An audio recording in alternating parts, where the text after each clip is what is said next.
with this event. You may know that PK is a fairly cynical guy, but when you start talking about education, especially education at Title I schools, at-risk kids, that is the best path out for a lot of kids. Absolutely, because kids need to see that they have a legitimate chance to create a positive life for themselves.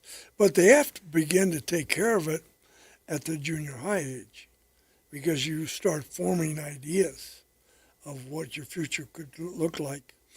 And the key is you want to keep the kids engaged, but you also want them around adults that they can talk to if they have problems and feel comfortable in different things. And the principals design the programs based on the kids' needs.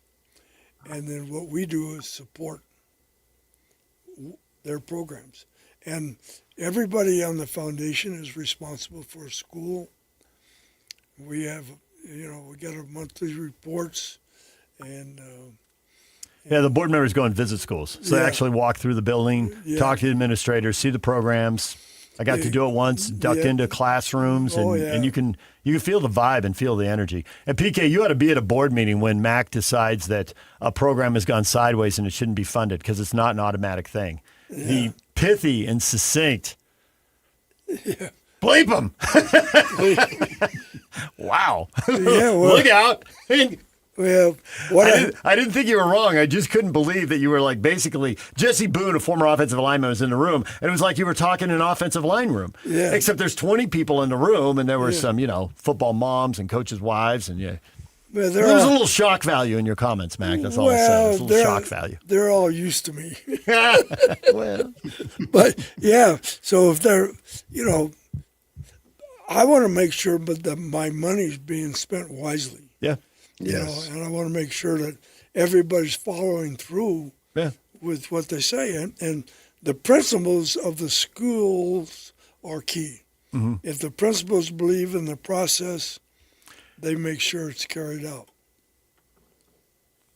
Oh, yeah, absolutely, Coach. I spent so many people in my family are educators. My sister, my brother-in-law, my wife just recently retired. She taught at Washington High in South Central LA, 108th Street and Denker. I know right where Washington High School is, because we played them in high school. Yeah, and so she was there in the 80s and into the 90s a little bit, and that's the way to success, unless you're born into money or what have you, and good luck for you if that's the case. And good on you. But for the rest of us, I had a father who dropped out of high school at 16 to help his family make money back east, a big Irish family. And so education, even though my parents didn't necessarily have it, they pushed it big time. I had a sister who ended up getting her doctorate, and she was 10 years older than me. And so she basically dragged me to college and said, you will go, and I will not have anything else to say about it. And it ended up being such a difference maker. That is literally the difference maker. And I wish we could emphasize that more, to and it doesn't necessarily have to be college or what have you, but get some type of training and some type of skill. And Nick Saban always would talk about this, and I loved when he would talk about it. You have to create value. He would talk about how you needed to create value for the football team, and then in the NFL, if that's who you were. But those are the select few. For the rest of us, we need to create value so an employer wants to hire us. And then if you have that training, then you're on your way in whatever situation. And it's going to be easier for some than others and harder for others than some. I understand that. But that still is the most reliable way to improve your life, is through some type of formal education. Yep. And you're 180% correct. I mean, because education is the key to all of it.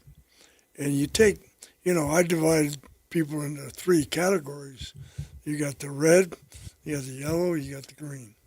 And the red people are the 10%ers. And they're the ones that you need to get them around the green people. And then, therefore, they see that these people are going somewhere. And then all of a sudden say, I can do that. And the idea is to get the red to the yellow and the yellow to the green. And so what you do as a football coach, you spend most of your time with the red people. And then once you get them to the yellow, then they can kind of take care of themselves. But the first couple of years, it's very difficult because it's a day-to-day process. Now, if you can eliminate that process at a younger age, and where people can see, yes, I do have a good chance. I have something that I can cement, my mind to, and it creates a future for me. Then it gives me a purpose. Yeah. So you need, and hopefully by the time the young people get out of high school, they have a purpose. And the purpose is really to take education as far as you can take it. Because the more education you have a chance of a better thinking. Yeah. And you never know. We never know in life what any one of us is going through. But you certainly don't know with the kids. And that whole red, yellow, green, I've heard you talk about that. And Thomas Jefferson Junior High was a school you had me go to. And I was impressed with the administrator right away. He was assistant principal then. He's the principal now. And he walked me through, and we literally just opened the door and ducked into the classrooms of these different things that were going on that particular day I was out there.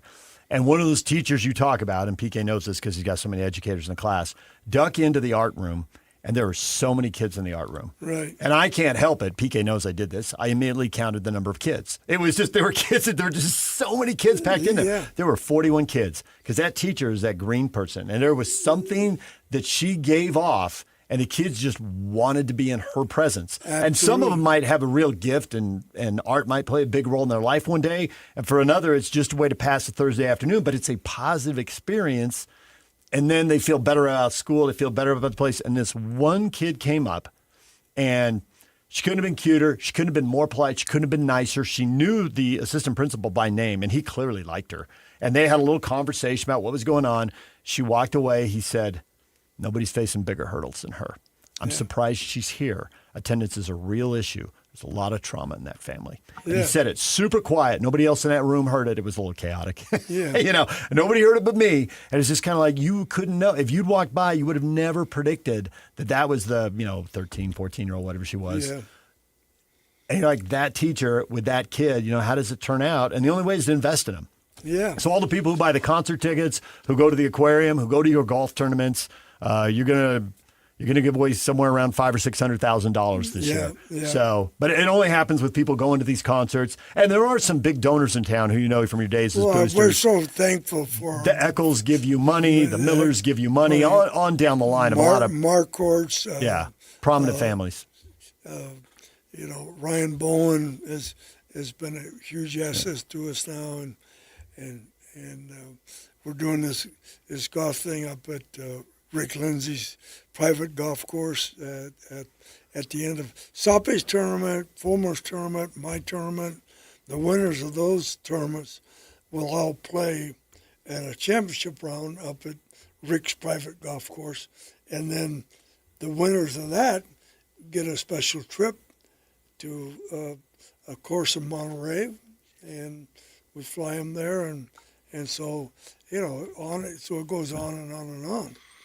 All right, so golf, football, concerts, aquariums, there you go. Yeah. The Mount Rushmore of Ron McBride's life right there. Well, I tell you what, it's just like, All to support Title I schools. yeah. All right. First of all, I love what we're doing because I think it's important. And the more you do it, the more important it is because you just see the difference in education, as far as I'm concerned, is the key. Yep. All right, the football for people who tuned in and just here at the end of the hour and want all the highlights. Just to summarize, to make sure I got this right, you're impressed that BYU kept so much of the roster together. You're impressed with their team speed. You think their quarterback is special, and you expect big, big things out of him. For Utah, the secondary is great. The D-line is probably the biggest question mark. The offense, you think, is pretty good. Best receiver group you've seen. And the offense is going to look different, but McGivern's a smart guy, and he will adapt and figure it out. It'll be different, but it'll also be a little similar and very good. Yeah, well, I think they'll utilize packages with both quarterbacks in the game. Get Ficklin in the game as well. Yeah. Ficklin is a special commodity. I mean, that guy's so much fun to watch because he's just he's a creator. You know, so he's a fun guy. And the running backs have great speed. I mean, they're a bunch of fast dudes. Yep. And then the transfer guys they got in the wide receiver group, they took one from Utah State, one from San Jose State, and I think one from Mississippi, and all quality players. Yeah. So that game between Utah and BYU will be huge. You know, and I think it's played at Utah this year. Yep. So, but both those teams will be very good. Okay. And Eric Kerr, just give him a year or two, let him build it up. The cupboard wasn't exactly full, and he's got to deal with the transfer portal, but give it a year or two, and they'll be scoring points in bunches. Well, I think that Eric Kerr was a good hire. You know, and I think it was his. He kind of, I talked to him a couple of times about, you want to coach in college, and then he really didn't. But it was kind of the right time for him, and he'll do well. And Bronco is Bronco. You know, Bronco's done a great job up at Utah State, and Bronco stays on task. I mean, you don't be messing with what Bronco's doing. Just kind of leave him alone. Let him be Bronco. Yeah. Let Bronco be Bronco. Bronco is Bronco. He's a no BS, just down the line dude. Yep. Well, Mac, we appreciate the time, and we appreciate your son Mike bringing you in here so we get to talk football with you for an hour. Yeah, Mike is very, very valuable today. Although he told me I didn't bring my wallet. He says, "Well, I'm almost out of gas." And what he's saying, what he's saying, he would have felt. And he you know what? Grandma gave him my car. So I said, "Where's my car?" He said, "Oh, Mike's got it now." I said, "So," and I've got a credit card that could put gas in the car. Come on, DJ, give him $100 bill before he leaves, would you? Hook him. I think I'll borrow it from Lloyd. Lloyd.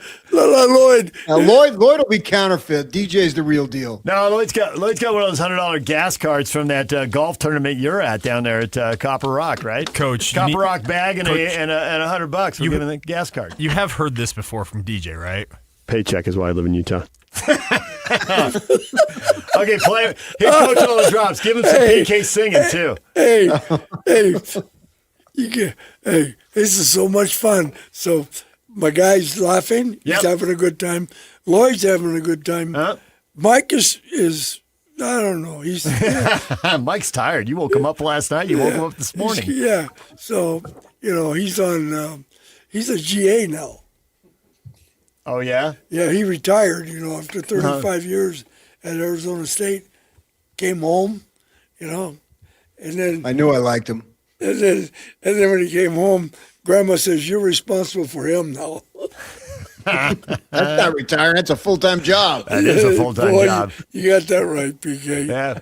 All right, we got to take a break. Mac, thanks for coming in. We appreciate it. Great to have you here. Thanks for the hour. Okay. Hey, all right. Hey, have a good day. All right, you too. Hey. And people can go online and buy tickets to see The Head and the Heart, Saturday, August 22nd, Utah State Fair Park, RonMcBrideFoundation.org, $49.50.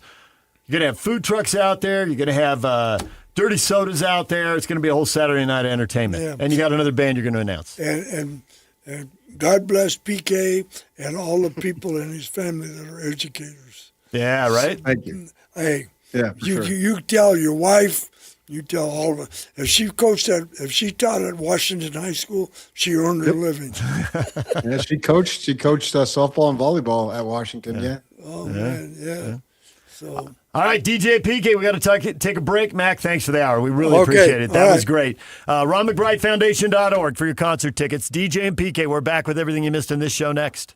3, 2, 1. This is Scotty G and Coach Tim LeCoux. The Jazz selecting number 2 in the upcoming NBA draft. So, if there's one thing that scares me, AJ's the safer pick. And that's what makes me nervous, is that Washington is going to be like, okay, we've really swung and missed, and we've really done some problems. So let's go the safest superstar available in AJ and let somebody else take the risk on Darren. If I'm the Jazz, then I take that risk on Darren Peterson. But I exhaust every option available to me to get AJ. I encourage everybody to go back and you do watch pre-Kansas film on Darren Peterson. I want you to watch his handle, specifically how he navigates ball screens. He can become a better passer, but he's not bad as a secondary playmaker. You just look at him, it's his frame. To me, there are real reasons why this guy can be great. Catch Scotty G and Coach weekdays from 10 to 2, presented by Mountain Land Supply on 97.5, the KSL Sports Zone. As Americans, we love to try and fix our own stuff. It's as American as Paddington Bear. We pride ourselves in going to the hardware store and knowing exactly where to find the tools we'll only use once. But every once in a while, we bite off more than we can chew. When once all the screws are stripped, wires crossed, and hairs grayed, isn't there a certain charm to admitting you need an expert? And don't worry, there are lots of things that need help, but don't like to admit it. Things like self-checkout machines. I feel like I'm doing most of the work there. Autocorrect, again, most of the work. Also, the French. So if you've general custarded yourself into a bad situation, give Shamrock Plumbing a call. We're here to help. The KSL Sports Zone is your radio home for live local sports. Listen to the Salt Lake Bees and the El Paso Chihuahuas. They play tonight, tomorrow, and Saturday at 6:30. All the games are on 1280 The Zone. Saturday night, Real Salt Lake hosts the Colorado Rapids at 7:30 on 97.5 The Zone. And Sunday, the Utah Royals host Racing Louisville on 97.5 The Zone.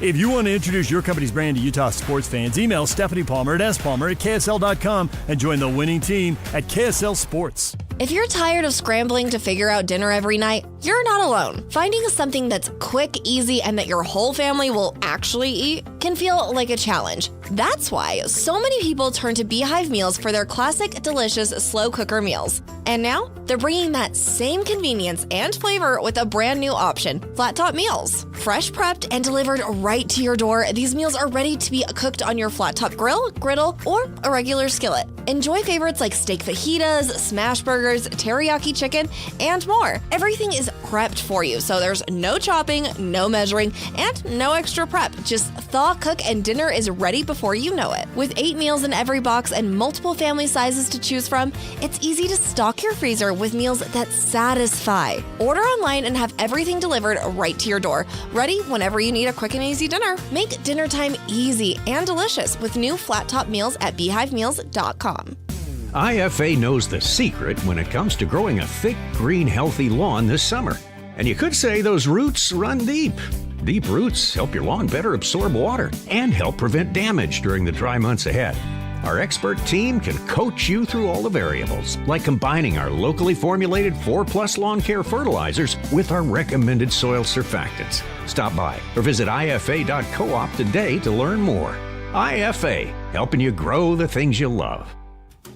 DJ, PK, and John from J. Brooks Jewelers. John, spring is here. That means engagement season is officially underway. If you're thinking about popping a question, this is your sign. That's right, DJ. At J. Brooks Jewelers, spring is always a favorite time of year.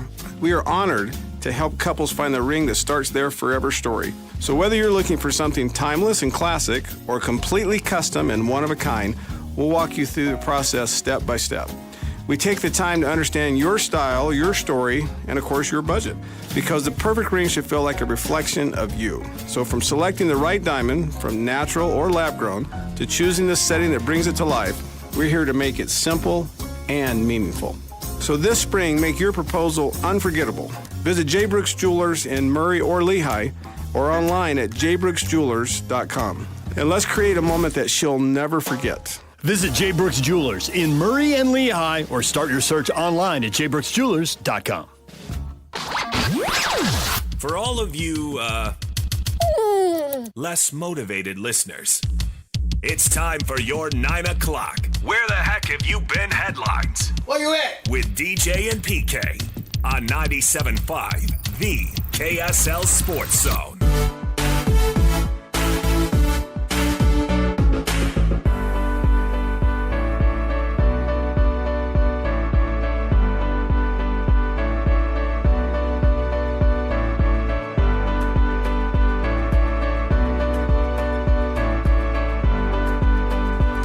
AJ PK, it's 97.5, the KSL Sports Zone. Time for the Slacker Radio headlines brought to you by Trajan Wealth. Call Trajan Wealth today, your local trusted financial fiduciary. Call them at 1-855-TRAJAN1 or visit their website at TrajanWealth.com. 1-855-TRAJAN1 or their website at TrajanWealth.com. PK, one of your big theories about the NBA playoffs, a road win, you'll get it. Very few series are one where 7 teams win or the home team wins 7 times. It happened in Cleveland's first playoff series, but in their second one, in Game 5, we finally have a breakthrough. Cleveland in overtime. They pulled themselves up off the deck. They were beaten. I always hate the left for dead. I mean, it's a basketball game, not really left for dead. But it didn't look very hopeful, and somehow they pulled it together. The Cavs only 19 points in the fourth quarter, but just enough to get to overtime and win it. Yeah, I was surprised that Cleveland won. Yeah. Strus came up huge. Mobley hit a big 3. Mitchell came alive. And the thing that I really like, and I've said this many times, is that when the basket seems so stinking big that they can go ahead and that's your night. Like for Strus, clearly he was on, right? And so go ahead and shoot, son, because you're hot tonight. Yeah. I got no problem with that. Shoot as many 3-pointers as you want because you're really hot. But what I like is a guy can muster it up when it's not happening. And that's exactly what was going on with Donovan Mitchell. It wasn't happening for him. He was having a lousy shooting night. The ball was not going in at the level that we're accustomed to and the rate we're accustomed to with Donovan Mitchell. But he still found ways to make big baskets to put his team in a position to win the game. That's the mark of when you know you got somebody who's just extremely confident in himself. And I love that, or herself. It doesn't matter. And to have Donovan play the way he did, make vital contributions scoring-wise when it wasn't his night, that's what's impressive. We know Rodney Hood, didn't he score like 25 points in one quarter once? Yeah, he did. Okay, that's his night, right? He can't be stopped. It happens. Rodney Hood was an NBA player. I just saw that he just graduated, by the way, the other day. Good for him going back and getting his education, because now he can go back and speak to kids about the importance of it, because he did it when he didn't need to do it, but yet he still did it. And that's something that needs to be celebrated for sure. So Mitchell doing his thing. And I'm wondering, the Cavs, in the first series, they knew they did not have to win on the road. Well, in order to advance to get to the conference final, they have to win on the road. And they did it. That doesn't mean the series is over, but extremely impressive that they were able to do it. You need a breakthrough. This group needs a breakthrough. And having James Harden be there is something that has been beneficial to them. Not that he's get on my back kind of guy, although I think I saw this morning he's the first guy to score 30 points in a playoff game for 6 different teams. Something to be said for that. He takes a lot of crap for not being a big-time player when it matters the most, and maybe he isn't, and we'll see what happens. The second round is still the second round. But for Cleveland and this group, that was a level of accomplishment that should give them even more confidence to close out this series, and then we'll see what happens against the Knicks. Mitchell was 2 for 10 and really struggling through 3 quarters. But he was 2 for 5 in the fourth quarter, and then he was 3 for 3 in overtime. So heating up late. And I think the thing with Harden, and one of the reasons Mitchell heated up, is that he can score from different places on the court. He wasn't just taking threes. He was also getting the rim. He was mixing it up. And with Harden, at this point in his career, people say, well, he's not the number one guy and he can't dominate. I just wonder how much that limited him, that they were so James Harden-centric in his prime in Houston. And now, I've been talking the last few days about, having options. Well, Cleveland does have options. They have different guys who can score, different ways who can score. Harden doesn't have to be great every night, and you can't play him like he's going to be great every night because other guys will beat you. So I don't expect him to be awesome every night, but I do expect him to be awesome a couple times in a series. They're going to need that if they're going to win 4, and they certainly got it out of him last night. And again, score different ways, and that guy can get to the free throw line. He'll probably be able to get to free throws line when he's 60 years old. He could probably walk in a game and draw a foul. He was 11 of 14 at the line. I mean, that's just so many free throws. I think the issue from him when he turns 60 is when he shoots the 3 and then automatically falls down, how well and how quickly will he be able to get up? Yep, good point. Rock solid. Cleveland outshot Detroit at the free throw line 38-20, and they win the game by 4. The free throw attempts for the road team almost double. So They got the whistle. They went to the hoop. Mitchell was talking earlier in the series about he goes to the hoop. He doesn't always get the whistle, but he got 6 free throws. Mobley got 6, and Harden got 14, and they made it work. Now they can close that series out Friday. No games tonight. San Antonio trying to close out Minnesota on Friday also. That was the big NBA news right there. The baseball news, Shohei Ohtani may be in a slump at the plate, but on the mound, 7 shutout innings. He only gives up 4 hits. His ERA for the season is down to 0.82. Dodgers shut out the Giants 4-0 with Shohei being the star. Shohei the way. Right? The Shohei way kid, man. He's awesome on the mound this year. Shohei's unreal. And we talked a lot of football with Ronnie Mack. You heard him talk about multiple teams there. Let Bronco be Bronco. Utah, the D-line is the question mark in Mack's mind. And BYU's got really good team speed and an excellent quarterback. And Kerr's going to need a little time at Weber State, but he expects him to get it going.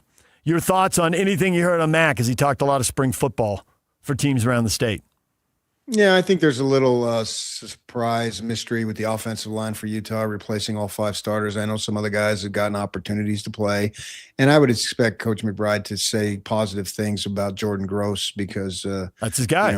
Yeah, right. And so I understand that, but you got to see it together, work together. Other than that, the running back Parker's really good. We already know that.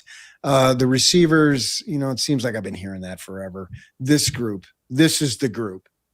So excuse me if I lack faith. Okay, but is there any difference in your mind? I mean, if it was Kyle coming back, then it would really be the same thing. But Morgan, with new coaches and his own twist on it, I mean, if there's going to be a change, doesn't it make sense it would be now?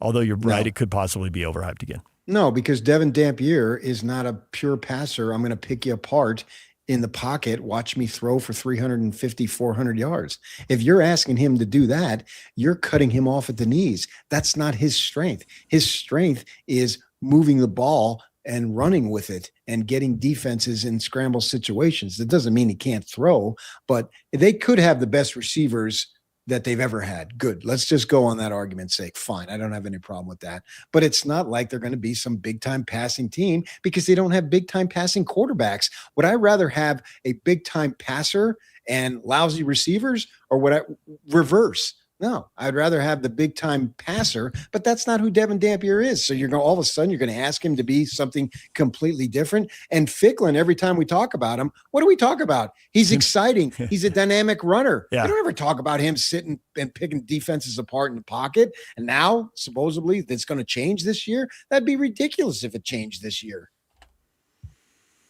You buying all the hype around BYU, especially with Texas Tech and the QB problem they find themselves in here? I think Texas Tech is going to be just fine. And once we get to conference, because I'm a believer in Hammond, and, I saw him personally. Obviously, I was at the game when the Utes came, the Texas Tech came to Rice Eccles, and I saw what he did. And so I'm expecting him to be able to build on it as long as he's healthy. If he's not healthy, that's another issue. But if he is, and he should be, certainly by the time they get to conference play, if not, maybe not the first game, but, they play Houston, I think, off the bat, but the second game, and you only need to finish second. You don't need to finish first. So I don't think that Texas Tech is going to take a big hit that way if Hammond is healthy. But I think BYU, they've earned the right to be considered a contender for the Big 12 title game down there at the Cowboys Stadium, right? I mean, they were right there, tied for first, and then got the second bid last year. So I'm expecting that. They, in my mind, have built this program up, and we can talk about it. Is this the best that the program has ever been? We've got plenty of time to talk about that because of what they've been able to do. And they no longer recruit that speed out of junior college. They can go get guys and develop them and have them blossom when their time is ready to big time players, instead of bringing junior college kids in and have to crash course them and get out on the field almost immediately. That's not where this program is anymore. DJ and PK, that's what we've been talking about. Wherever you get your podcast, go get it, find it, whatever you want to hear all morning long. When we come back, your feedback, the question of the day. What do you have to say about the CBS Sports Report that A.J. DeBonta prefers to stay in Utah and play for the Jazz? Is it going to happen? We'll get to that next. Stay with us. And it's all over almost here. Don't go nowhere. For Jazz fans, it's been a rough few years. Well, those days are behind us as the Utah Jazz finally struck gold in the NBA Draft Lottery. Picking second. As the Jazz prepare to draft a potential superstar with the number 2 overall pick, nobody will bring you better coverage of the NBA Draft than the KSL Sports Zone. For all the breaking news, high-profile interviews, and player analysis leading right up to draft night, keep it locked on your exclusive home of Utah Jazz basketball. 97.5. The KSL Sports Zone. Welcome to. This is Chase Scott and Bennett. If you've tried Beehive meals, you know how easy they make dinner with their classic slow cooker meals. Now, they're bringing that same convenience and flavor with a brand new option. Flat Top Meals. These fresh prepared meals are delivered right to your door and are designed to be cooked on your flat top grill, griddle, or even a regular skillet. This menu includes favorites like steak fajitas, smash burgers, teriyaki chicken, and more with 8 meals in every box. Order today at beehivemeals.com. Only one type of burger. For every pallet. Fries are extra. Large in size. We've got the shakes. Going over the brim. Hey, this is Chris from JCW's. Put a positive, delicious spin on your day at any one of our 5 locations. In Lehigh, American Fork, Provo, South Jordan, or Harriman. JCW's, quality and a lot of it. Spring is calling, and we're not sending into voicemail.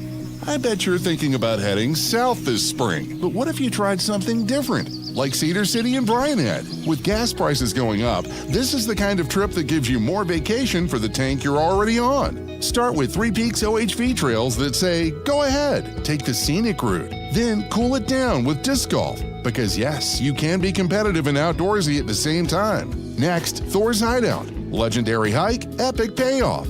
And if you want the kind of ride you'll talk about all week, hit the Iron Hills Trail System, now an official recreation trail. Just need to chill? Frontier Homestead Park, Cedar City Veterans Park, or play around at Cedar City Golf Course. Then finish strong with local dining, shopping, and small town charm in the historic downtown of Cedar City and Parowan. Spring is calling. Answer it with a one-tank getaway at visitcedarcity.com. America First Credit Union has everything you need to get your money working. And for a limited time, new members get a $150 cash bonus for opening a checking account and $200 more for enrolling in and using direct deposit. If you're ready to do more with your money and get up to $350 cash, head to americafirst.com and become a member today. Subject to membership eligibility, terms, creditworthiness, changing conditions. Additional requirements may apply. Federally insured by NCUA. Equal Opportunity Lender. All right, guys, today I am streaming my evening commute. You're going to love it. And I'm going to teach you how I'm getting home without taking any damage, like zero. Check that out, chat. I got my helmet strapped on tight to protect my brain. I've got my bike, which is looking sick. Woo! And my front and back lights are shining. I've planned the route home that protects me most as a bike rider. Save stealth mode for video games. Outsmart the system, ride by the rules. It's a message from the Utah Department of Public Safety, because they care about you. Throw a dub for safety, chat. So you want soft water, but the thought of hauling all those heavy salt bags and fussing with the water softener is more than you want to deal with? Do what I did. Check out Connecticut. Enjoy the softest water, lowest salt usage, and zero maintenance. Learn more. Visit softwaterutah.com. Tell them Doug sent you. And now, enough of us. It's time to hear from you. From all your texts, tweets, and posts. This is the best feedback of the day. Ooh, I was there. It's the best game of my life. With DJ and PK on 97.5, the KSL Sports Zone.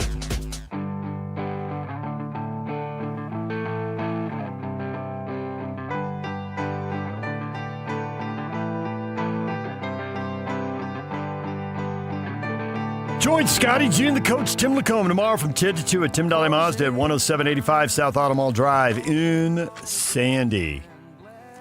DJ and PK. We've got the question of the day up. PK, you put it up here. CBS Sports reports A.J. DeBonsa prefers to stay in Utah and play for the Jazz. It's going to happen, ain't it? Jason says no. Trade the pick to Milwaukee for Giannis. No way. No way. They're building for the future. No. They're not out. Yeah, getting the 30-year-old, right? No, I think he's going to be 32 actually too. I think that it's heartwarming because I know guys that one in particular that if they had their choice, they wouldn't live in Utah. But AJ and his family, they could potentially have a choice, and they want to live in Utah. I've lived in Utah too long. I don't know what to tell you. Yeah.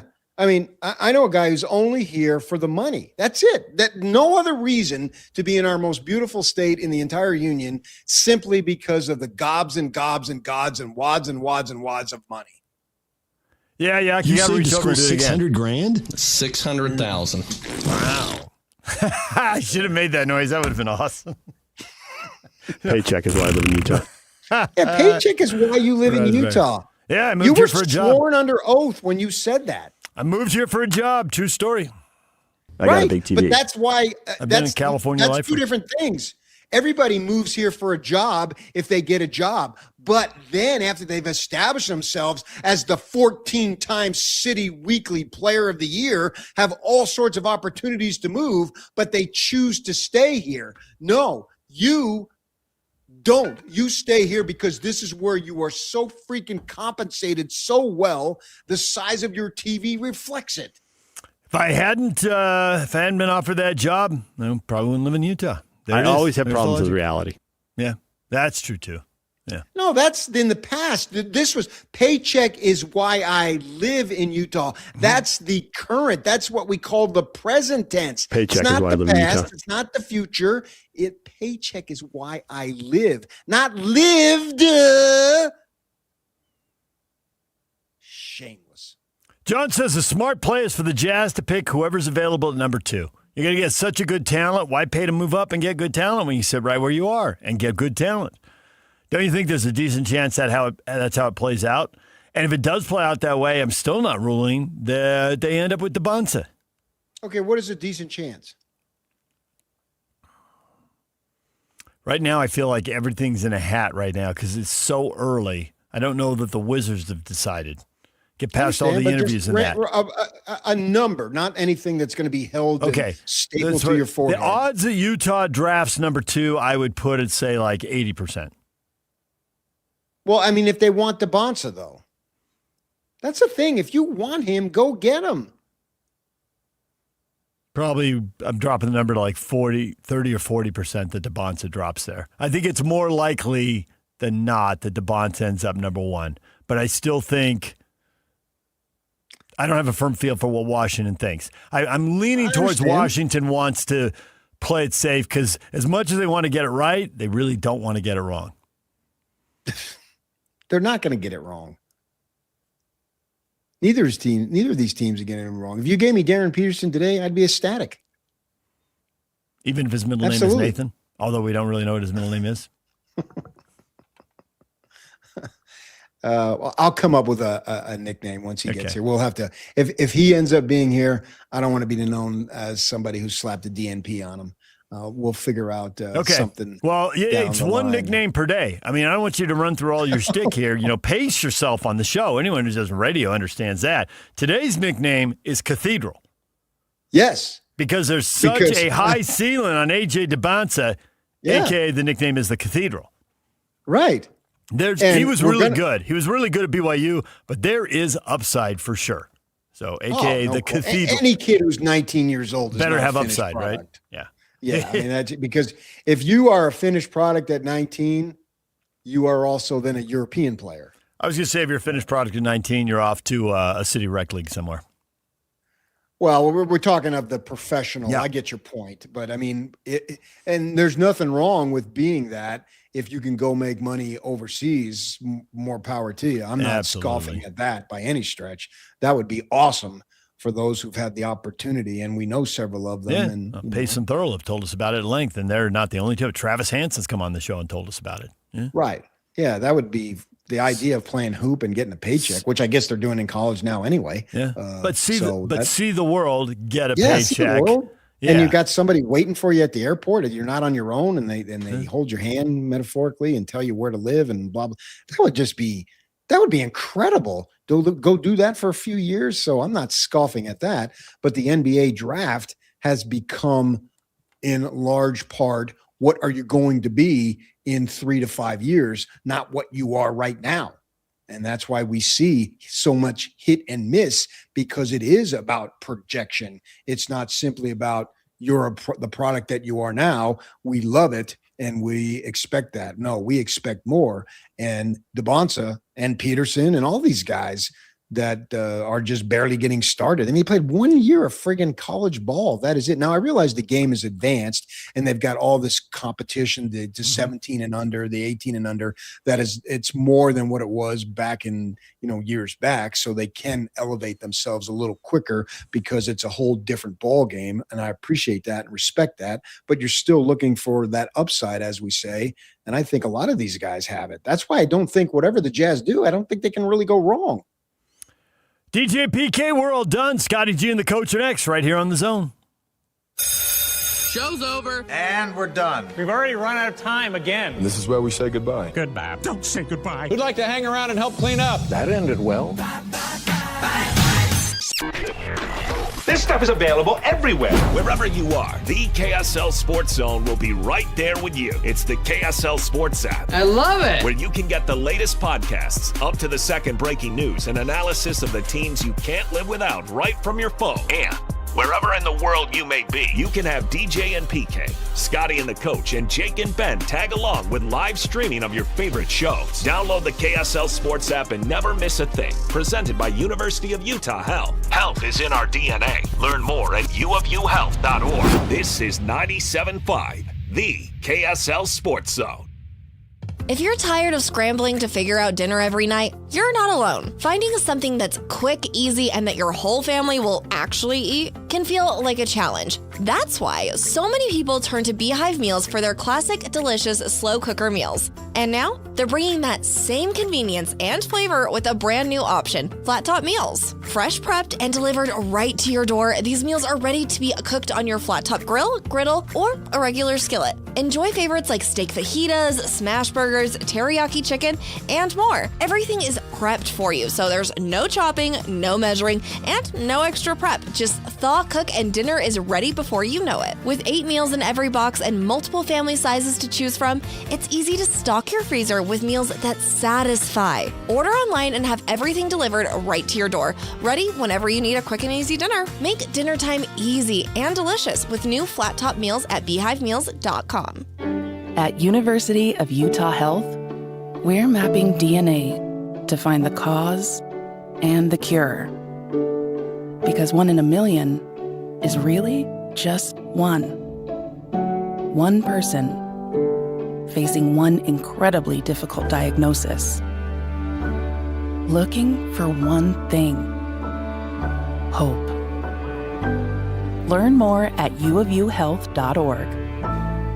Don't miss the excitement of the crowd, the perfect ping of 300-yard drives, the sound of sinking a 15-foot putt, shifting the leaderboard. Challenge is an understatement. Beautiful, bold, athletic. LPGA's next-gen stars vying for glory on a course that's as stunning as it is challenging. The Copper Rock Championships Epson Tour, May 14th through 16th. Come for the game. Stay for the journey. Copper Rock, born to be played.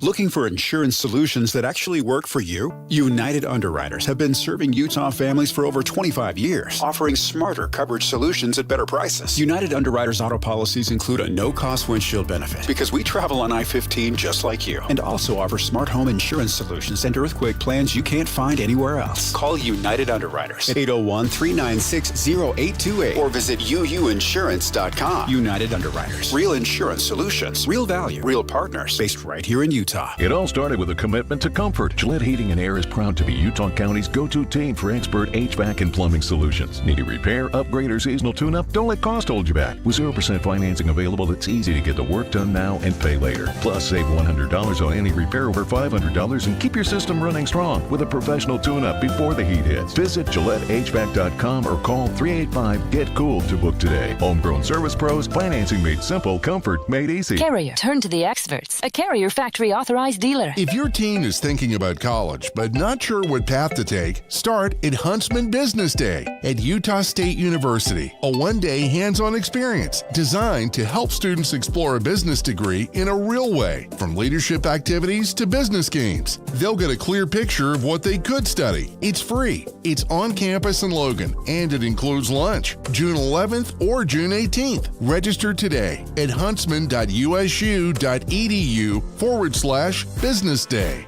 97.5 KZNS FM Colville, 1280 KZNS AM Salt Lake City, and KSL FM HD2 Salt Lake City Midvale. This is 97.5, the KSL Sports Zone. Hey, it's 10 a.m. and this is Utah's best sports radio. Say my name. You're locked on to Scotty G and the coach, Tim LaCombe, presented by Mountain Land Supply on 97.5, the KSL Sports Zone.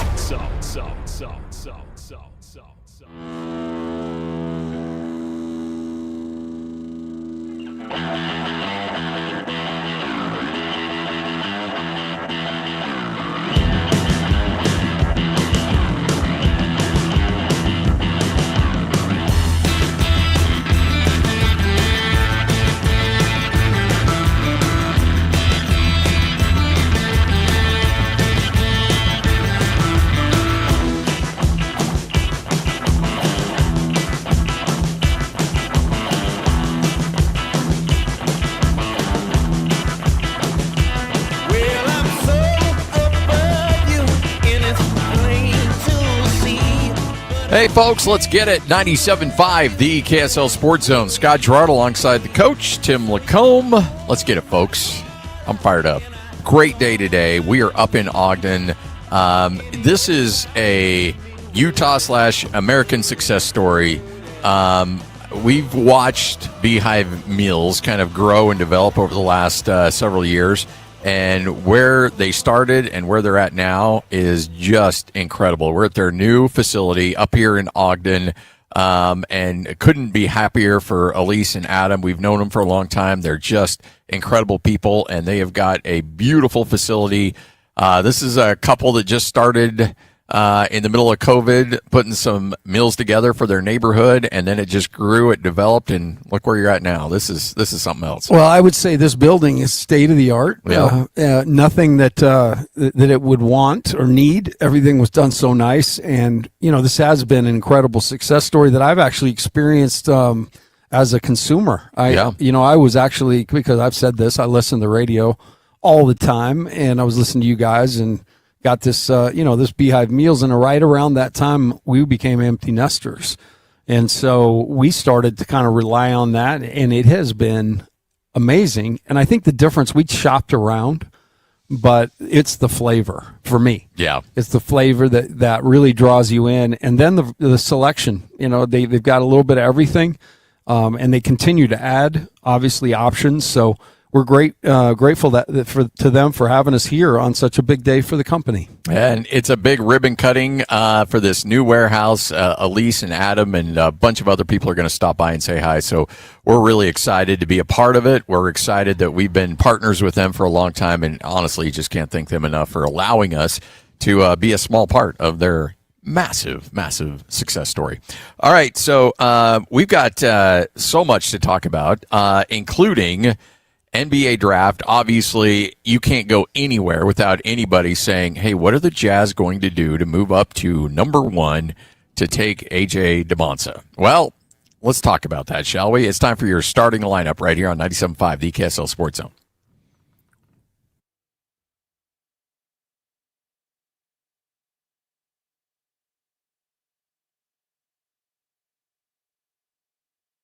It's time to kick off the show with the biggest headlines of the day. This is your starting lineup on 97.5, the KSL Sports Zone. All right, so the draft is still a month away, and more than a month away. So we have a lot of time to get to the draft, and there's a lot of evaluation that needs to go on beforehand. And I think, and by the way, I'm as guilty of this as anybody. But, taking a step back, and you and I were talking a little bit before, maybe we all ought to take a deep breath here for a moment and let this thing marinate. Sure. And I think the narrative is really been pushed that, that we got to get AJ, right? That's this guy's that guy, and we got to get him, and he'll fit here. I really think in watching, I went home, watched some more Caleb Wilson last night. I watched more Boozer last night, and I dug more into Boozer, and I can see analytically and in terms of like hitting the ground running, he'd be a great safe pick. I guess the biggest thing, Scotty, I'm come to the conclusion that the difference between these guys is probably it's minimal. It's beauty's in the eye of the beholder. And what you have is the options are beautiful, and the fact that the Jazz are second in the pecking order is incredible.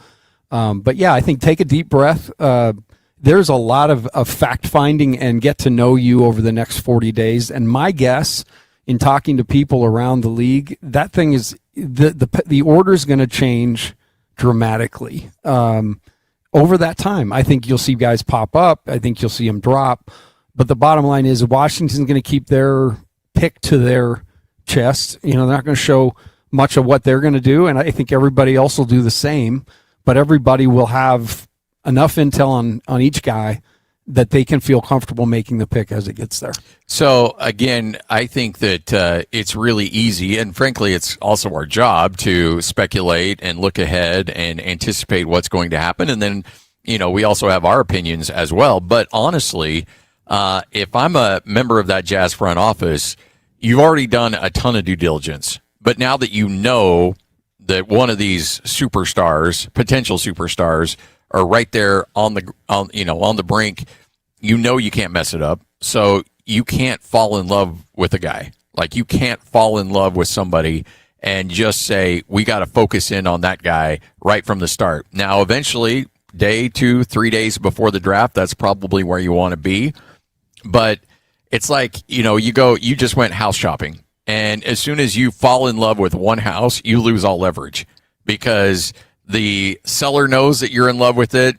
Everybody knows you're in love with it. So they're like, okay, but, we're going to need more for closing, and we're going to need more for this and this and this and this. They pushed me for another 15 grand. Yeah, exactly. Because they know you fell in love with it. So like, yeah, we got him, It's like when I always tell my kids all the time, the biggest advantage you can have, whether it's relationships at work, relationships in buying or selling anything, is the ability to walk away and the ability to say, no, I'm not interested. I'll go another avenue. The Jazz are so desperately, they desperately need to hit on this so badly that they can't paint themselves in a corner. So they should not fall in love with anybody. They should be willing to say, Washington's like, hey, we're going to draft AJ. If you want him, you better come up and get him. And honestly, if I'm the Jazz, I'd be like, okay, guess what? We got a lot of other guys here. And they're like, well, your BYU contingency is going to lose their mind. Okay. They'll be fine. This guy comes in and averages 25 and 8. They'll get over it real quick. So everybody, myself included, deep breath. I totally agree. I couldn't have said it better, and that's why you've been in the radio business for so long. The thing I would add, and let's just look at each guy real quick, okay? Yeah. AJ, I think that is the guy that everybody here knows the most about, has the most familiarity with, even attachment to. I'll go there, sure. Right? Okay. Secondly, you've got Peterson, who is he's an absolute freak of nature in terms of his ability to, get to a shot. His ability to play make. He's got the big frame, can take the bounce. But the question mark about him going in was, all the games missed. That stuff's all going to get worked out. And what the Jazz will be looking at is just what I said. I think when it all shakes out, I think Peterson's going to check out. I think a lot of guys go through things going up to the process, but like they live for this NBA thing now. So this is where they really shine. I think that thing's going to fade away. Like to me, Wilson's more of the unknown. Everything you hear about him, you love, and even down to the point where he takes complete like he wasn't chosen for the under 18 national team. The head coach of that team was Notre Dame. When they played, he put it on them, and he told the coach in the line afterwards, "That's for cutting me." He did the same thing. Duke had kind of kicked around the idea of recruiting him, and he ended up going to North Carolina, and he played his tail off and had an out-of-his-mind game at home, made shots he shouldn't have made, and they were down big, and he came back and led them to victory. So there's things around that dude, plus just the wild length and everything else that, man, I'm intrigued by him. And then, like I said, Boozer's going to be an all-star in this league. So I guess my point is, I don't think you're going to not hit. You're going to hit on this pick. Okay. This guy's going to be in your organization, is going to be really, really good. The key is the next 40 days is for every team. And I think every team's in this boat. I know the Jazz are, because I've talked enough with them. They have a great idea, but they're going to find out who they really are going to hone in on in this process. And that's why this process is here. And again, not to steal the phrase, but trust the process. Well, and also, I thought it was pretty interesting. Ryan was asked the other day about, trading up to get AJ, and I would just say that, he hired Austin and Danny and Justin for a reason. And he is not a meddling owner. He's not a guy that's going to go say, "Hey, do whatever you got to do because I want to sell tickets." No, that ain't his MO. He wants to win a championship. So he's told those guys, "You've been to the mountaintop before. Go, drag us there too." And he's putting his faith and trust in them. I think Jazz Nation, I think we do too. We need to as well. I mean, you like Ace Bailey, you like what he's become, Keontae George. Early on, people were like, but it takes a minute. Yeah. So the bottom line is, I do believe that this is vital time, but I think everybody needs to chill, because this is not there's not a LeBron James in this draft. There's just not. There's not a Victor in this draft. There's not a Victor Wembanyama in this draft. You're exactly right. There are great players in this draft, just like we've seen come into the league year after year. But in my mind, there is not the guy that you have to trade up to get. From your evaluation and watching the game a long time, does Cooper Flagg go number one in this draft? I think he probably does. Yeah, I think he probably does. I think he's just so much more polished and well-rounded. I think the thing with AJ, sometimes AJ seems, I'm going to use a music analogy. Sometimes he seems like he's playing a guitar solo in the middle of the chorus, in the middle of the chorus. Yeah. And sometimes I think that's a learning process, but he's certainly a guy who's got to have the ball in his hands. And he's got to be kind of the offense has got to be tilted toward him. I coached a guy like that in Jimmer, right? Jimmer had to have the ball in his hands. It is awesome in college, and if you've got a guy, you ride him. But in the NBA, coaches aren't going to let you do that, and your other teammates aren't going to let you do that. No. I mean, that ball's got to move, and you got to be decisive. So there's some learning curve there for him. And so every one of these guys, honestly, has incredible upside. They have faults. They have things they have to learn, and they're going to look pedestrian in the beginning of next year, because I watched Ace's first game. He looked like he was lost. He looked like he was a kid in the crosswalk. And by the end of the year, I mean, the kid is just what we all hoped and expected. So you credit him. You credit the Jazz development team, which I think is as good as there is in the NBA. I really do. The way they put in time. But it's not just time, it's time with a purpose. Yeah. You know what I mean? Guys are working on the things that are going to actually translate to getting them better in games. So overall, though, I think the message is, while we all want to pre-order a jersey with somebody's name on it, and you want to know, it's like when you're a kid and you send in your Christmas list to your parents, and they're like, "Oh yeah, we gave it to Sam. Oh yeah, we could pass it on." And you're like, "All right, I want my NES right now. And they're like, no, it's still, first week of December. No, I want it now. Just be cool. Just be cool. Let the process play out, because you have, in my opinion, 4 really, really, really great players that could fall right in your lap. And now you need to make sure that you get the best one available. And you are in such a great position. That's the other thing. I mean, this whole year we were thinking that 7, 8 was in play, even up to the day before, right? Because we've seen it so many times. But this is the opportunity now. The Jazz are in a position to strike gold, and they will. They'll strike gold regardless of who they pick. But they're going to get into the details, and they're going to try to find the best guy that fits, not just now, but long term, that comes in and feels like that has the best upside with the organization. Yeah. So I think it's also important too, and this is why I think the Jazz have really set up something special here, because you've got 3 really, really brilliant minds: Danny Ainge, Austin Ainge, and Justin Zanuck. And I can't stress this enough.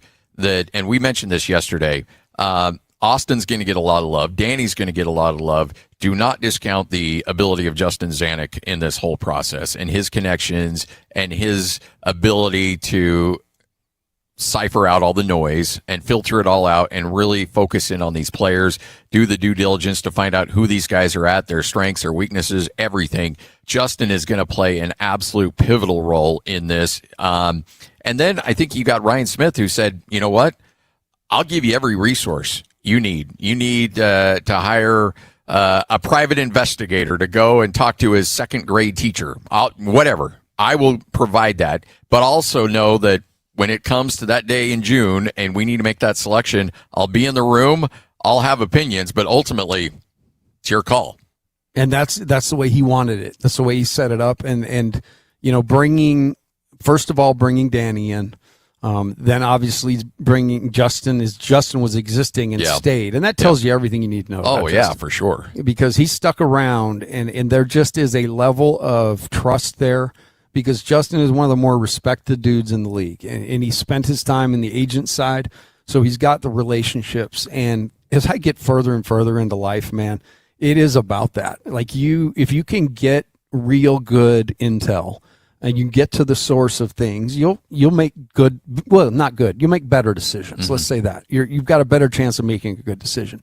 So, Justin he's like this. He's the motor behind the scenes that is always in connection, always in contact, talking to people, getting the read, getting the pulse. And so, yeah, it is definitely a team. But at the end of the day, Ryan trusts that team to make that call. And so, Jazz Nation, let's step back and let these guys work, because I think that is so far so good, I would say. This thing has been hard to rebuild, but at the same time, the years that the Jazz really weren't competing for a championship and everybody knew it, but, you still had to get, still had to see all the stuff. It's our year. It's the championship year. So this is like authentically tear it down, build it back up. And we've got we're like this building. We've got the Jazz have got everything. They have, they have the weight room, the nutrition, they have the unbelievable support, and then the roster is loaded. And so this pick will just continue to add to that load, and off we go. So, yeah, I think it's a phenomenal opportunity for this front office to really flex. And you're building to it. I mean, this has been building to this for a long, long time, 3-4 years. This is the culmination of a lot of heartache over the last couple of years. So you can't screw it up. You can't make emotional decisions. You have to emotionally remove yourself and say what is best for the long term. And if it's Cam Boozer, then welcome on in. Let's go. You and your dad can hang out together. It'll be take your kid to work day. If it's Caleb Wilson, I think that's a phenomenal pick, and he could be a superstar. Same thing with, obviously, AJ and Darren Peterson as well. And all of them, as you mentioned, all of them have great strengths. All of them have got some weaknesses. There's flaws with everybody, as in any hire you're going to make to your operation. But at the end of the day, you just got to find which one works. And I'm all for taking all the time you possibly need. And I would say I would say the idea of trading this pick up, I would say that is not going to happen. I think the Jazz are going to really read this out. They're going to see what Washington does, and then they're going to make their decision. Yeah. It doesn't mean there won't be a few smoke signals along the way. No, there are always smoke signals. Always smoke signals. But I think that's my gut at the end of the day. I think they feel really good about the pool of players, and it's going to be their job to, put them in the order they want them in, and then you just do like every draft that comes up, the top of your board's there, you take it. Well, that's the thing too. I mean, for so many years, the Jazz have always been in a situation where they've like, okay, if this team takes this pick, this team, and then you try to mock it out and see exactly how it's going to play out. So when we're picking 5th or we're picking 8th or 14th, if it goes this way, we'll take this guy. If it goes this way, here, you just got one team to work with. You're just like, okay, if Washington takes this guy, we're taking this guy. If Washington takes this guy, we'll take this guy. It's pretty easy once you have your order set. Yeah, and I think the difference between these guys is so minimal that they'll be happy with their pick. I really believe that. I think they can make this pick, really sing and do what, like we talked about, kind of be that anchor to pull the ship into the next, into the next port, into the next version of the Jazz. And hopefully at that point, they will be the ones to help us not have to rebuild again. We'll just keep pulling this thing forward and building on the fly. All right. You're listening to That's the Coach, Tim Lacombe. I'm Scott Gerard. Hope you're all having a tremendous day. We're up here in Ogden, beautiful facility. It is a new facility here for Beehive Meals. And if you have not been to beehivemeals.com, get there now, because they've got incredible opportunities for you to take those cook at home meals. All you have to do is essentially they come right to your house. You get your slow cooker. You cut up the top, throw it in the slow cooker. 3 or 4 hours later, you have yourself a great meal. And right now, they have the flat top meals, which are absolutely blowing up. And so if you still want that experience of being on the flat top and pretending like you know what you're doing, well, guess what? They'll send all that to your house. You just thaw it out, put it on the flat top. You pretend like you're you got the 2 spatulas going, ding, ding, ding, ding, ding, and you can pretend like you're the man. Throw a shrimp in your kid's mouth. Exactly. Like the teppanyaki places. I know, right? Hey, no, and honestly, I just want to say I'm a consumer of this, and I have had so much great experience over the last couple of years. It's made our life more simple, and it's so easy that even I can do it. I can cut the bag and I can put the stuff in. But at the end of that, because we've tried all sorts of different companies as empty nesters, and we've latched onto Beehive Meals because of the convenience. But to me, it's the flavor and it's the variety.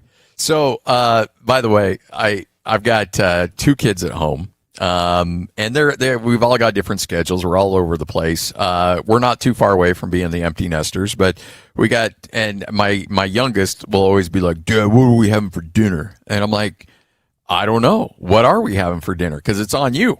You're the only one home right now. So you go down in the freezer, you pick out the Beehive meal, you put it in the slow cooker, and you can take credit for dinner. And he's like, oh, okay. All right.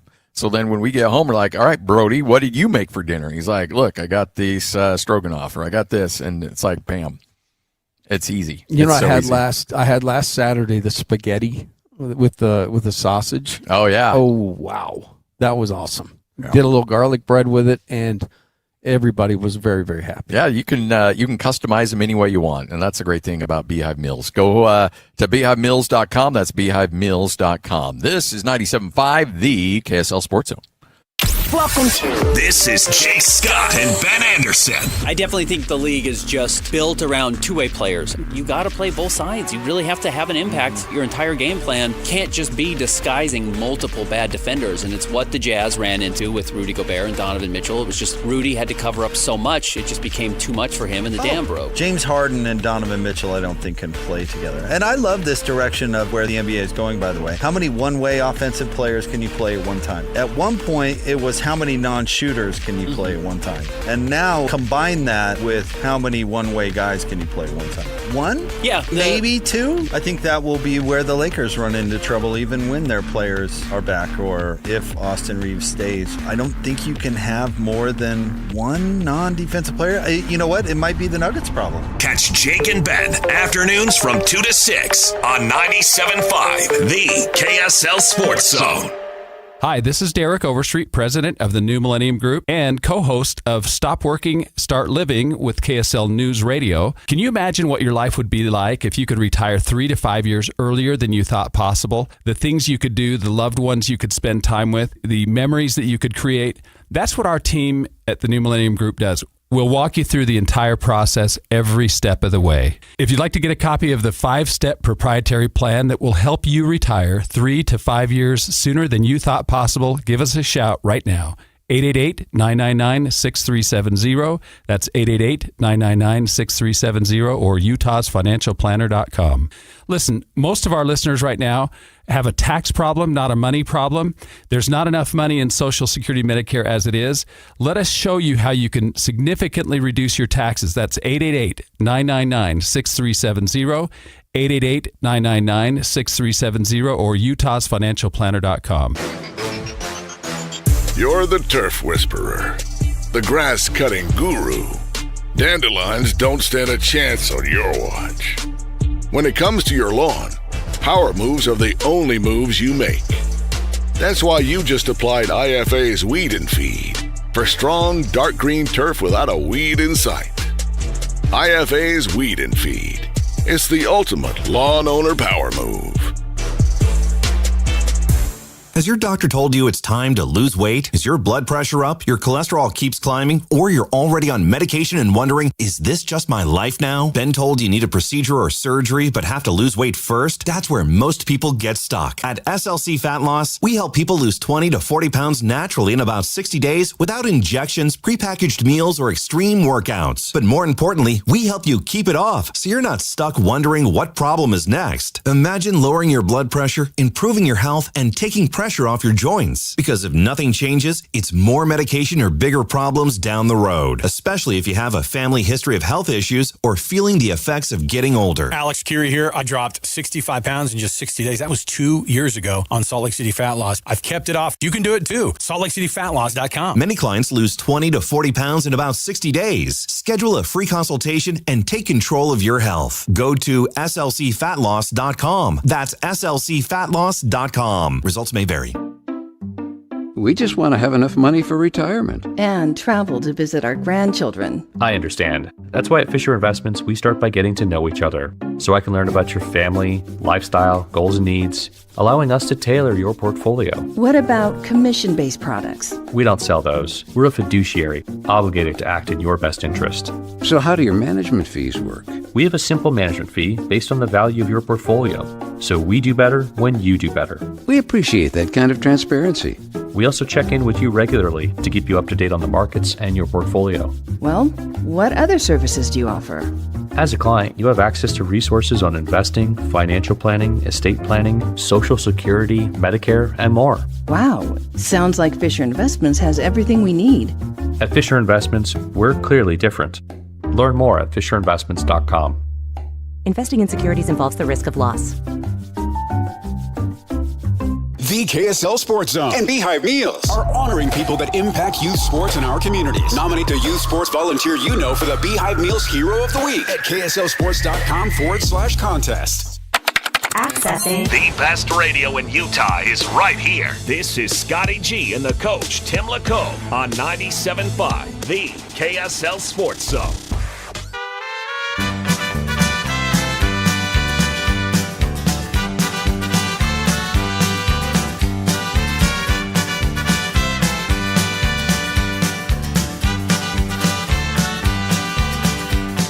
Love is a burning thing. 97.5, the KSL Sports Zone. Scott Girard alongside the coach, Tim Lacombe. We do it every day from 10 to 2 here at Beehive Meals. Normally we say, hey, come on up, hang out with us. You know what? All we want you to do today is just go to the website, beehivemeals.com. That's beehivemeals.com. We'll talk to Adam and Elise and Annette. We got a whole lineup coming up a little bit later on in the show. All right, so... by the way, it's been weird. I got so dialed into the NHL playoffs when the Mammoth were in it, and now I kind of took a step back. But I don't know if you watched much of that game last night. The Avalanche. Oh, it was unbelievable. How did they do that? I don't know, but man, it was like, all right, Minnesota's going to get one here. That'll be great. Extend that series out a little bit. They're up 3-0, and boom, boom, boom, boom, send it to overtime, get the win, and just like that, Colorado's moving on. Well, I had the split screen going, and the games were similar. The Pistons had a 9-point lead with 2 minutes to go. So I'm kind of watching all that go down. It was wild. But, yeah, the Avalanche are just a cut above. Let's be honest, right? And we said it all year long. And it may be that they get tested in the Stanley Cup. But last night, that was just freakish to come back. They were down 3-0 after the first and just fought to end the series. They could have just taken the L and we'll get them next time. But they grinded, which is really hard to do in hockey, and they found a way. It's just, what a gut punch, honestly. And I'm kind of glad that was the deciding game, because if you're Minnesota, I don't know how you come back from that, like in a series. Like, you're done anyway.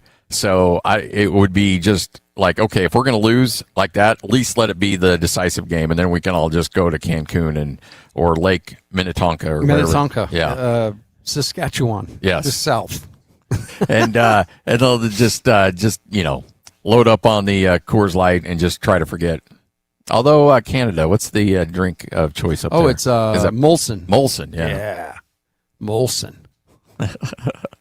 So load up on the Molsons, hang out on the lake, and just pretend like you're in your happy place. Just wait till next year and pick up that stick and go again. But you also mentioned the Detroit game too. I thought, look, Detroit's going to go up in this series. They're going to get one step closer to closing it out, but you're up 9 with just under 3 minutes remaining. And I always, like, when I'm calling a game, I'll always in my mind think that and now look, I've seen some really crazy things happen, but pretty much I feel like when you're like in between 8 to 10 and you get under that 3 minute mark, you should be in a pretty good place. And now I've seen Utah State blow an 18-point lead with less than 5 minutes left and end up losing in overtime to Boise State, one of the craziest games I've ever been a part of. But I thought once you get to that point, 8 to 10 with, again, less than 3 minutes, you should be okay, right? You should be okay, yeah. And really the things that mess you up are quick shots, turnovers. Yep. Cade Cunningham had a couple turnovers that kind of spurred the run. And really, Detroit's MO all year long has just been bully ball. And at the end of the games, they just had a difficult time getting to the paint. You got to credit Cleveland. And really, your boy Sam Merrill was flying around last night. Yeah. I mean, he gives everything he has on the defensive side. But they picked it up there the last few minutes and were able to, Donovan had a horrible night. And he made a big three to give the lead to the Pistons, and then followed that up with a steal. Or a basket off a steal. So, seriously, the Pistons just completely eviscerated. And the Cavs go up 3-2 in the series. Cavs are going to win that series now. They are. Yeah, and I was wrong. I think that it took a monumental meltdown for them to lose this series. I don't think anybody should be rubbing your nose in the fact that you took Detroit, because I do think Detroit's the better team. Yeah, they've been in the lead the majority of the series, I think. The bottom line is that Donovan has not played great, and so they've done a nice job bottling him up. Harden's had moments, but it really has been more Detroit's inability to just close games, to score points, to finish this series out. So, yeah, I think the momentum's squarely with the Cavs going home, and yeah, they'll probably finish that thing in Cleveland. So you're looking at a team now in Cleveland that's probably going to be on their way to the Eastern Conference Finals. So you lose another really good team from the East in Detroit. And so now, all of a sudden, it's the Knicks just kind of parading themselves on their way to an NBA Finals. Yeah, it looks like that to me. The Cavs definitely have showed some life the last couple games and kind of got up off the mat and really took control of the series. So they'll have momentum beating a good team, but they'll face a similar problem in terms of physicality. And, who's going to stop Brunson? Like, who's going to stop him? Good luck. Jalen Tyson? Yeah. I don't know. I don't know that they got the guy. And I want to be careful when I say this, because I am giving him a ton of credit when I say this. I know it'll sound like it's a backhanded compliment, but Sam Merrill's the best perimeter defender on that team. From what I've seen, yeah, he is, because he's aware. Yeah. There was a play last night in transition where Donovan missed a three, and it's one of the cardinal sins in transition defense is, transition defense, you don't have a guy. You get back, you sprint back to an area, and then as a team you build out and you cover the basket up and you build out from there. Last night, so Donovan misses a shot and he runs down the floor, just basically hugging his guy as he runs to the right corner. The ball's coming up the left side of the floor, and there's no help side because he's just jogging back in transition. So part of Cleveland's issues are attentiveness on the defensive end and effort. Harden is never going to just be an all-world defender. So they've got their work cut out for him guarding the perimeter if it ends up being New York. Well, look, New York's going to get there. And so I think you just pencil in New York, and I think we all just on a collision course now with New York and Oklahoma City. And if you're the NBA and you're Adam Silver, you're pretty happy about that because you've got the New York market up against the defending champs. Now, Oklahoma City's not going to be a media darling, but they bring in the defending champ element to it. They've certainly got star power. They've got a little bit of controversy on their side because Shea gets every call known to man. And so there's all of those elements coming up. And so if you're the NBA and you're scripting a finals, that's probably what you want right now. Yeah, and I would even say that the Spurs with Wemby would be a close second because he has really become the face of the NBA in this playoffs. I mean, he's put together some incredible performances. Had the controversy with the elbow, but he came out after that game, and he like I said yesterday, he looked like he came out of a spaceship to play that game because he was otherworldly, and he was doing things on the court that you can't guard. I mean, there's no one in the league that can guard it. So he's definitely. It reminds me when John Morant and played the Jazz and kind of had his coming out party in that playoff. This is definitely Wemby.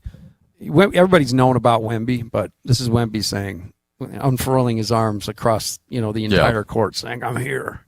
And that's actually literally what he does is stretch those arms across the court. When he walked out of the tunnel, I was down where I normally sit, and I watch everybody all year long. It's just crazy. I mean, a guy on his own team, Plumlee, who's 6'9", 6'10", he hits him about, below the shoulder. It's just freakish to see how big he is. When he was, right before he got into the draft and he was playing overseas, there was a moment where there was a picture that started to float around, and that's when I'm like, oh, this dude's a problem. And it was Rudy Gobert standing next to him. They took a picture after a game, and Rudy's in his street clothes, and Wemby's just in his jersey, and Wemby not only is significantly taller, but just broader and looks more physically imposing than Rudy. Rudy looked like, one of us standing next to Hans. It's just like, whoa, what just happened here? And so you're like, wait a minute, this is Rudy. Rudy's a big human being. Massive. Rudy's an imposing force, and Rudy has put on a ton of muscle and a ton of weight since he showed up as a rookie.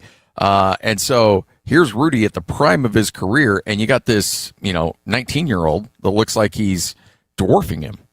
It's just like, uh-oh. Well, and it's not just his physical, right? It's then when you watch him play, like first time I watched his tape, I've seen so many tall guys. I mean, you can imagine through the years, you just get freakish stories and, hey, this kid's 7'6" and he lives in Montana or whatever, right? And most of the time they have a really hard time chewing and walking gum. Let's just say it. And when this kid, I watched his tape, I'm like, oh my goodness, because he was between the legs, behind the back. His body moves like he doesn't have bones in a way. And it was just so different than that big guy stereotype. The fact that he can bring it up the floor, it takes maybe a dribble and a half to get from half court to the hoop. You've seen him jump from and attack the basket from just inside the free throw line. He's just got such a physical advantage, but with that, it's an incredible skill level for a young guy. And as that translates, like this guy's going to, you said it, more than a problem. He's going to be who the Jazz have to go through to win the championship. Oh yeah. No, this guy's going to be the best player in the league for a long time. Yeah. And he's staked his claim for that right now. I think going forward, we're looking at a run of Wemby getting a lot of trophies in a lot of categories. So I do want to be careful because I did put Oklahoma City in the finals, and I still think Oklahoma City will beat San Antonio, but I don't think it's a foregone conclusion like I did before. I don't either, but as I said, if you could have your pick, the NBA would love Oklahoma City for all of that, for all those reasons, and then playing in the Mecca, right? That's incredible in New York, but a close second would be this guy, because the NBA has always hung their hat on star players. Star power. Right? Yeah. And so this kid then can just take the world by storm in the playoffs. And if he does lead his team to the NBA Finals, it's the beginning of, the Wemby era in the NBA. And this is a good time. I mean, like, it's so easy for our generation that grew up 80s, 90s, and we saw a style of basketball, and we became so in love with Larry Bird and Jordan and Magic, and that was what we grew up with. That's what we loved. And so it's really easy for my generation to be like, these soft SOBs, they stink, blah, blah, blah. They wouldn't last 5 minutes against the 88 Pistons, which is probably true. But it doesn't mean that the basketball isn't good. And I think from top to bottom right now, this is about as talented as the league has been in a long, long time. It's talented, skilled, for sure. And I like the fact that the NBA is starting to come back to the point. Listen to one of the hits with Jake and Ben that they're running, in the breaks. And Jake was talking about, and it's true, there was a period in time where you couldn't have, it became a period in time where you couldn't have more than one non-shooter on the floor. I mean, defenses just bend. And what we're starting to see is that's kind of happening on the defensive end now. You've got to have guys out there that can hold their own defensively. That's going to become more and more important as these rosters become more thoughtful. And that's what this CBA is doing. It's making you go out, and you've got to find guys that can punch above their weight. And so your rookies, you're hoping, in their first couple of years, they can do that. And the Jazz have gotten their guys to that point. But at the bottom line, you still got to be able to go out and be really creative in putting a team together, like Oklahoma City has. Yes. They put a team together. This isn't just a star and a bunch of pieces like you saw with the Lakers, an aging star at that. But this is a team with a total purpose. If you want to try to push them around, they've got to line up for that. If you want to try to run them, they got to line up for that. You want to try to, whatever you do, they've got an answer, I guess is my point. And that's a team.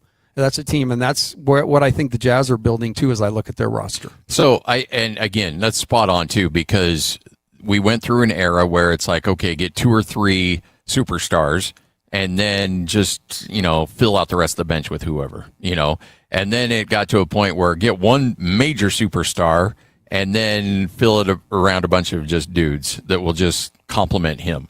And now you're getting like, okay, get your superstar, but then also have a bunch of guys that can adjust, or a deep bench that you can match any style out there. And Oklahoma City has proven that's the winning formula right there. Yeah, because you look at how they got all their guys. I mean, Lou Dort, how they got him, a second-round pick. They have done a great job assembling talent, and they did miss. They had first-round picks they missed on in their rebuild, but you don't have to hit on every single one. At a certain point, you're going to have to make decisions on the crop of guys, and it's going to be, if there's 3 guys there, it's probably going to be 1 that stays and 2 go. So that's all part of the process. The team is ever evolving, it seems, because of the contract situation. But it looks as though the Jazz have a pretty solidified team now for a couple of years, and they'll tweak it each year. But they've got a team too, Scotty. They have guys like, don't discount Maurice Harkless, being a guy who can come in and be a fly in the ointment like Lou Dort is. The Jazz have a guy like Kyle Filipowski, who I'm telling you, anybody in the league would love, because he really is a plug-and-play guy, has been from the time he got here. But it's his physicality. He's upped his physicality level each year. And this year, I mean, he had several games with 15, 16, 17 boards. I mean, that was something he was not doing in college. It's something he wasn't doing year one. But that's another guy that you can put in there with a second unit, and he's a heady dude. You can play through him. So, again, components, pieces, but it's all got to make sense as far as a team goes. And that's why I like what the Jazz are doing. 97.5, the KSL Sports Zone. Scott Gerard, the coach, Tim Lacombe. Hope you're all having a great day. We're live here at Beehive Mills. Learn more at beehivemills.com. Not just the slow cooker mills that are available, but now they've got the flat top mills as well. If you want to check out that menu, get there now, beehivemills.com. This is 97.5, the KSL Sports Zone. For Jazz fans, it's been a rough few years. Well, those days are behind us as the Utah Jazz finally struck gold in the NBA Draft Lottery. Picking second. As the Jazz prepare to draft a potential superstar with the number 2 overall pick, nobody will bring you better coverage of the NBA Draft than the KSL Sports Zone. For all the breaking news, high-profile interviews, and player analysis leading right up to draft night, keep it locked on your exclusive home of Utah Jazz basketball. 97.5. The KSL Sports Zone. 97.5, the KSL Sports Zone. Scott Gerard with you, and there's so many great things about America First Credit Union, but I've told the story a bunch of times. When I had my son, got a job at 14 years old, and he had to set up a bank account because they do, automatic deposits, and so we took him into America First Credit Union, and we had him set up his account, and he since then has just been on the AFCU mobile app nonstop. And he loves to track his purchases. He loves to track everything that's going on. And it's building a level of financial literacy with him that, frankly, I don't know if he would have got anywhere else because of the mobile app. Now, you can take advantage of it as well, and I have the rest of our family, because you can get a quick view of your balances, your purchase history. You can move money around with your account at any time. Like, let's say you set up one of those HELOCs, again, with an incredible rate at America First Credit Union. You can then move money right into your checking. If you've got a big purchase you have to handle, or you've got home renovation projects, it's really easy to manage all of your finances throughout all of your accounts with the America First Credit Union app. And remember, privacy, security is at the utmost with America First Credit Union. Biometrics, multi-factor authentication, card guard. Again, you're going to have the protection. You'll have the ease, you'll have the simplicity, but you'll have the protection you want. Download the free app today on your Android or Apple device. Log in with your account credentials, and you are ready to get going. And if you're an old guy like me and you need a little help, walk into the America First Credit Union branch near you. They'll help you get into that mobile app. It's at americafirst.com. Get there now, or your local branch, americafirst.com. If you're tired of scrambling to figure out dinner every night, you're not alone. Finding something that's quick, easy, and that your whole family will actually eat can feel like a challenge. That's why so many people turn to Beehive Meals for their classic, delicious slow cooker meals. And now, they're bringing that same convenience and flavor with a brand new option, Flat Top Meals. Fresh prepped and delivered right to your door, these meals are ready to be cooked on your flat top grill, griddle, or a regular skillet. Enjoy favorites like steak fajitas, smash burgers, teriyaki chicken, and more. Everything is prepped for you, so there's no chopping, no measuring, and no extra prep. Just thaw, cook, and dinner is ready before you know it. With 8 meals in every box and multiple family sizes to choose from, it's easy to stock your freezer with meals that satisfy. Order online and have everything delivered right to your door, ready whenever you need a quick and easy dinner. Make dinner time easy and delicious with new flat top meals at beehivemeals.com. Tim Jr. here from RGS Exteriors. And let's face it, it's time to update the look of your home's exterior. When was that thing built? In the 50s, 70s, 90s, the 2000s? Well, it's looking like it. Faded siding, drafty windows, leaky gutters. It's time to take action now. RGS Exteriors has been taking Utah homes from drab to fab for over 5 generations. We only use the highest quality materials, like James Hardy siding and gutter topper gutter covers. You will be blown away by how much different and better and awesome your house can look. Your neighbors will be jealous, your home value will go up, and most of all, you're going to love it. Everything we do comes with our industry-leading 10-year everything guarantee, so you can sleep like a baby, knowing if anything goes wrong, you're 100% covered. For a free estimate on your gutters, windows, siding, or anything on your outside of your home, call RGS Exteriors at 801-280-3110 or visit us at rgsexteriorsutah.com. That's rgsexteriorsutah.com. Don't miss the excitement of the crowd, the perfect ping of 300-yard drives, the sound of sinking a 15-foot putt, shifting the leaderboard. Challenge is an understatement. Beautiful, bold, athletic. LPGA's next-gen stars vying for glory on a course that's as stunning as it is challenging. The Copper Rock Championships Epson Tour, May 14th through 16th. Come for the game. Stay for the journey. Copper Rock, born to be played. You're locked on to Scotty G and the coach, Tim Lacombe. Now I know y'all are tripping. Presented by Mountain Land Supply on 97.5, the KSL Sports Zone.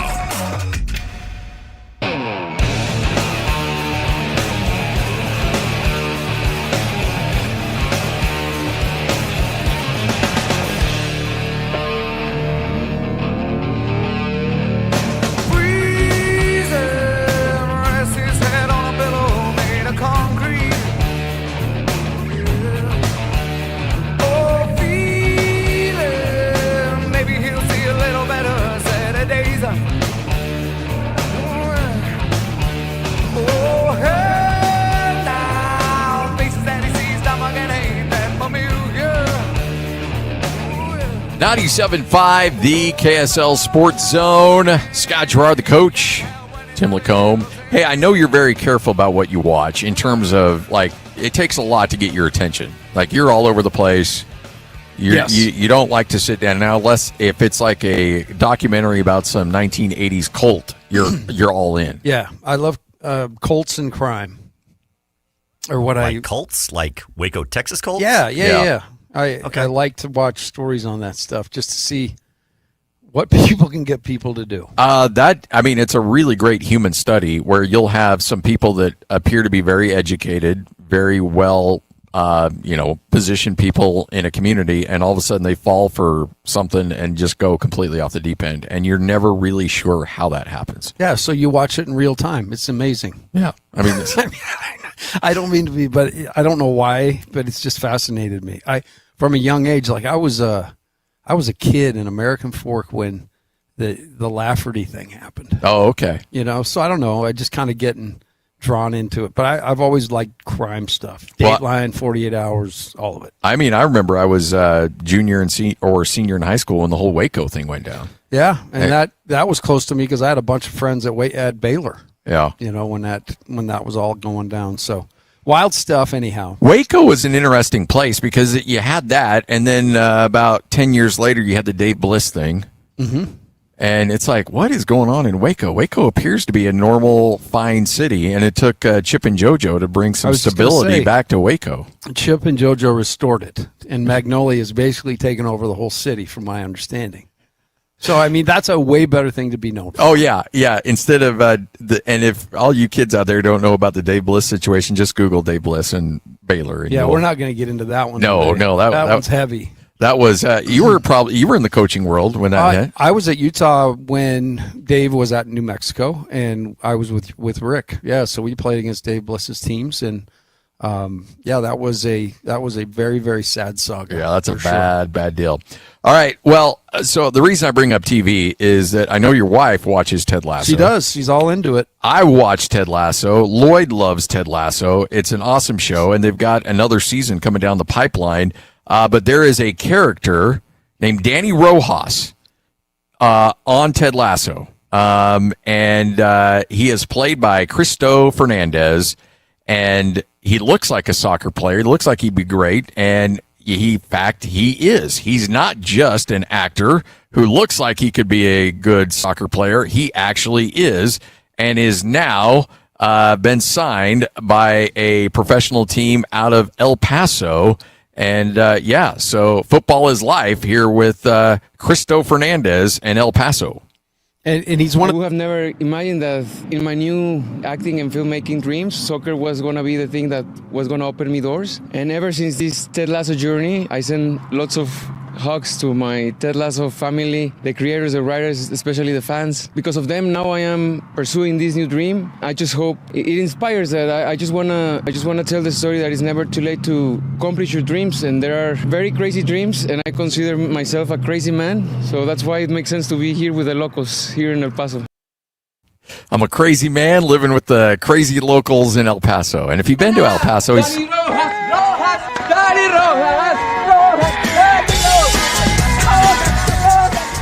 Oh, man, I love that character. He's awesome in that show. Just absolutely incredible. But you know what? Getting a shot. And he's like, and by the way, I like the fact that he's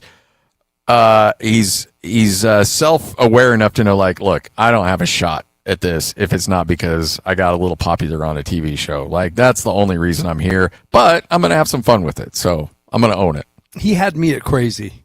Yeah. I lean into crazy. When there's crazy around, I'm in.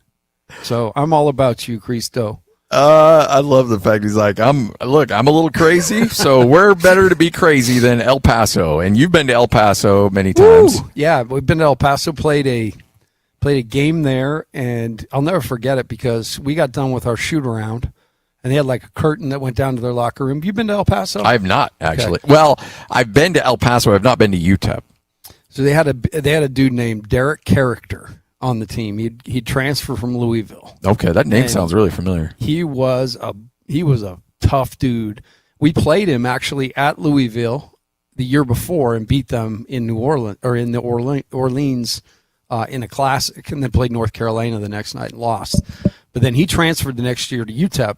So we're out there finishing up our shoot around, and everybody's shooting free throws and getting wrapped up. And all of a sudden we hear this ruckus, like this music. The curtain rips open and their team walks out, and he's got a boombox leading them. And we still had like 10 minutes left on our shoot around. And Coach Rose kind of looks and like, what the hell? So the manager runs over and kind of gets the curtain shut, but the music didn't turn off. And yeah, it gave our guys a little motivation. Oh, yeah? You get We them? didn't have Jimmer that night either. Jimmer didn't play, and Mike Lloyd just turned up. Oh, he was big that night. And anyway, it was, you just say El Paso. But the other thing I remember is driving to the game, you're so close to the border, you can see into Mexico. Oh, yeah. It's like right there. So, yeah, it was a good experience, and one that I was glad to get out of quick. Back in the day when El Paso and right across, is it Juarez, right across the border? Juarez. Yeah. The great Marcroft would go across the border and buy boots, and he'd stock up on cowboy boots in Juarez. I did a great impersonation of Bill. Check that. Hey, rest in peace, Bill. No, Bill would like it. Oh yeah, Bill, absolutely. I knew Bill well. But now, yeah, you're not crossing the border into Juarez anymore. Those days are in the rear view mirror. The boots aren't Unless worth your it, hand's Bill. trying to save some money for travel. Yeah, you may bring back lead boots. Yeah, exactly. If you go over there now. Lead boots for you, Bill. No, the funny thing about Bill, he used to do our postseason banquet every year. He would be the MC. Do you do that for your guys? Sometimes, yeah. Okay. So in Majerus, and he had pretty much a hate relationship. Oh, really? Oh, okay. He would kick Bill out of practice all the time just for odd, like if he turned a page and he heard it or something. He was hard on Bill. But Bill would get up there and year in and year out, and it was like he was auditioning for Broadway. Welcome to Utah basketball banquet tonight.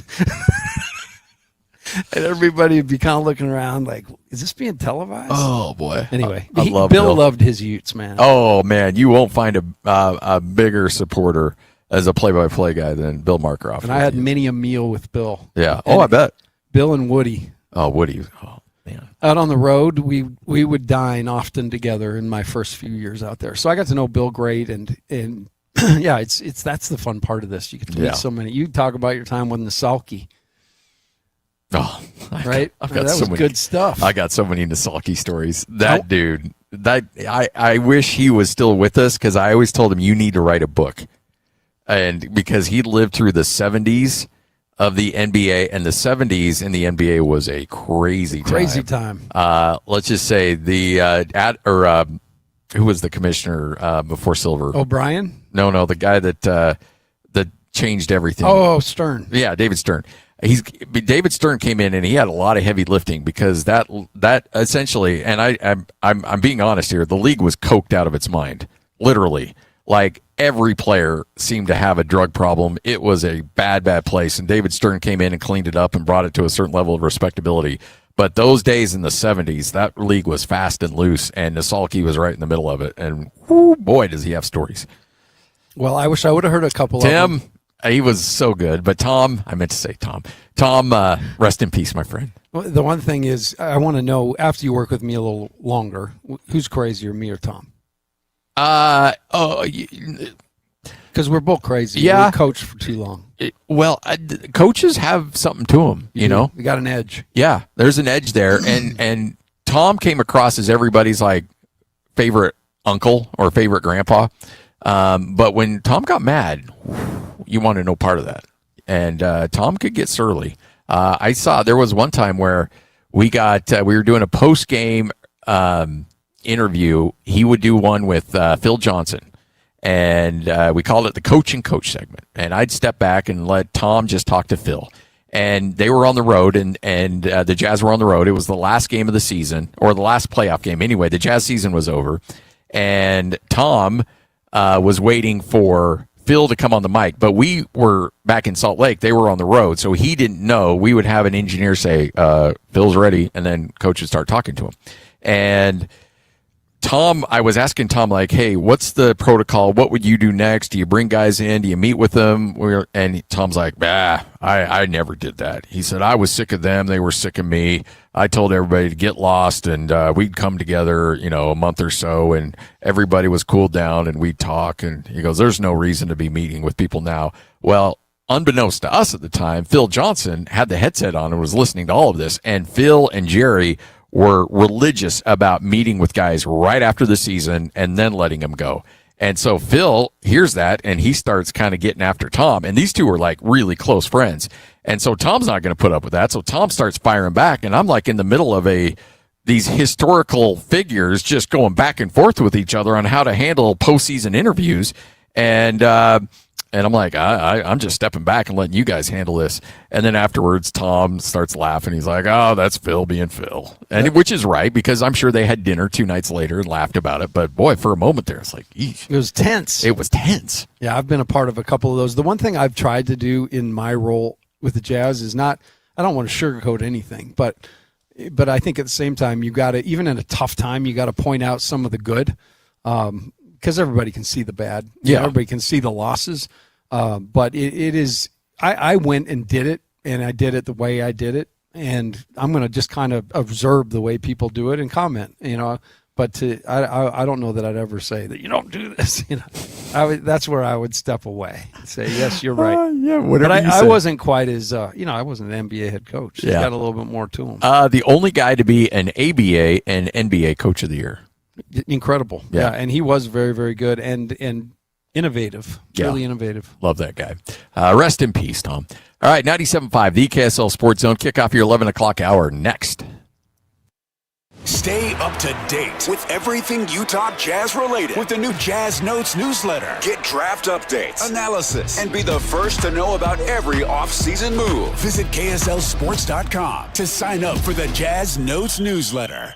Get the latest Utah sports headlines delivered to your inbox with the KSL Sports Newsletter. From the Jazz, Utah Hockey Club, BYU, Utah, Real Salt Lake, and more. Be in the know of all things sports in the state of Utah. Visit KSLSports.com to sign up for the KSL Sports Newsletter. You can't always predict what's next, but you can be ready for it in a BMW SUV. The X1 delivers on confident agility and a striking presence that stands out in a crowd. Or you can own the road in the versatile X3 with advanced driving technology like BMW Connected Drive and sporty design cues. The X5 blends performance and elegance with functionality and a commanding presence. And when only the biggest will do, the X7 steps things up with precision-crafted finishes and 3 rows of luxurious seating so there's always space, even for the biggest plans. Every model is engineered with BMW's intelligent all-wheel drive to give you the confidence in any driving condition. So while you can't always predict what's coming, for every road there's an X built to drive it. BMW, the ultimate driving machine. Discover your dream vehicle at BMW of Murray or BMW of Pleasant Grove. BMW Utah. Drive elevated. Bar Dub Grill is where roadside classics meet ranch-raised flavor. Sink your teeth into juicy, handcrafted burgers made with premium Bar W beef straight from the local Utah farm. From the bold cowboy barbecue burger to the sweet and savory Aloha burger, paired with crispy cowboy fries, hand-spun shakes, or signature spud nuts. Soft, airy, and unforgettable. Bar Dub Grill delivers honest eats with cowboy swagger. Bar Dub Grill in Nephi with easy access right off exit 222 in Nephi. A family office is a team built to handle the 3 biggest financial responsibilities a family faces: wealth management, tax strategy, and estate planning. Most firms only manage your investments and refer the rest out, hoping everyone stays aligned. At Trajan, we built something different. Your wealth, tax planning, and estate planning are handled together inside one firm, under one roof. There's no guessing whether your CPA, advisor, and estate attorney are truly in sync, because our team works together every day on your behalf. When your financial life becomes more complex, your advice should become more coordinated, not more fragmented. One plan, one trusted team. Call Trajan today, 855-TRAJAN-1. That's 855-TRAJAN-1. Trajan Wealth, an SEC-registered investment advisor. Additional services through Trajan Estate and Trajan Tax. Additional disclosures and accreditation at TrajanWealth.com. I didn't realize how bad my windows were until I replaced them. You think your house is fine, and then you sit by a new high-performance window, and suddenly you're not freezing in the winter or baking in the summer. Peach Windows and Doors showed me the difference between builder-grade windows and real performance windows. The glass packages, the seals, the insulation, it's not even close. And here's the part I love. It completely changes the look of the house. Cleaner lines, bigger glass, more light. It instantly feels upgraded. Whether you're building $1 million home or you want yours to look like one, windows matter more than you think. Lower energy bills, more comfort, massive curb appeal. Go see the difference for yourself at peachdoorsandwindows.com or visit their showroom. Trust me, once you see the difference, you can't unsee it. peachdoorsandwindows.com. Broadcasting from the Mountain Home Services Studio, this is 97.5 KZNS FM Colville, 1280 KZNS AM Salt Lake City, and 102.7 KSL FM HD2 Salt Lake City Midvale. This is 97.5, the KSL Sports Zone. The PGA Championship Update is presented by Copper Rock, where the pros play, on 97.5, the KSL Sports Zone. 97.5, the KSL Sports Zone. Time to check in with the man himself, Brian Taylor, Real Golf Radio. PGA Championship finally underway. Some early scores coming in. BT, how are you? Hey, here we go, huh? Round number 1 underway, and had a little rain overnight. The winds are just kind of hit and miss a little bit right now. Not as sustained as they were yesterday, but supposed to get a little more gusty this afternoon. And I'll tell you what, some pretty exciting stuff happening out there on the leaderboard. I think this golf course is holding its own, and some of the best players in the world are starting to rise to the top. And, well, you know what? You know how we are on this show. We always like to start negative. And so let's talk about Bryson DeChambeau. What's going on with him?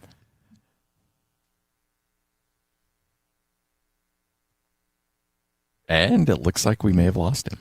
I think Bryson's having such a bad day. Yeah, I think Bryson may have shanked one off the tee box and taken out BT's computer. Exactly. Yeah, I think that's exactly I lost him for a minute, but I'm back. Oh, there we are. You got us now, BT?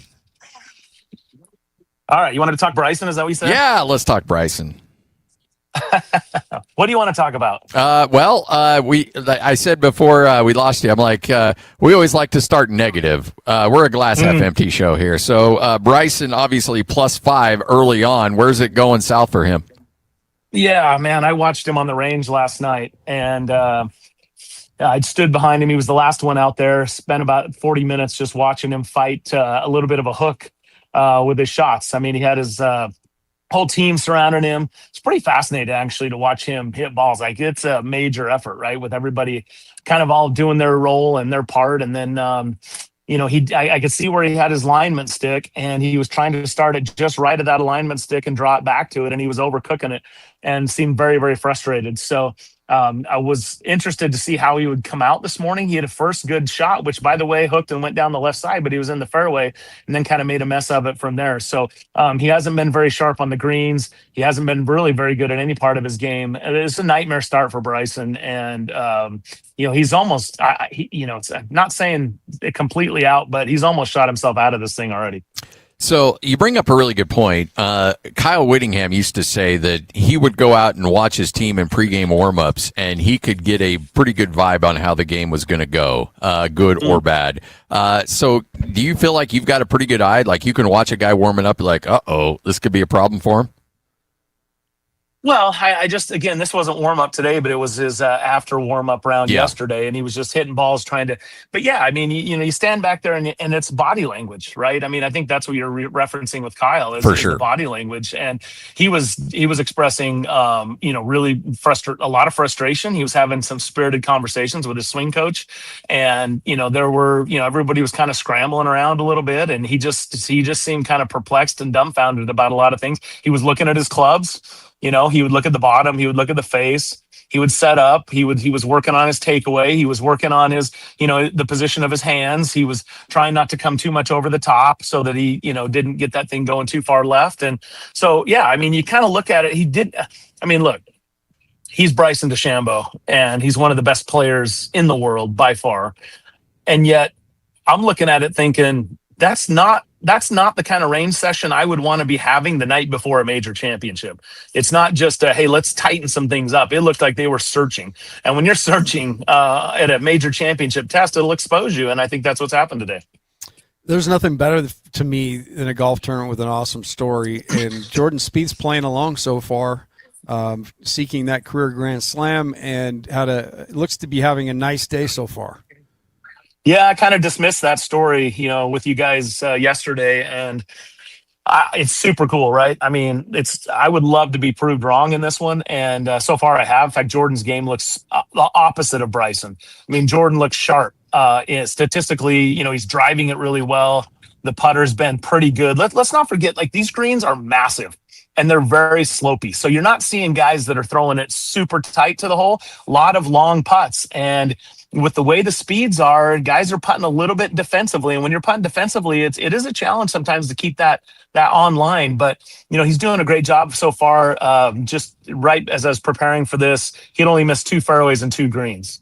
And I mean, that's awesome, right? The Jordan Spieth experience that we have come to know and love to watch is sort of the a page out of Phil Mickelson's book, where he's a little bit all over the place, but he hits these heroic shots and amazing saves and, long putts and, somehow just a really exciting brand of golf. We hear people talk about boring golf all the time, and boring golf is sort of fairways, greens, you make a putt here and there. And Jordan's exciting golf. He's kind of all over the place, but he pulls off amazing, escape shots and saves. And today he's been a little more boring, Jordan, which is probably really refreshing for him. He's not expending a ton of energy, and he seems in really, really good control. So great start to the championship. Absolutely huge story in the making. And, when you look at it, this is his 14th PGA championship. After he missed the cut in the first 2, his only missed cut was last year at Quail Hollow after 10 straight made cuts. He's only had 2 top 10s and hasn't had a top 30 finish since 2019. So he hasn't exactly been knocking on the door at this one, but obviously we know the ramifications of completing the career Grand Slam, and having seen Rory do it last year, my guess is he's thinking that's kind of a cool club to join, and cool. It's awesome to see that he's got his game under control, at least for now. I'm watching his play-by-play right now, and to your point, he just birdied the last 2 holes. He's got 3 left to play, and the hole he's on right now, he hit it on the green, but he's 70 feet from the hole. So tell you how big those greens are, right? Oh, it's easy to do. I went and stood behind the 11th green. That's the controversial one that everybody's talking about. It's a short par 4, and it's a straight-up second shot. And that green is super slopey. It's got some tiers going back to front. But what's interesting is what I was looking at yesterday is I don't see this very often. Right off the little back of the green, there's a little rise and a little knoll that goes into a little collection area that is closely mown, almost like a green fairway for sure. And then it gets into the rough, and then there's a bunker behind it. And I just sat there and thought that is going to be something. Bryson got himself right in that spot today and did his best to just try to get it onto the green. It got on the green, and then it went right off the green and about 50 yards down the fairway off the front. That's how severe these things are. And so kind of interesting that I'm curious to see how Scotty putts these things. He's obviously, had great success at the Masters, as has Rory, and these are big slopey greens like that. The difference is these guys don't play these greens every single year. They don't have the same knowledge, and the same memory that you'd have when you show up at Augusta. And so it has these players guessing. Hey, I saw a clip that was floating around social media, and I thought it was interesting because I thought most golfers swear by these things, but Brooks Koepka was talking about how he doesn't keep a yardage book with him. He's like, look, you just play it, and you get your practice rounds in, and you know the course, and that should be all you need to know. He goes, I trust my eyes and where it needs to be. How rare is that for a golfer? That's very rare. Yeah, that's extremely rare. In fact, I saw that story pop up and I was like, I need to read that. And then I got distracted and I haven't read it because, as you know, the caddy who joins our show every week, he is the man that produces the yardage books every week for these guys on tour and has done so for 20 years. And so he is a scientist. Like, he's a geek. He's like he's down to it's engineering. I mean, he's walking around there with a surveying tool that is worth, tens of thousands of dollars. And this is a real scientific thing. And that was really surprising. I hadn't realized that he doesn't use a yardage book. And a lot of these, I'd say maybe every other player in the field uses a yardage book. Let me say this, just because I was watching the putting green yesterday and so many of the guys would do that. Have you seen them where they straddle the line now and they walk it and they feel it in their feet and then they turn around and do it again, facing the other way? They're trying to understand which way the break is based on how they feel it in their feet. It's a relatively new approach and it drives me crazy. And so when I saw him doing it on the practice screen, I thought this thing is an epidemic. And then I watched Jason Day, one of the best putters in the game, and he stood over there and in his practice, all he did was a traditional, like what you would have seen Jack Nicklaus or others. They would, he would stand behind it. He'd look, he'd approach it. Head turns and looks down the line with his eyes and he strokes it. And I thought, man, that is so much better to watch than these guys straddling it. And maybe that's a little bit what Brooks is his approach with the yardage book. It's like, look, I understand this. I mean, you and I, when we play golf, we don't have a yardage book typically. So we just kind of have to go with, we laser the flag and then sort of have to do some quick calculations in our head. What's the wind doing? Where's that pin out? What's the front of the green most likely? Though, some quick adjustments. And look, my guess is Brooks might not. I would be surprised. Did you read in the article if his caddy carried a book? Because I would think his caddy would probably carry a book to get the yardage. I don't think so. Really? Think because that's interesting. Because the element was he doesn't even have it. Like, he doesn't even keep one. Like, he doesn't have one in his locker. He just doesn't even use one, period. I would wonder if his caddy, because usually when they sit down, I mean, you're going to have a conversation. What's the yard? You got to know what the yardage is. So I guess without a book, you could step it off from the sprinkler heads, but that, again, the book would help, sort of do something like. I'd be curious. I'll have to go out and see if I can get an eye on his caddy and if he's reading it, because it's one thing for him to trust his eyes, but I mean, you do want to know, if you need to carry it 153 versus 158. I mean, that's a difference, right? So yeah, it's interesting. I mean, look, back in the day, they didn't have books. Johnny Miller used to talk about how he would walk around and he would step off the whole golf course and make notes. And they had what they called a card. And he would just have this card that he wrote everything, all the yardages down on. And Johnny wanted to know the yardages in feet.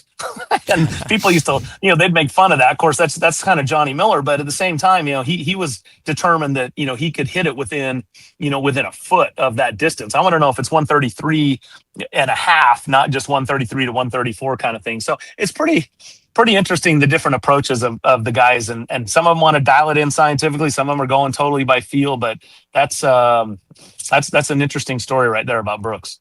What do you know about the two guys that are in the clubhouse and leading right now? Aldrich Potig, how do you say it?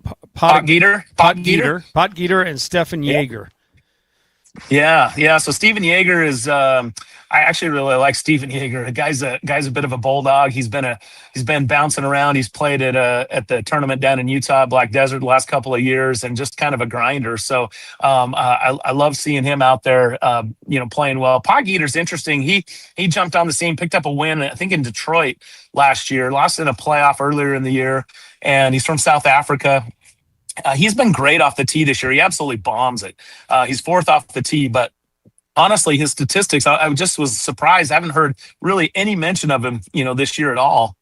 After last year kind of jumping on the scene, he's 120th in strokes gained approach, 122nd in strokes gained putting. This is his first PGA championship. He has played a couple of majors, played 2 Masters and 2 U.S. Opens, and he's only made the cut at LACC at the U.S. Open back in 2023. So this year's not been good for him. I mean, he's missed 6 of 11 cuts so far on tour, and this is a bit out of left field for Poggeter, but I love watching him play. He's one of those really fun young guys to watch and just absolutely bashes it. And what we talked, Rory was the one, and a lot of the players said, look, the way they've set this golf course up, it's sort of, swing it as hard as you can off the tee and then go from there. And so not surprising, I guess, that a guy like Poggeter's taken advantage of that a little bit, but it is just surprising that he's scoring so well, given that he hasn't had a great start to the year. So when I saw this course and you see the name pop up, and I'm like, okay, there's a lot of these courses that you know and are familiar with, and this one didn't really resonate. And then I'm looking at the history and realized that it hosted a PGA Championship back in 1962, and has since not hosted a major since then. A lot of amateurs. The Women's PGA Championship has been there, but talk about the history of this course. It looks like it's been around forever, but not necessarily at this high level very often. Yeah, I mean, this is one of the classic Northeast golf courses. It's an absolute gem.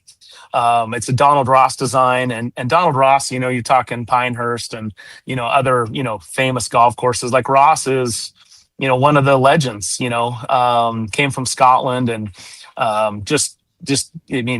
everybody wanted Donald Ross to design their golf course. And this one's a little unique. He did it a little differently, and he added a ton of bunkers. And so it's a little different look than a traditional Donald Ross. But Gil Hanse came in a few years ago and did some redesign, took out thousands of trees and opened it up a little bit and tried to restore it to the pictures that they had seen that Ross had in his original design. And so, yeah, I mean, it's got some great history, as you mentioned, with some of the amateurs. The ladies played a major here a couple of years ago.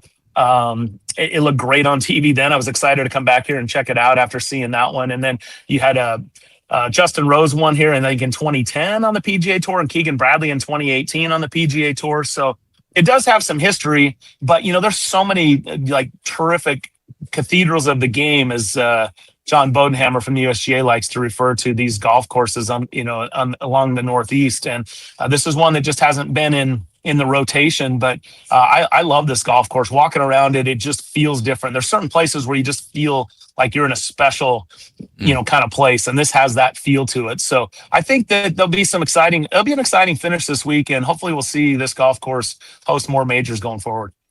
BT, Scotty and I, Lloyd and Alex picked teams yesterday. I just want to read our golfers to you and tell me which team you think is going to win. Okay. I'll start with mine because I'm talking. Scotty Scheffler, Fitzpatrick, and Thomas. Which one?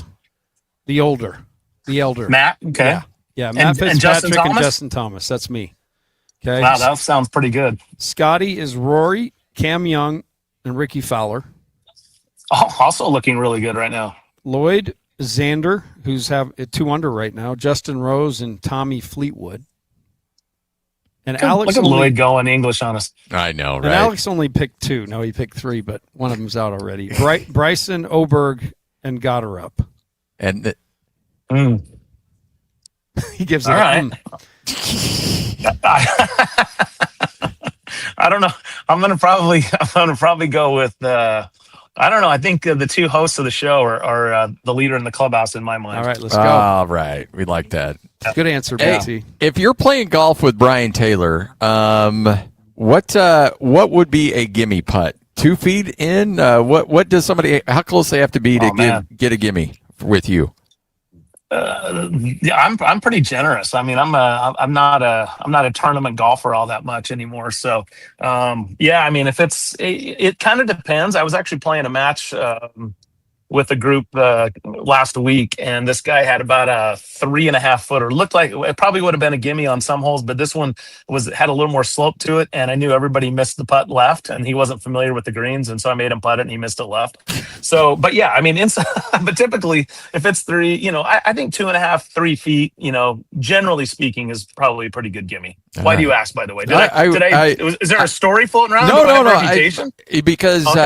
Because you know how our conversations usually go. Usually there's a left turn somewhere, and my buddy and I were arguing about that the other day.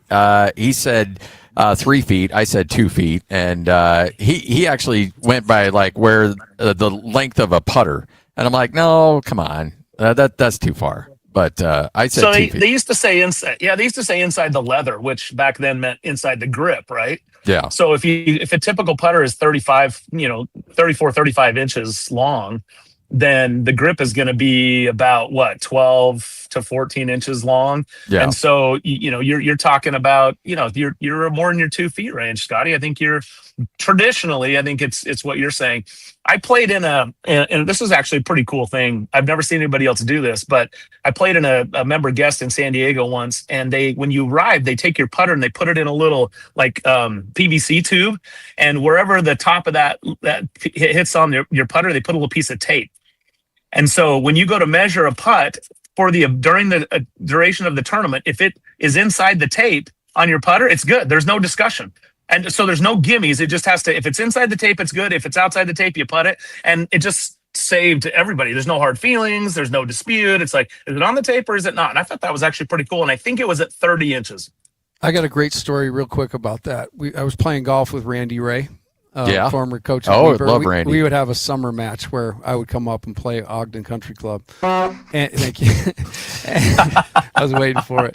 You're honking Ogden Country Club. I love it. Anyway, so Randy hits into a bunker, and he disappears into the bunker, which isn't hard. Yeah, he's not a tall man. So anyway, he hits a shot, and he hits it within an inch. And we're playing a match, and we're all just freaking out. And he comes up out of the bunker looking at it, and it's like, nobody said it's good. You got lockjaw? He was yelling, you got lockjaw? So don't have lockjaw, BT. Give the putt. I love it. Yeah, the nice way of doing that is you just, when you walk up to it, you go, God, it's a little quiet around here. Exactly. That's a good way to put it. Is this good? So. Is this good? Yeah. Usually, by the way, when I ask Bob, I'm like, is this good? You know what his response is? No. It's not bad. That sounds like Bob. That does sound like Bob. Well, hey, BT, we appreciate it, man. Have a great show on Saturday, and let's recap this thing next week, okay? Looking forward to it. Thanks, boys. There he is, the great Brian Taylor, right here on 97.5, the KSL Sports Zone. Catch him every Saturday morning with Bob Casper and Real Golf Radio. All right, I am fired up for this conversation. I'm so proud to call this guy a friend. Adam's with us from Beehive Mills, and you've been part of the station for a couple of years now, and already this place was cooking before, but at that point. But where you're at now, walking into this facility and seeing what you've built here up in Ogden, starting from you and your wife trying to put something together in the middle of COVID for some neighbors, and now where you're at. I mean, just talk about this journey, man. This is incredible. No, first, welcome to the building. Yes, this is awesome. We've wanted to have you on remote for a long time. It's never really made sense because we're an e-commerce company. We want to deliver the meals to, our customers. But with us opening this brand new state-of-the-art production facility, like it was now or never is what we felt. So I'm glad that you guys were able to come toward the facility, see, everything from our blast freezers to, the production facility to the offices. It's fun, isn't it? Oh, it's really cool. And I'm just, again, I can't say how excited I am for you personally and Elise, your wife, because it's like the great American success story, the great Utah success story. You guys came up with a good idea, you went all in, and here you are. Yeah, and we'll save the founding story for next segment because we'll have her on. Yeah. And it comes better from her. But there is something fun where we've really gone from the scrappy entrepreneur to one of Utah's fastest growing companies to one of the nation's fastest growing meal prep companies. And we expect this building to help us take the next step. So we opened up shipping nationwide in January, which is a huge step for us. But for us to be able to keep up with the demand long term, we needed this facility. And so this has been what we've been building up to for a long, long time. You know what's really cool, too? Obviously, 60,000 square foot, state-of-the-art facility. This is awesome, but this is a really historic part of Ogden. I was walking around with Annette, and she was showing me on the backside is the old stockyard ramps that they would move the cattle up into the train. That's some really cool things. Yeah, I'm glad that she was able to point that out. I knew that you've gotten the tour of inside, but outside is where it's really fun to see. So, yeah, for those that know Ogden well, the history of Ogden, it's known for the railroads. Here specifically in this spot, we had the Ogden Union stockyards for almost 100 years. So yeah, your livestock, your cattle, your hogs, your sheep, were all, brought here, auctioned off, and then went all over the nation. So it was very much, this was a crossroads point for, livestock. And us as a meal prep company, it's really fun for us to kind of continue in a very different way. But it's still able to tap into that legacy that Ogden has as a food processor. What is it that I'm a consumer? I obviously am new to the show, but the reason I started using Beehive meals is because of the show, because I listened to these guys and they did a great job, Hans and Scotty. And we were in a position where we were empty nest and we needed something that made sense because it seemed like we buy too much and not use it and it'd go bad. So we started, and I tried a bunch of different things, but your meals, the flavor stood out to me. What is it about your approach that makes y'all different?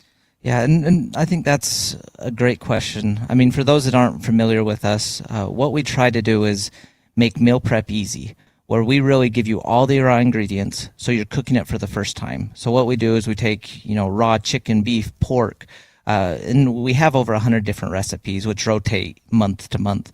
But we put those in a vacuum sealed bag. Then you cook it for the first time in a slow cooker. And then later on, we'll talk about our flat top meals, which huge is fan of those. A neat variation. And a really similar concept where we're just trying to make it easy or convenient for busy parents. And so you're cooking it for the very first time. So historically, it's been about the slow cooker, and then you cook it in the slow cooker, you finish over rice or pastas, tacos, sandwiches, which is really neat because you can customize it to your own personal needs. You're not tied into a specific recipe. And then, so you're cooking it for the first time. You get the smells of the home cook. It really is your home cooking it.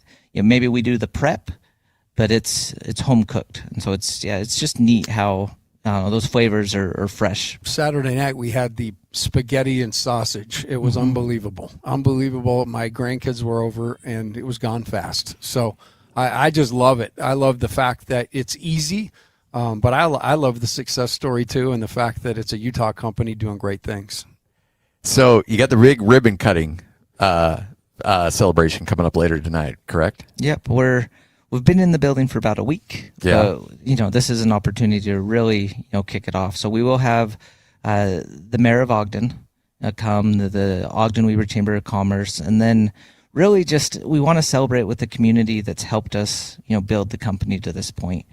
So you guys, you were top of our invite list. We've been working with KSL for a handful of years. We expect many, community members to come up. So whether that's family or friends or media members or, local officials, it'll be a fun, just evening. I'm so fired up for you. This is cool. I drove up and I saw this facility. I was like, oh my goodness. Adam and Elise, they have knocked it out of the park. This is incredible. But congratulations. Looking forward to chatting with you, Elise, and other members of the staff throughout the show. It's at beehivemills.com. And again, Adam kind of touched on it. They have their flat top menu as well. So go check that out at beehivemills.com. If you're you're like me and you like to get out on the flat top, but you don't want to do all the chopping and all the measuring and all that other stuff, boom, you got that as well. It's all there for you at beehivemills.com. This is DJ and PK. Here we go again. How much does the second pick change your perspective on the Jazz tanking? I don't know. It's too early to say. You have to get the players, and then they have to play to the level that you want them to play at. That hasn't happened. When I see it, I think I'll like it, but I still haven't seen it yet. So I'm a little apprehensive to say absolutely. Simply getting the picks wasn't the goal. Getting the quality player with the pick is the goal. Any team can tank. That doesn't take skill. What takes skill is identifying the right player. You want separation? Do stuff that not everybody can do. Anybody can tank. That's been proven. But that doesn't mean it was successful. As long as you cash in on it, then you're good to go. I would argue if you didn't cash in on it, that makes the tanking worthless. Catch DJ and PK mornings from 6 to 10 on 97.5, the KSL Sports Zone. Is your financial advisor managing your risk or just a spreadsheet? Hi, I'm Jeff Jr., founder of Trajan Wealth. Many financial advisors rely on target date funds, which are one-size-fits-all portfolios that don't know your name, your family, or your goals. And that passive management can leave you dangerously exposed. At Trajan, we look at the whole picture, not just the stocks everyone else buys, but the private market opportunities most advisors ignore. And as fiduciaries, we build a strategy around you, coordinating your investments, tax strategy, and estate into one cohesive plan. Your financial life deserves more than just a generic portfolio. Real planning isn't a stack of statements. It's the confidence of knowing where your income will come from for the next 30 years. Good enough isn't good enough for your family. It's time for a change. Schedule your complimentary consultation today. Call 855-TRAJAN-1. That's 855-TRAJAN-1. Advisory services through Trajan Wealth, LLC, an SEC registered investment advisor. Private equity investments require accreditation. Other services through Trajan Estate and Trajan Tax. Additional disclosures at TrajanWealth.com. Have you ever looked in the mirror and just didn't feel like yourself anymore? Maybe your clothes didn't fit the way they used to, or you don't like how you look in them. Honestly, it's more than that. It's how you feel walking into a room, avoiding photos, skipping events, not feeling as confident at work or even with your spouse. Over time, that starts to wear on you. But here's the truth. Losing weight is one thing. Feeling confident again and keeping it off, that's what really matters. At SLC Fat Loss, we help people lose 20 to 40 pounds naturally in about 60 days without injections, crazy workouts, or prepackaged meals. More importantly, we show you how to keep the weight off so you can feel comfortable in your clothes, confident going out, and actually like what you see in the mirror again. Alex Curie here. I dropped 65 pounds in just 60 days. That was 2 years ago on Salt Lake City Fat Loss. I've kept it off. You can do it too. SaltLakeCityFatLoss.com. Many clients lose 20 to 40 pounds in about 60 days. Schedule a free weight loss consultation and start to feel confident again. Go to SLCFatLoss.com. That's SLCFatLoss.com. Results may vary. Your new 2026 Mazda CX-5 has arrived at Tim Daly Mazda Southtown, and we'll make your dollar go farther with $3,000 more on your trade-in when you buy your new Mazda CX-5. Plus, get financing for as low as 1.9% and free gas for a year. With all that from Tim Daly Mazda Southtown, you and your dollar will go farther than ever. Visit us in Sandy today. APR OAC, 36 months at $29.04 per month for 1,000 financed. Not available with any other offers. See dealer for complete details. For over 30 years, Replenish Landscape provides the finest compost and hardscape products from bark, mulch, top dressing, and playground materials. Replenish products are perfect for flower, veggie gardens, and top dressings for your lawn. Visit ReplenishCompost.com. Replenish is good stuff. It's time to saddle up and talk about the winners and the losers. This is the good, the bad, and the ugly. Now, here's the good.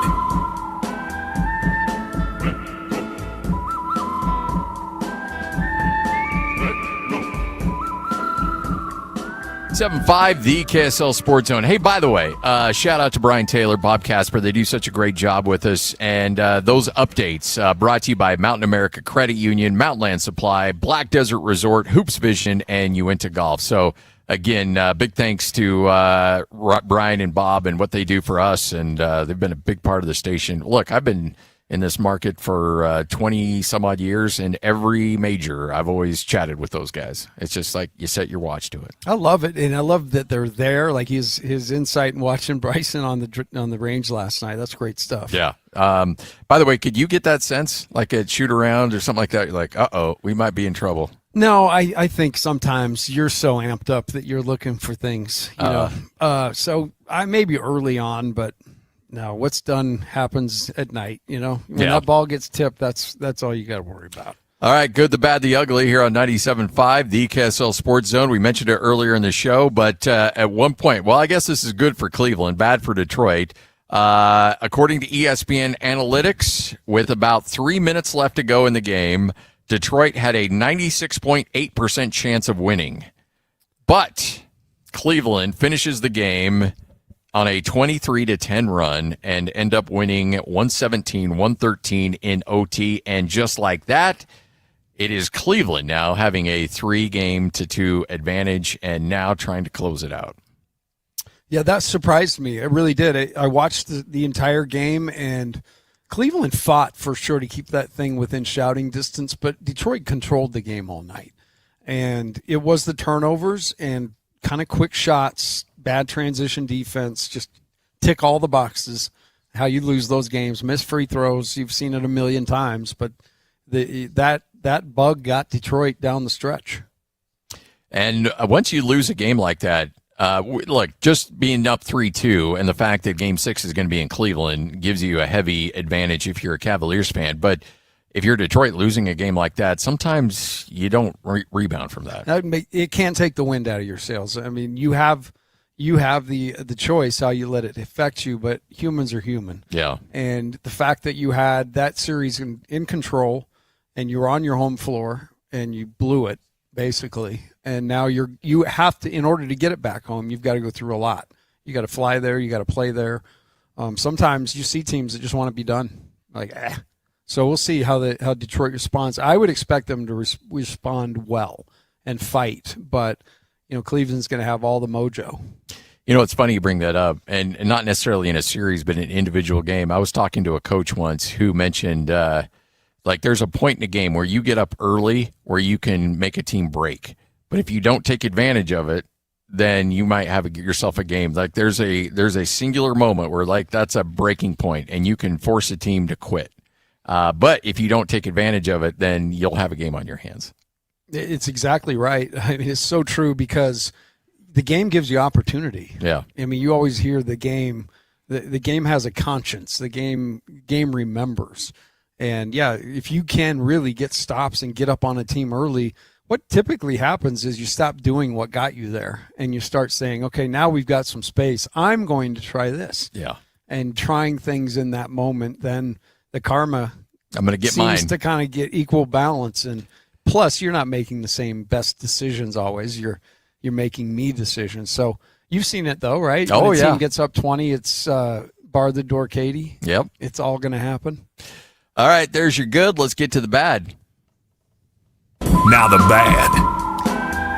All right, if you're Bryson DeChambeau or if you're Rory or if you're Scotty Scheffler, these guys have been around for a long time. You can understand, okay, every now and then you're going to be late to a tournament. Every now and then you're going to be behind schedule because, look, you've been there, you've done it. There's not a lot new to it. But Garrick Higo, not necessarily a household name when it comes to golf, and he was a minute late to his tee time. So he was not there on time. I got to imagine if I'm Garrick Higo, I am making sure that I am at the tournament and ready to go an hour before it's my tee time. And as soon as they say, get up to the tee box, I'm ready to go. But instead, he was not. He was exactly 1 minute late. And that means, as a rule official approached him saying, you're a minute late, and he would be penalized 2 strokes. So he was already, before he swung a club, was +2 on the tournament. And you know what he ended up doing today? Talking about getting a bad hop early. He finished -1. See, he would be at 3 under. He'd be at 3 under if he would have just been on time. That's one of my pet peeves. Yeah. I like to be on time. I've noticed that, and I appreciate that. Except for the time that I closed the deal and Lloyd gave me gas because I was a minute late. Did he really? It's like, interesting. Oh, man. By the way, Lloyd back in. Oh no, Lloyd's not back in studio because Lloyd doesn't really value the show that much. He's doing something else. So, Alex, thanks for hanging in there with us, man. We appreciate it. I got you guys. Yeah. Make sure he doesn't hear that. We don't. That's not how we feel. No, it is how I feel, and you can play that back for him if you'd like. As soon as he gets back into the studio, sometime next week. He just had to run to Crown Burger, man. Cut him some slack. There's your bad. Let's get to the ugly. Well, if you feel like there might be a few more whistles in the NBA playoffs, you are correct. NBA officials are calling about 15% more personal fouls so far in these playoffs than they did during the regular season. That's a differential that's on pace to be the largest in NBA history. So, usually you hear that they swallow the whistle in the playoffs. Now there's actually been an increase over the regular season in fouls called. Well, it's interesting to me because I sat through some really long games this year where the officials got really whistle happy. It's hard to find a happy medium, especially as how physical this game's being played. And the playoffs are up another level. I mean, I watch every night, and just getting the ball in bounds, you watch a guy grab a dude around the waist, no call. Like, to me, it's frustrating because I do believe that I don't know we'll ever get it right. Yeah. You know what I mean? You either have to call every one of them or not call any of them. And right now it's kind of stuck in a weird spot, but I do believe it's the physicality. The game's being played so physically that the officials probably just have to call stuff. Now, they didn't call the foul last night. That would have won, at least given Detroit a chance to win the game with a second left. And that's where all of this stuff loses me, because why do we review stuff? Why do we spend all this time? And stuff like that still happens. I know. Yeah, it doesn't make any sense. It makes to me cranky when we talk about the stripes. I know. Look, you can take the guy off the bench, but you can't take the bench out of the guy. Remember the look I got from Mike Reed this year? Yes. Utah State. Oh, I forgot about that. That was something else. So Coach was filling in on a Utah State game with me, and Mike Reed, who's been an official for a long, long time, and has been known to get a little weird with his whistle sometimes. And he comes over and he immediately recognizes you and was like, "Nah, I'm not going to have anything to do with this guy." Yeah, he doesn't like me. We got into it a few times. Let's put it that way, Mike. How many times did you mix it up with Dave Hall? Now, Dave was okay. Dave was always just like talking to your uncle, Uncle Mel or something, you know. I respected Dave because he did it for so long, but it was just hard to get beyond Dave loving himself some Dave. Yeah. Right? Yeah. I one of these days we got to go through some old officials and have you give the book on these guys. That's true. We'll get a list and I'll grade them out here on the air. 97.5, the KSL Sports Zone. Scott Gerard alongside the coach, Tim Lacombe, right here on the Zone. Turn it up. Let's go. It's a new era for sports radio in Utah. This is the all-new KSL Sports Zone. As always, DJ and PK kick off your mornings from 6 to 10. Then introducing the newest addition to the KSL Sports Zone. The coach, Tim Lacombe, joins Scotty G every day from 10 to 2. And as you wrap up your day, Jake Scott and Ben Anderson are there with the best sports talk in Utah from 2 to 6. Live and local, all day, every day. Your home for the best sports radio in Utah is live, on air, online, and on the KSL Sports app. This is 97.5, the KSL Sports Zone. You know, there's always that adage, support local, and we're big fans of that here on the show, support local. But it's a lot easier to support local when they give you the best price, the best service, and the best quality of product. And, Coach, you're experiencing that for yourself right now with Advanced Windows. Not only are they local, but they're the best out there. Yeah, I loved my opportunity to meet Rob and Jordan from Advanced Windows. They came to the house, did the measuring, figured out exactly what we would need.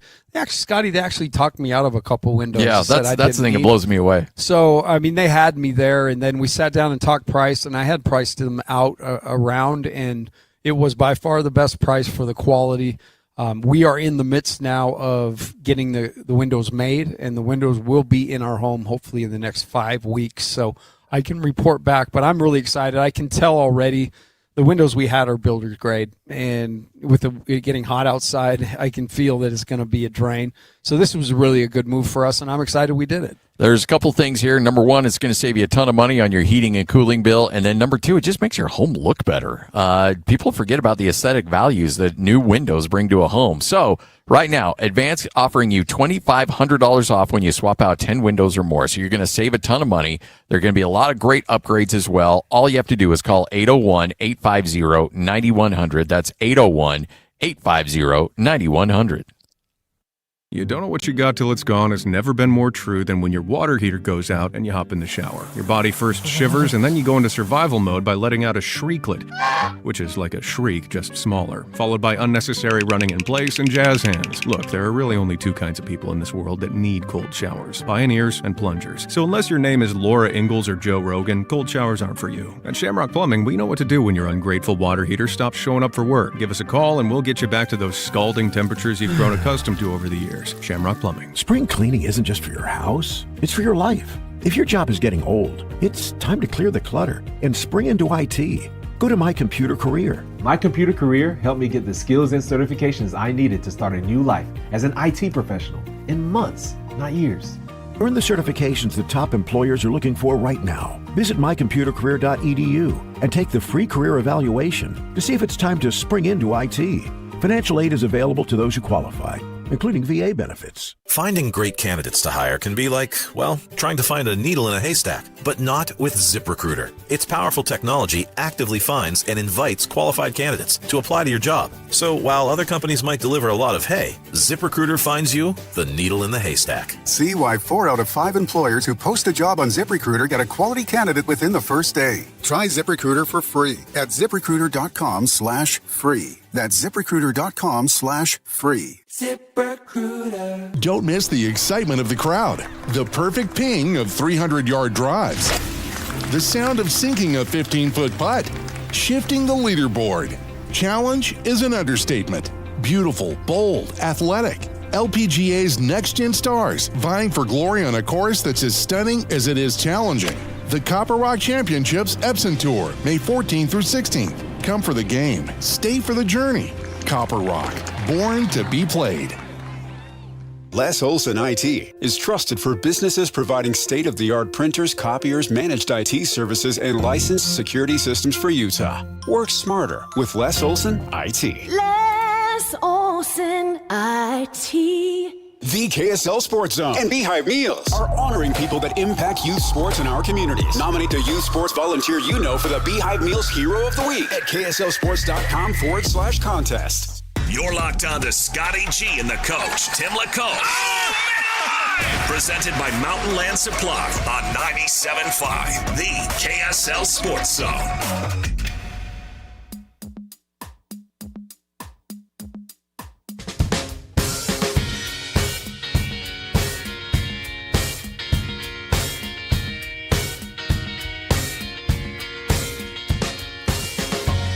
97.5, the KSL Sports Zone. Scott Gerard, the coach, Tim Lacombe. As, boy, we got a lot to talk about. Coming up next, Greg Barnes from Inside Carolina. So we'll talk a little Caleb Wilson with him. So we've had Greg Wrubell to talk a little AJ DeBonsa. We've had, we had a guy come on yesterday that talked to, Ari Temkin, who talked about Darren Peterson and did not give the best vibe about Darren Peterson. So he had some strong opinions there. So everybody's got some opinions, and we'll continue to break down. We've also had some people on to talk about Cam Boozer, and coming up next, Caleb Wilson, which I do not think anybody should overlook in terms of being a number 1 or number 2 overall pick. I think these 4 guys, we might see the deck get shuffled quite a bit before it's all said and done. For sure. And I think Caleb Wilson is the guy who is kind of seen as the 4th guy. Yeah. And, I think it probably may be a mistake this early to do that. We're talking about a kid that went to North Carolina. He's 6'10", is 215. He's got crazy length, averaged 20 or just under 20 a game as a freshman. But he is a guy who is really motivated to be great. Yeah. And he takes offense. He said, I love what I learned from Jordan is you find a way to have an edge, and you take that out, and you have a reason to go out there and battle. So, he's definitely intriguing. He's going to be a guy the Jazz talk to for sure. And, just the way we started the show, I think as teams talk to these guys, as they make the rounds, you talk to one guy, and you're like, man, I love that. And then the next guy comes in, ooh, he was maybe even better. So it's going to take time to get to everybody and be able to sit down and have those conversations. And then the Jazz can have all of the data, all the analytics, all of the film, all of their gut, and then they'll cull it all over. And again, I think they are in a position to get a great player, and these 4 guys will be great players in this league. Yeah, so you will probably, unless something really crazy happens, you'll see one of those 4 guys wearing a Jazz uniform next year. And frankly, we'll all have our opinions, and we'll all have, who we like or who we don't like. But frankly, you can't go wrong with any of the 4. No, it's really, like I said, they all have such strong things that they bring, but they also have things they need to work on. The thing I love, as I said earlier, the Jazz take that stuff they need to work on head on. Yeah. It's not something they dilly-dally. They jump right into it, and saw these guys get better and better as they've come in. I mentioned Flip. I mentioned Bryce, all that. So, the Jazz are in a great spot, and this pick will just add to that. And, I know everybody's so intrigued by it, but the bottom line is let's let the guys doing the work do the work. All right. Yeah, no doubt. All right. So I'm fired up, and I've told both Adam and Elise how fired up I am for them. We've kind of watched Beehive Mills was already cooking pretty well before we got involved, but just seeing where it's gone from then till now is just amazing with this incredibly beautiful building. Elise is with us right now. Elise, let's go back in time. Let's hop in the DeLorean. Go 88 miles an hour. Go back to 2019. In your wildest dreams, could you have ever imagined this? No. I mean, at the time, it was like mid to end of 2019. And I was a stay-at-home mom of 2 young kids. I had a 2-year-old and a 9-month-old. And it was just a situation where my husband, Adam, was working for a small business here in Utah. And unfortunately, that company was on its way under. He wasn't going to have a job much longer. And so it was like, shoot, like we have to pay our bills. And that's really how this started. It was truly just to pay my mortgage. And so I woke up one morning and it was kind of like, okay, my kids were still asleep. Adam had gone to work for the day. And I grabbed my phone, pulled up the notes app on there, and I titled my note, "Things I'm Good At That Could Make Money." And it was like very homemaker things. Yeah. I don't have a college degree. I don't necessarily have those like hard work skills. It was like crocheting and baking and then freezer meals was on that list. And so I was like, oh, I could do that for other people where I do all the shopping and I prep the food and I deliver it to them. And so I took my idea that same day. I got some Adobe stock photography because I didn't have any marketing content for it. And I threw a picture collage together, threw it up on Facebook. And that was like when it started. And there was just such a positive response. I remember even calling Adam that day and saying, like he was at work. He had no idea any of this was happening. And I called him and I was like, I think I just started a business. That is so great. How was your day? I just started a business. and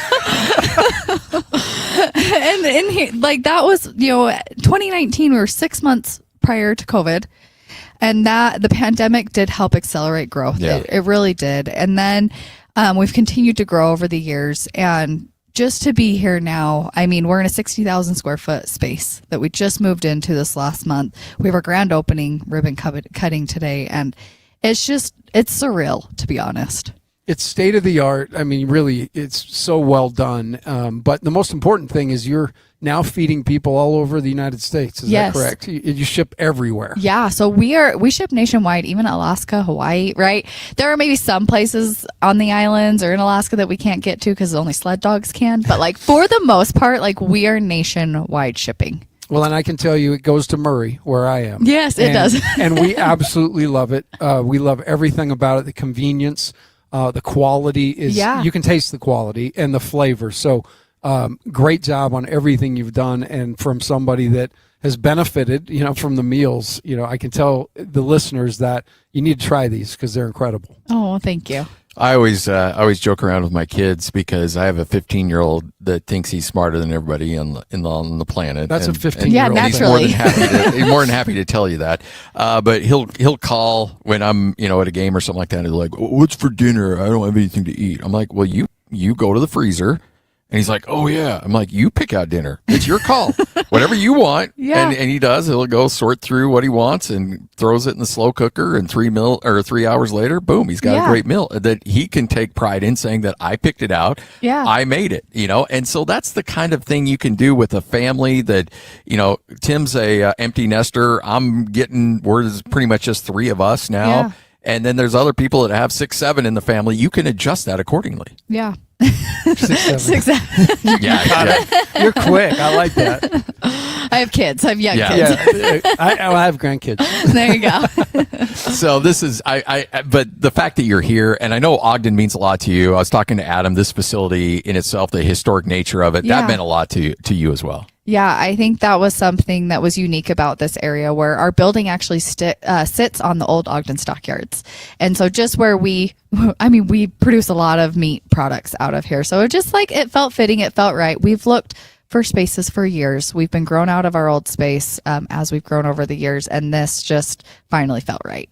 All you have to do is go to beehivemills.com, enter in the promo code TheZone. It'll take $20 off your order. There's great subscription models available that's going to save you some money. One thing I've always loved and is that you guys, I mean, look, it's like you like it or you don't. That's cool. Yeah. We're not going to lock you into some long-term contract or anything like that. We understand we're not for everybody, but we're for a lot of people. Yes, so. yes, you are. You're definitely for the Lacombs. I can tell you that. Again, use the promo code TheZone, $20 off your first order right here on 97.5, the KSL Sports Zone.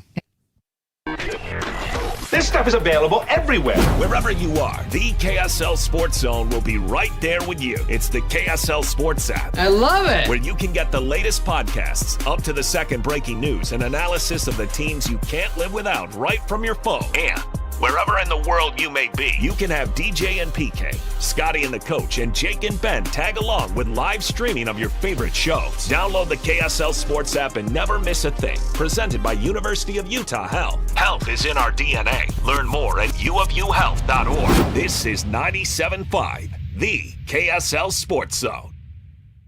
Hey, Mammoth fans, the 2026-27 season tickets are on sale now. Be there for every goal, every hit, and every moment of the next season. Season ticket members get the best seats, the best value, and exclusive perks all season long. Call or text 801-325-PUCK. That's 801-325-PUCK to reserve your seats today. Don't miss a moment next season. Tusks up. Tim Jr. here from RGS Exteriors. And let's face it, it's time to update the look of your home's exterior. When was that thing built? In the 50s, 70s, 90s, the 2000s? Well, it's looking like it. Faded siding, drafty windows, leaky gutters. It's time to take action now. RGS Exteriors has been taking Utah homes from drab to fab for over 5 generations. We only use the highest quality materials, like James Hardy siding and gutter topper gutter covers. You will be blown away by how much different and better and awesome your house can look. Your neighbors will be jealous, your home value will go up, and most of all, you're going to love it. Everything we do comes with our industry-leading 10-year everything guarantee, so you can sleep like a baby, knowing if anything goes wrong, you're 100% covered. For a free estimate on your gutters, windows, siding, or anything on your outside of your home, call RGS Exteriors at 801-280-3110 or visit us at rgsexteriorsutah.com. That's rgsexteriorsutah.com. Utah's got the Big Five, but this week we're showing you the Mini Five, hidden state parks flying under the radar. Tonight, Anasazi State Park in Boulder. We have a 900-year-old ancestral Puebloan village. We're trying really hard to tell an accurate story, what these buildings would have looked like had they remained intact. Watch KSL 5 News at 10, and you can win a guest card to hit the road yourself. The Mini Five, Utah's Hidden Gems, tonight on KSL 5 News at 10. I'm married with 2 kids. I'm a veteran. I own my own business. I'm a retired school teacher, and I've had thoughts of suicide. But, thankfully, my granddaughter made a point of checking in on me. Spencer noticed when I was distancing myself. One of my buddies, he was worried about me. Having someone when I wasn't myself. When I need it most. Help me live on. Live on. Live on. Connection can prevent suicide. Learn more at liveonutah.org. I don't need to explain to you that water runs Utah, that we didn't get enough last year, or that Utah is one of the driest states in the country. But I will tell you, slowtheflow.org has tons of tips for saving water. Head to the website to learn how you can keep Utah beautiful and livable. 97.5 KZNS FM Colville, 1280 KZNS AM Salt Lake City, and KSL FM HD2 Salt Lake City Midvale. This is 97.5, the KSL Sports Zone. The best sports radio in Utah is right here, right here. This is Scotty G and the coach, Tim Lacombe, on 97.5, the KSL Sports Zone.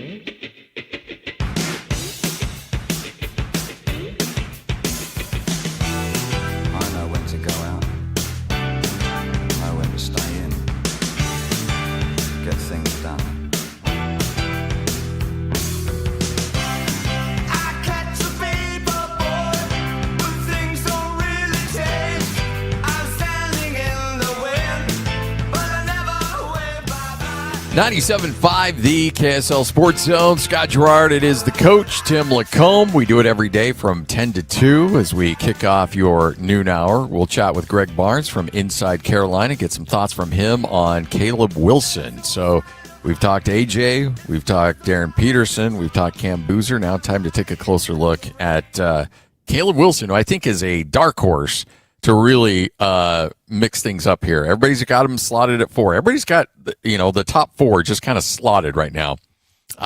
I would not be surprised if that thing gets turned upside down.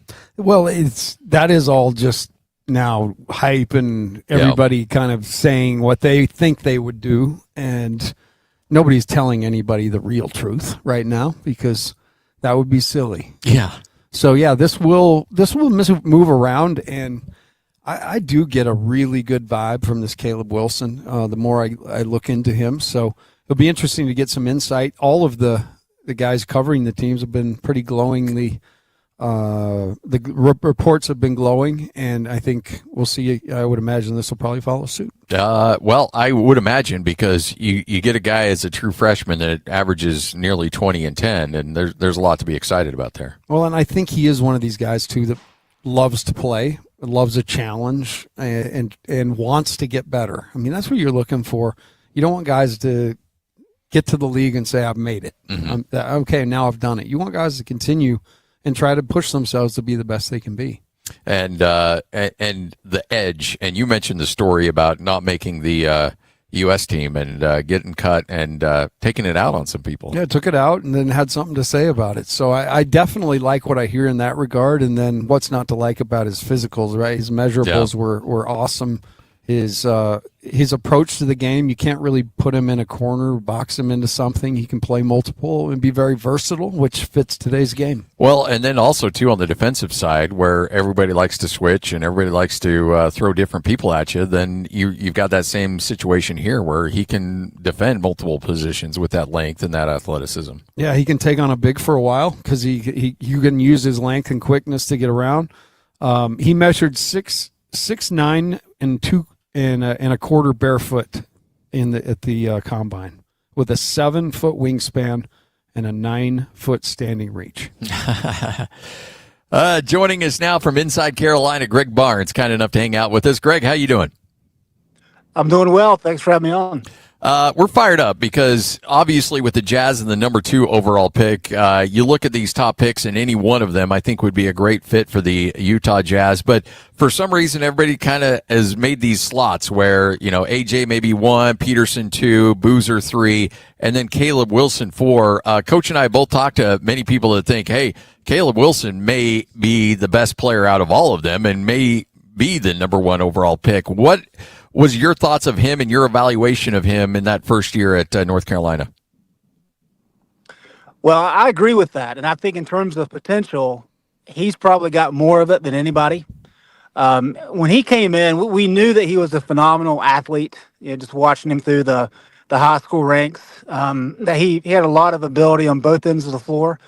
But we really thought that he was going to be raw offensively. And the amount of work that he put in from the end of his high school career until the start of his freshman year at Carolina, just paid enormous dividends. And he still has a lot of ways to grow and to improve his offensive game. But he just showcased an incredible talent base. And he's got a lot of work to do on the defensive end, but that's just more technique than anything. But I think everybody around the program was surprised at how good he was. And that's knowing that he was coming in as a top 10 high school recruit who was projected to be lottery. But even with those accolades, he was a lot better than anybody thought he was going to be. What are some instances this season that stood out to you that could kind of really personify who this kid is? It's interesting because you look at what he did from a statistics basis, and it jumps off the page. I mean, you understand that he led the country in dunks.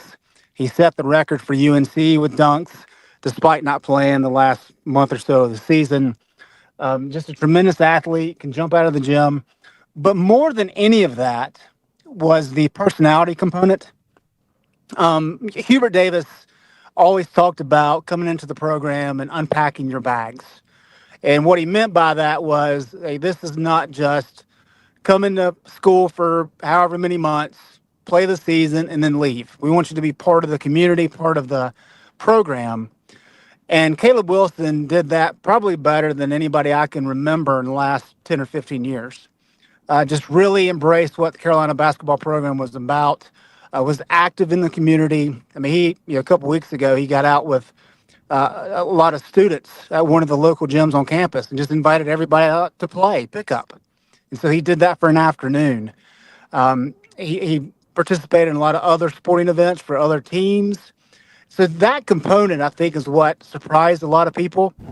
And I know he's made some comments at the Combine about how he can impact a team and the surrounding area, and that he did that at Carolina.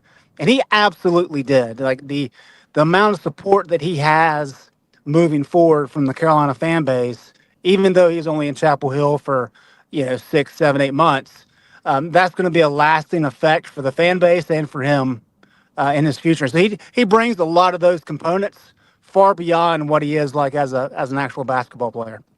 So obviously he looks like a tremendous young man, his personality on and off the court, but he does have an edge to him. And I don't think it was necessarily just joking around with Coach Shrewsbury when he went off against Notre Dame and reminded him, hey, you cut me from that team or that under-18 team last year. It sounds like he's got a long memory when it comes to things like that. He does. And he, obviously with Carolina and the Michael Jordan history, he's talked about that, how Jordan really tried to find the most minuscule detail of something that he could take as a perception of somebody taking a shot at him or being critical. And he has tried to embrace that mindset, and that's a great example there. I think the other one that's pretty obvious, and if people did not watch the first half of the UNC Duke game in Chapel Hill, everybody's seen the Seth Trimble 3 to win the game. But in the first half, North Carolina really had no business being on the court with Duke, except for Caleb Wilson. And he saw that as an opportunity against Cameron Boozer to say, hey, Boozer's getting all this national attention. I deserve the same level of attention. And it's one thing to say that, but it's something else to go out there and prove it. He was the best player by far on the court in the first half. And without him, Carolina's probably down by 20, 25 points because his teammates really didn't show up in the first half. And it was just a phenomenal individual performance. And it speaks to that same mindset of wanting to prove to everybody that he's the best player on the court. You're obviously close in proximity, and you just mentioned Boozer, another guy that's at the top of the list. From your vantage point, what was your take on his season this year at Duke? Boozer reminds me a lot of, and granted, he's more skilled than Tyler Hansbrough. But Tyler Hansbrough was like the ultimate college player. And he was a 4-time first-team All-America. And Boozer, when he came into Duke, he was so well-polished and so talented that he was clearly, I think, the best player in college basketball at that level last year. I think the question with Boozer was always, okay, so he can do this against college-level competition. How is it going to translate to the pro game? And somebody said the other day, and I think this is pretty accurate, he has the highest floor of probably anybody in the draft. And that's not intended as a slight, because he's incredibly talented. But he's not the athletic type that can play above the rim. And I do wonder when he goes against guys that are a little bit bigger than him and more athletic, what challenge that will present to him. And so from that standpoint, that's why I think, while he was undoubtedly the best player in college, I don't know that he's, I keep hearing him being talked about as a top 5 pick. I don't see it, but I think clearly he's top 10. But I think Wilson has more upside than what Boozer does. When you look at the ability, we talk about his offensive ability and him going off in that game against Duke. Talk about him as a defender and what he can help out a team at the NBA level on the defensive side of the court. Yeah, I think that's where he has the most growth potential. because there were times when he was locked in because of his height and his length and his athleticism. He could be really good. And he was a great off-ball defender. So if he needed to slide over and get a block or anything like that, he was very effective.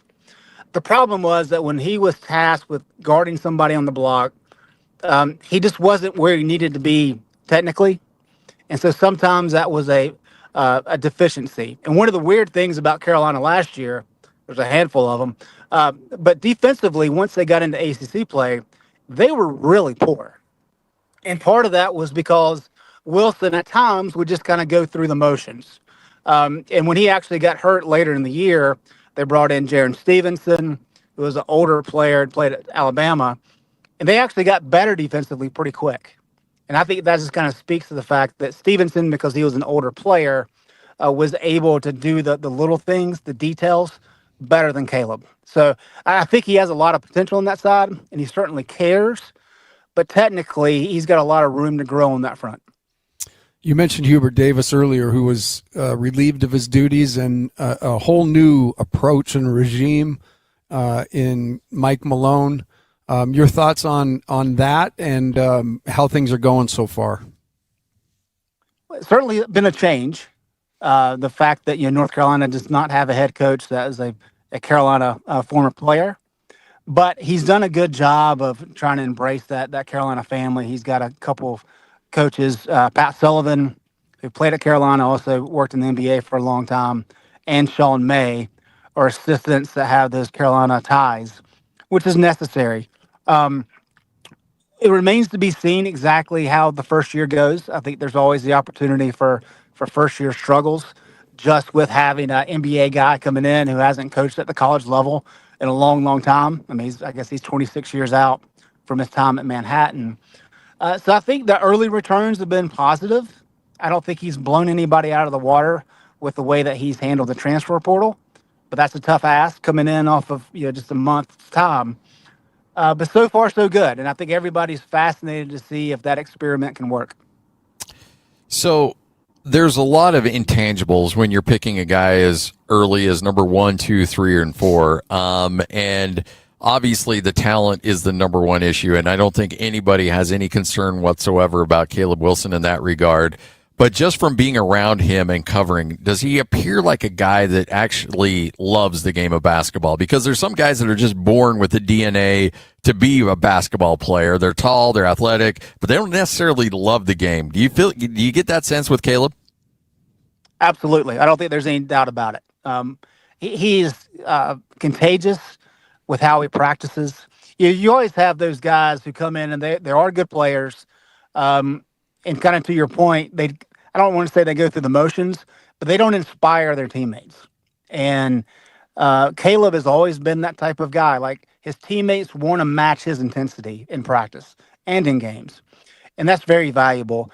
And the other part of it that I think is important is towards the end of the year, North Carolina was doing okay. They were probably headed to be like a 5 seed when he got hurt down in Miami. And given this time period, and given the fact that he was going to be a top 5 lottery pick, there was plenty of reason for him to say, you know what, we're a month out. I'm just going to shut it down. I don't want to get hurt further. He was chomping at the bit to get back into playing shape because he wanted to play.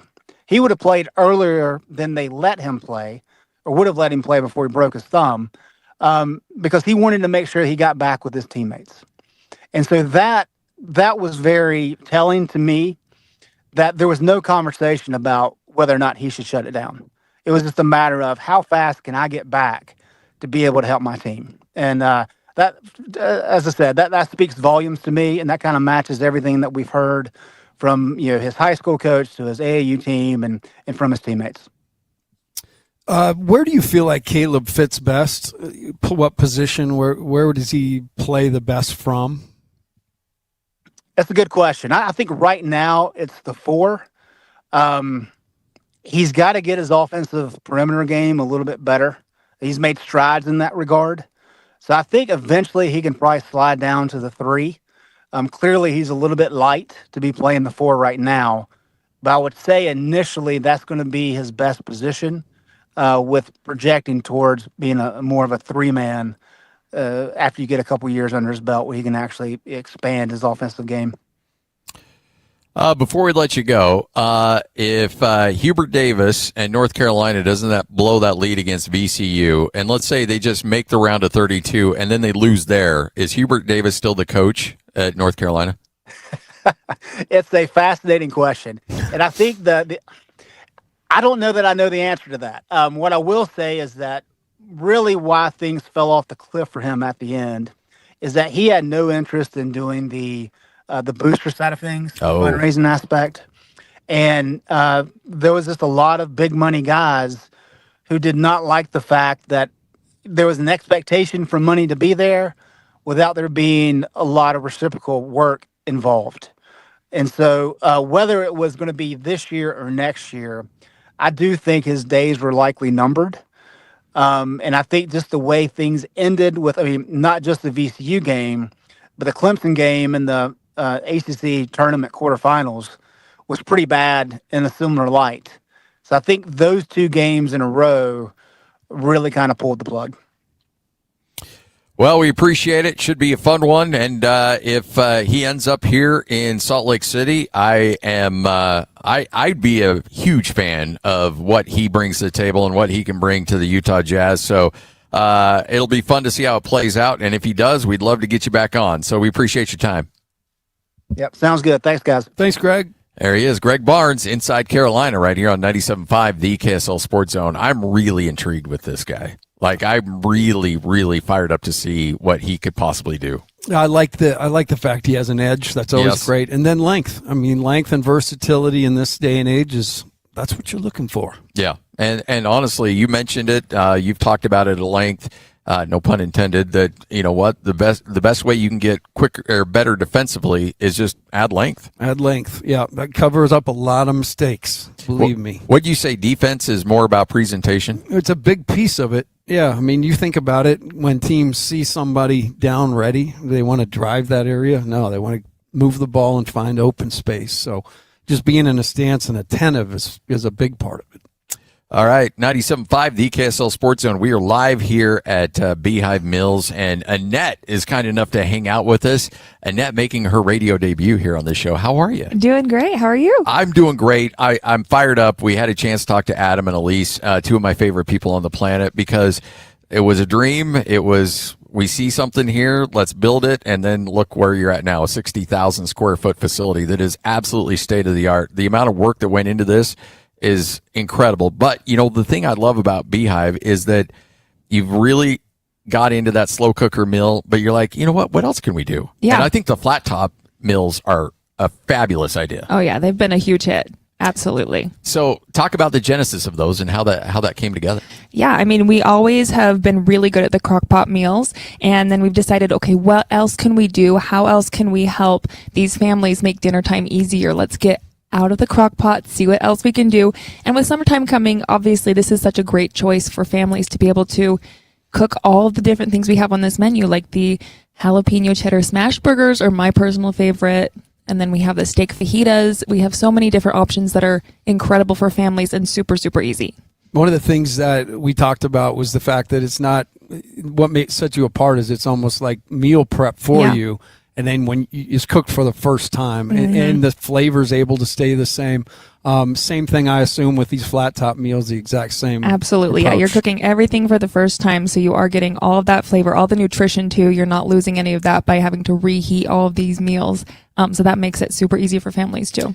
And the one thing I love about what you guys do here is that obviously the convenience is a huge factor, the price is a huge factor, but you just want the quality and the variation to be there as well. And you look at that first menu that you have with the flat top, you've got smash burgers, taco hash, steak fajitas, the loaded grilled chicken, teriyaki chicken. And the great thing too is that there's a lot of guys like me that like pretend that they're actually a good cook.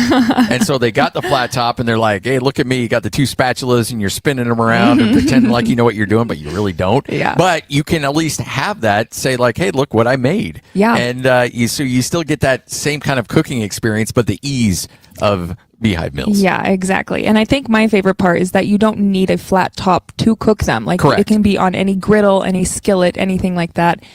So like for me personally, I don't have one, but I can still get in the kitchen and do that same thing where I feel like an incredible cook at the end of the night, and my kids love everything on this menu and just makes it so easy for me. All right, so I know that you love all of them. Yes. And you love all your kids, but sometimes you have a favorite. I have a favorite. And it changes from time to time. Right. I have my power rankings on my kids, and it goes up and down all the time. Yeah. But what do you really like? Or like what are the one or two that you've really enjoyed the most? I think the jalapeno cheddar smash burgers are probably up there in my very top number one because they're so easy. And like smash burgers, I've tried them before and they always fall apart. They don't stay together. But these ones, they taste incredible and they stay together. They're just like a foolproof method for you to be able to do that. Scotty said it makes you the hero. Yeah. Before I was totally restrained to things that you could boil. Mm-hmm. You're right. That was all I was trusted with. Mac and cheese again. Yes. Let's go. And Let's now do it. I've expanded to slow cooking meals. Yeah. And they are delicious. I Yeah. can tell our listeners from somebody that, I just got hired a couple weeks ago, but here doing this, but I've been a Beehive Meals subscriber for couple of years now. Yeah, which is amazing. So we love it, and I'm so excited for you all in this new incredible facility. I know, so much new building, new menu. We have a lot of stuff going on right now. The one thing too, the subscription on the slow cook meals still very much in place, and I admire the fact that Adam and Elise are like, hey, you know what? We feel so proud, or we have so much pride in our product. We're not going to lock you into some long-term contract. Yeah. Sign up for the subscription, save yourself a little bit of money, and we feel that you're going to stick with it because you're going to love it so much. Yeah, exactly. And most people do, because honestly, it is such a great option. People get it and they're like, oh, actually, it does taste amazing. It is cost efficient. It is saving me time and money. Why not keep doing it? So all you have to use is the promo code THEZONE, and that will get you $20 off your order. Go to beehivemills.com. That's beehivemills.com. Local company, local employees. They've done such a great job to support their local community. Get to the website and check it out, beehivemills.com.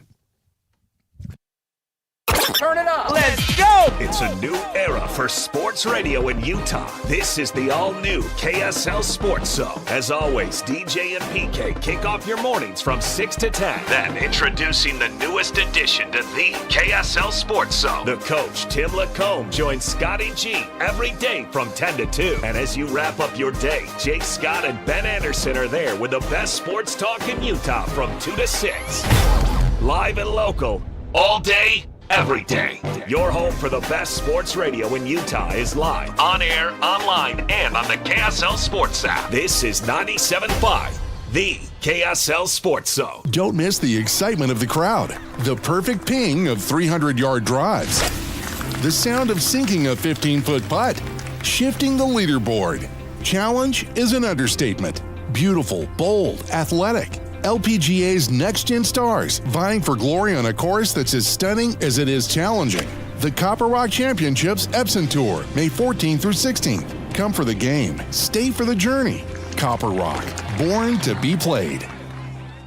If you have unfiled taxes or are in debt to the IRS, this is important news. Did you know the IRS has programs specifically designed to help people struggling with tax debt? Powerful tax assistance programs that can save you thousands if you qualify. No one knows these programs better than the experts at Optima Tax Relief, America's most trusted tax resolution firm, A-rated by the Better Business Bureau. Their award-winning tax attorneys and licensed professionals have resolved over $3 billion of tax debt for their clients.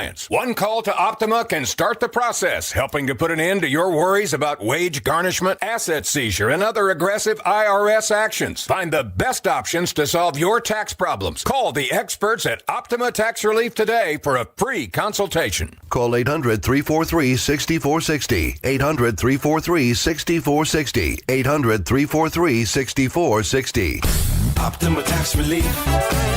Some restrictions apply. For complete details, please visit OptimaTaxRelief.com. A family office is a team built to handle the three biggest financial responsibilities a family faces: wealth management, tax strategy, and estate planning. Most firms only manage your investments and refer the rest out, hoping everyone stays aligned. At Trajan, we built something different. Your wealth, tax planning, and estate planning are handled together inside one firm under one roof. There's no guessing whether your CPA, advisor, and estate attorney are truly in sync. because our team works together every day on your behalf. When your financial life becomes more complex, your advice should become more coordinated, not more fragmented.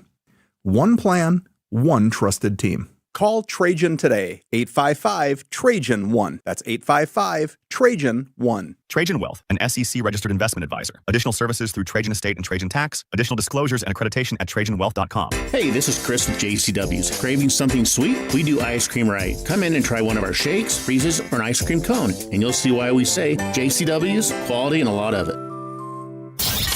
Ladies and gentlemen, the biggest name. You're locked on to Scotty G and the coach, Tim Lacombe, presented by Mountain Land Supply on 97.5, the KSL Sports Zone.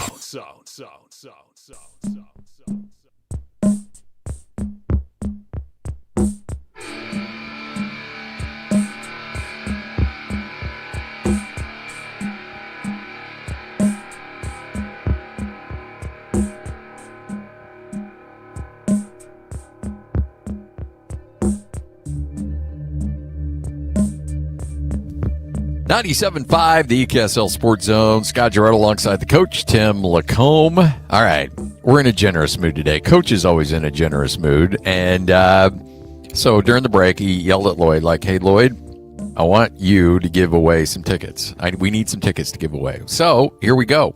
Caller number 12 right now, 801-575-ZONE. That's 801-575-ZONE. You got a 4-pack of tickets to see the Utah Royals versus Racing Louisville coming up on Sunday, May 17th at America First Field. Game starts at 6 o'clock. You want those tickets? Be calling number 12 right now, 801-575-ZONE. That's 801-575-ZONE. All right, we had a chance to talk about this earlier in the show. It was our bad on the good, bad, the ugly. But imagine showing up late and starting +2 at a PGA Championship. Garrick Higo is that golfer. He showed up 1 minute late and was assessed a 2-stroke penalty. Now, he shot 3 under on the day, which means he's only at 1 under, where he should be at 3 under and tied for the lead. Instead, because he was a minute late, he's 2 shots back at 1 under, and talked about his showing up late controversy.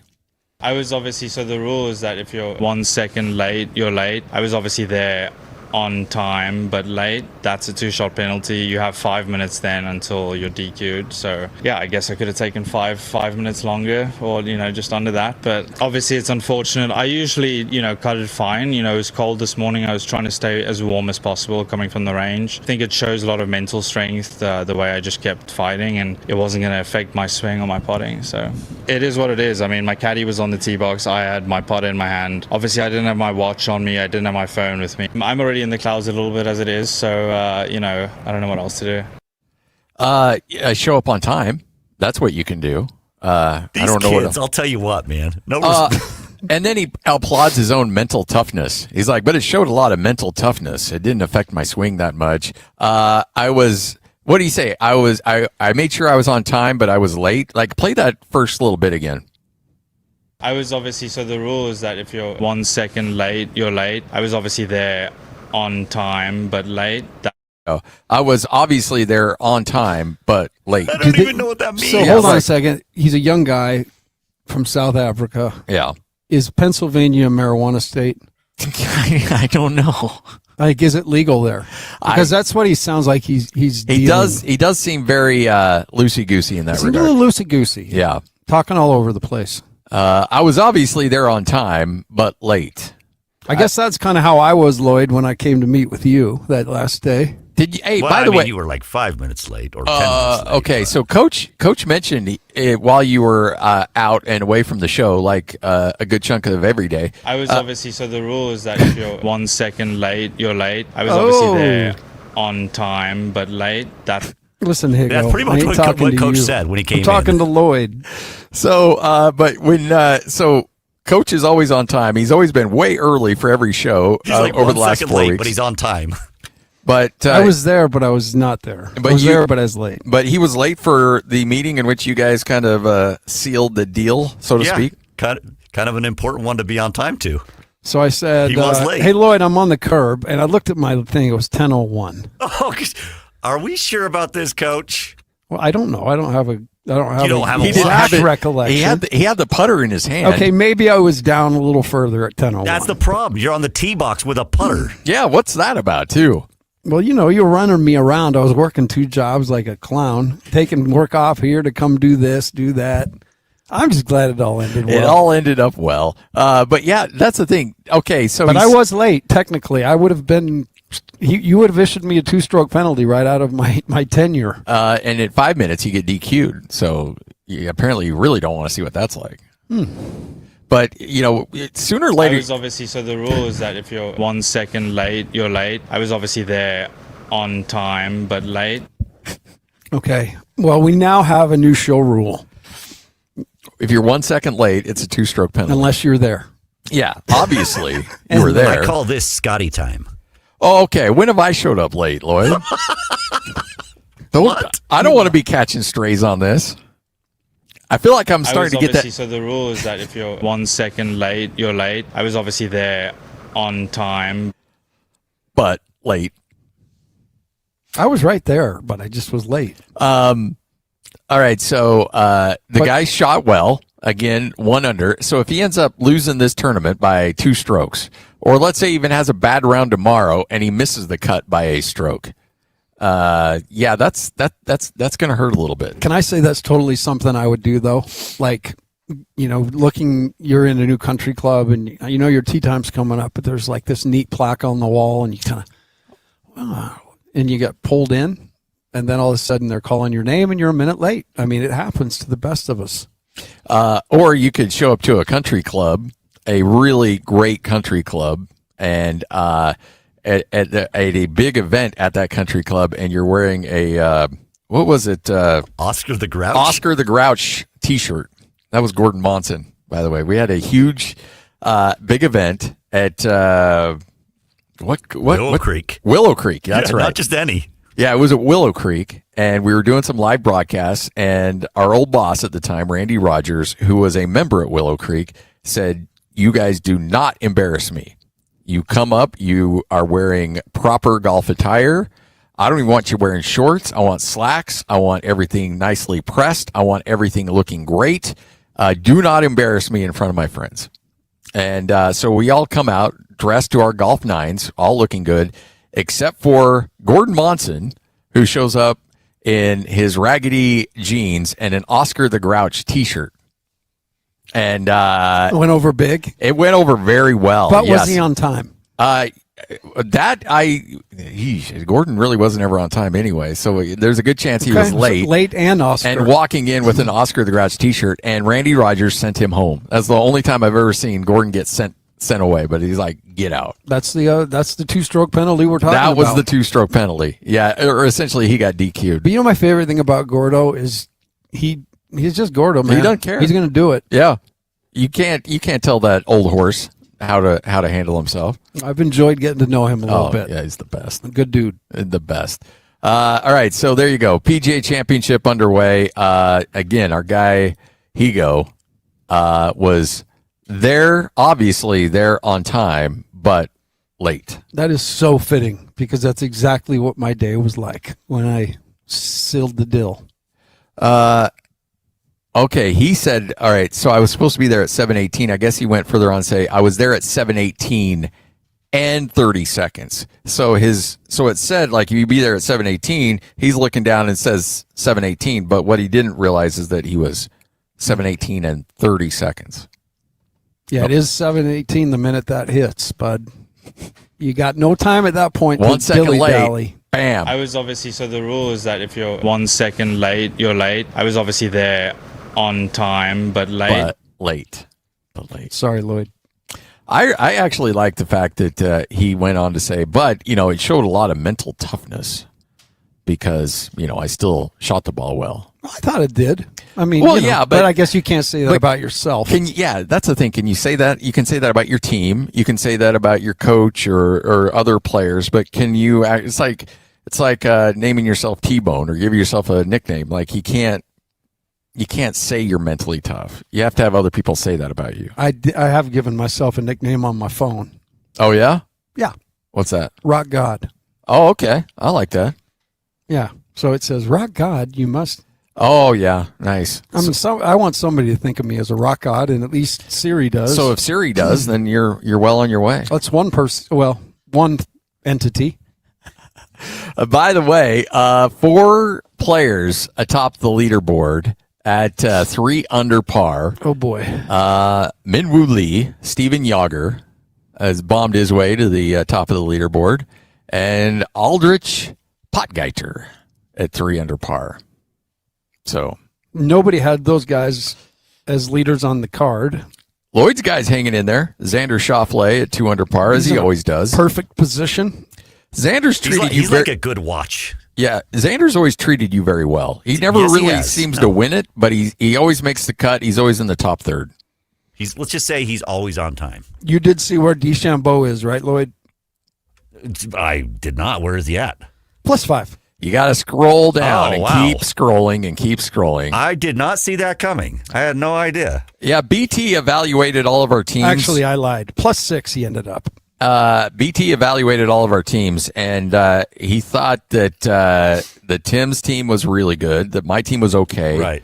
Your team was okay. And then he wasn't a real big fan of Alex's team. But that is, though, with the knowledge that at the time DeChambeau was +5. So right. That was very convenient for him to throw Alex under the bus when one of his guys is +5. So Nobody would does he carry that +5? I mean, is that part? We add all these scores together? Or? Yeah. So assuming he does not make the cut, what we'll do is the player that does make the cut, the last player that makes the cut, his score on Sunday is then assigned to Bryson DeChambeau. Okay. So it can get, and those can get really hairy. So if you don't have a guy make the cut, you're pretty much done. Okay. Well, Bryson, you better get going because Alex is over in the corner listening to Santana rocking back and forth, hoping that he can bring up this floor. He needs a higher floor. Right now. It's got to soothe those tears with a little Santana. Yeah, that's an interesting note, Santana. All right, so we'll keep you updated on the scores. And again, Brian Taylor, Bob Casper joining us throughout the week right here on 97.5, the KSL Sports Zone. All right, really fun conversation about Caleb Wilson. Most of these guys are going to come on and talk up their guys. Like, we even had the play-by-play guy of Kansas come on, and he's like, oh, yeah, Darren Peterson, great human being, great player, he'll be awesome. And then we had a fan, Ari Temkin, who's a Kansas fan, come on and just completely blast the guy. Kid, yeah. So you're going to have pros, you're going to have cons of every guy out there, and that's what the Jazz are trying to sift through right now. And it's why, honestly, this time exists, because those conversations like we're having, we're kind of doing our mini evaluation, which I like. But they're getting into the details. And like I used to say, I was an assistant coach in college for 16 years. And every single time we had a guy near the draft, there would be phone calls coming, and you would have to map out 45 minutes with those guys, and they take you through a very standard list of questions. And again, they want to know about their background, what their parents are like. Are they dating somebody or married, or what are they like? It's just kind of all that stuff. And they're just doing fact finding to make sure that the money they spend, and they're going to be able to just focus on basketball. So I've got a Rick Majerus urban legend story. You talk about, what's their family like and stuff like that. So I've heard that this is true, and I don't know if you can verify it or not. The statute of limitations is up. So No. Well, Rick Majerus was recruiting. I don't know who the kid was, and I don't know if he ended up signing him or not. I'm not sure. But Rick Majerus shows up at this kid's house and is going through the recruiting pitch with the family. Everybody's in the living room. Everybody's having a good time. And Rick looks at the player and said, looking at you and looking at, where you're at weight-wise, I'm a little concerned that you won't be able to put on the necessary weight needed to play at this level. At least that's what I thought. But then I see your mom over here, and I realize that that's part of your genetics, so I'm not too worried about that now. Have not heard that one. Cannot confirm nor deny. Okay, I think I got that one from Britain. Okay. Well, it's firsthand then. So I just have not been, made aware of that one. Not that he said that to Britain's family, but right. but No. Yeah. But I have seen many things that would lead me to believe that there's a lot of truth there. That doesn't surprise you if you found out that was true. No, when you walked into a room, you were in his sights. You could get it. Anybody in the room could get it. You just didn't know where it was going to come from, because he would always had something to say. But yeah, that would surprise me if he was that overt. But maybe so. Maybe it wasn't a kid he cared to get. Oh man, I was hoping that was a true story, because that was that I've always used that as a classic Rick Majerus line. One of the best ever was Cody Feger told me this story. He had to go pick him up at the hotel, and they were driving. So he had his car to do something. He went up to get Rick at the hotel, and then Rick wanted to drive, of course. So Rick gets and drives, and just as they're turning the corner to go to the Huntsman Center, somebody slams on their brakes, and they end up having an accident. And so Rick gets out of the car, and he's all bent out of shape. And so the officer comes. It's a university officer, and he doesn't really know. It's one of his first accidents, so he's trying to handle it. And Rick's really impatient. And so finally he said, Cody, there's a reason people are where they are in this world. He just blasts the poor kid. He's just trying to do his job. Oh, man. So, yeah, I'm serious. We could do a radiothon where we just get a couple of us on here and we could just take turns, and it would just go for 24 hours.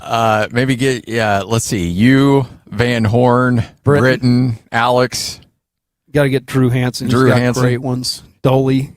Oh, yeah, Doliak. There we go. You know what? And I'll get you in and out of break, and then I'll just sit back. Maybe we have Scotty G and the coach with that Ute team. As many could join. That'd be kind of fun. All traumatized by Rick Majerus. By one man that liked to eat. We're at a place that provides meals. If you ever ate with Rick, that was a major thing. I'd never seen it. I'd heard about it, and I finally got it. We went to a restaurant, and he got a table, and we're sitting there, and he orders about 6 entrees, and there's 2 of us. And he got done, and he said, "Okay, that's what I'm having. What are you having?" And he had the waitress bring out a table right next to the table, one of those little, cocktail tables. And his extra food just sat on a platter, and he would just, rotate. It was like one of those sushi bars. Oh, yes. Had a little train come around. I'll take some of that. Put it on a Lazy Susan, and just had it rotate. But I'd never seen anything like it in my life. The amount of money. Again, you hear all the bad stuff about Rick. There was this lady who was helping us. She was awesome. She busted her butt, and he tipped her like $200 or something, So he was an enigma for sure. He was volatile, but he was sweet. He was awful, and he was tender. It was the craziest dichotomy in a human being. Yeah. 1247, 97.5, the KSL Sports Zone. We're live here at Beehive Mills. More about that coming up, including a new menu, a group of menu items. We'll talk to Annette coming up next. This is 97.5, the KSL Sports Zone. They've been doing it for a while. This is Jake Scott and Ben Anderson. Covering the Jazz for the Deseret News, she's our good friend Sarah Todd. Sarah, you were in the draft lottery room. How would you compare this year to what you'd seen in the previous 3? This year, it felt like there was a lot riding on, and there's going to be lottery reform after this year. So it was like the teams who tank this year, this might be the last year where you can really tank hard and give yourself the best odds at getting a high pick. When the Jazz are announced that the combination for the second draw, Austin Ainge, he does the Tiger Woods fist bump, and he says, yes. It was just so nice to see emotion. And the third combination that was drawn was also Utah. And so that gets discarded, but it was just like punctuation. Like all the work we did gave us the best odds, so much so that the second and third combinations were drawn for us. We get a high pick. We did it. Catch Jake and Ben afternoons from 2 to 6 on 97.5, the KSL Sports Zone. Hi, this is Derek Overstreet, president of the New Millennium Group and co-host of Stop Working, Start Living with KSL News Radio. Can you imagine what your life would be like if you could retire 3 to 5 years earlier than you thought possible? The things you could do, the loved ones you could spend time with, the memories that you could create. That's what our team at the New Millennium Group does. We'll walk you through the entire process every step of the way. If you'd like to get a copy of the 5-step proprietary plan that will help you retire 3 to 5 years sooner than you thought possible, give us a shout right now. 888-999-6370. That's 888-999-6370 or utahsfinancialplanner.com. Listen, most of our listeners right now have a tax problem, not a money problem. There's not enough money in Social Security Medicare as it is. Let us show you how you can significantly reduce your taxes. That's 888-999-6370. 888-999-6370 or utahsfinancialplanner.com. I'm married with 2 kids. I'm a veteran. I own my own business. I'm a retired school teacher, and I've had thoughts of suicide. But, thankfully, my granddaughter made a point of checking in on me. Spencer noticed when I was distancing myself. One of my buddies, he was worried about me. Having someone when I wasn't myself. When I need it most. Help me live on. Live on. Live on. Connection can prevent suicide. Learn more at liveonutah.org. Summer savings are happening now at Paris RV, starting with the Forest River Rockwood Hardside High Wall Series A101 RV for only $13,995 or $159 a month, $499 dock fee and 0 down. Or the Forest River XLR Boost 2017B Toy Hauler for $39,995 or $399 a month, $699 dock fee and 0 down. Or load up into the Gulfstream Conquest Class C 6237 LE for $74,999 or $599 a month, $899 dock fee and 10% down. Come see me at Paris RV. Paris RV is your locally owned, family-run RV dealership. We strive hard to find the very best RVs for the price. With 4 locations, over 1,000 RVs in stock, 42 service bays, and 4 super parts stores. We're sure to help take your family on the best RV vacation. Check out our perfect family bunkhouse trailer, the 26BH, that sleeps 9 for $19,995 or $227 a month, 0 down. Life is short. Enjoy it. North Murray, South Murray, Payson, and Pocatello. ParisRV.com. DJ PK and John from J. Brooks Jewelers. Do you want a ring that no one else in the world has? Here's something you need to know. That's right, DJ. At J. Brooks Jewelers, we're a full custom jewelry house, which means that we design and create your piece start to finish right here in Utah. From the first idea you may have seen online to the very final polish, everything is done in-house by our expert team of artisans. So when you work with our custom stylists and our highly skilled artisans, there's no mass production and no middlemen, just true craftsmanship and collaboration. We'll sit down with you and talk through your vision, show you design concepts, and bring your dream piece to life with precision and care. So whether it's an engagement ring, anniversary gift, or heirloom redesign, we love creating something that tells your story. So if you can imagine it, we can make it. So come see us today at J. Brooks Jewelers in Murray or Lehigh and begin your custom journey today.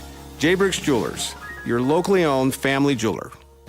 The Jazz, the Mammoth, and the Utes, Cougars, and Aggies. When it comes to sports in Utah, we've got you covered. This is Scotty G and the coach, Tim Lacombe, presented by Mountain Land Supply on 97.5, the KSL Sports Zone.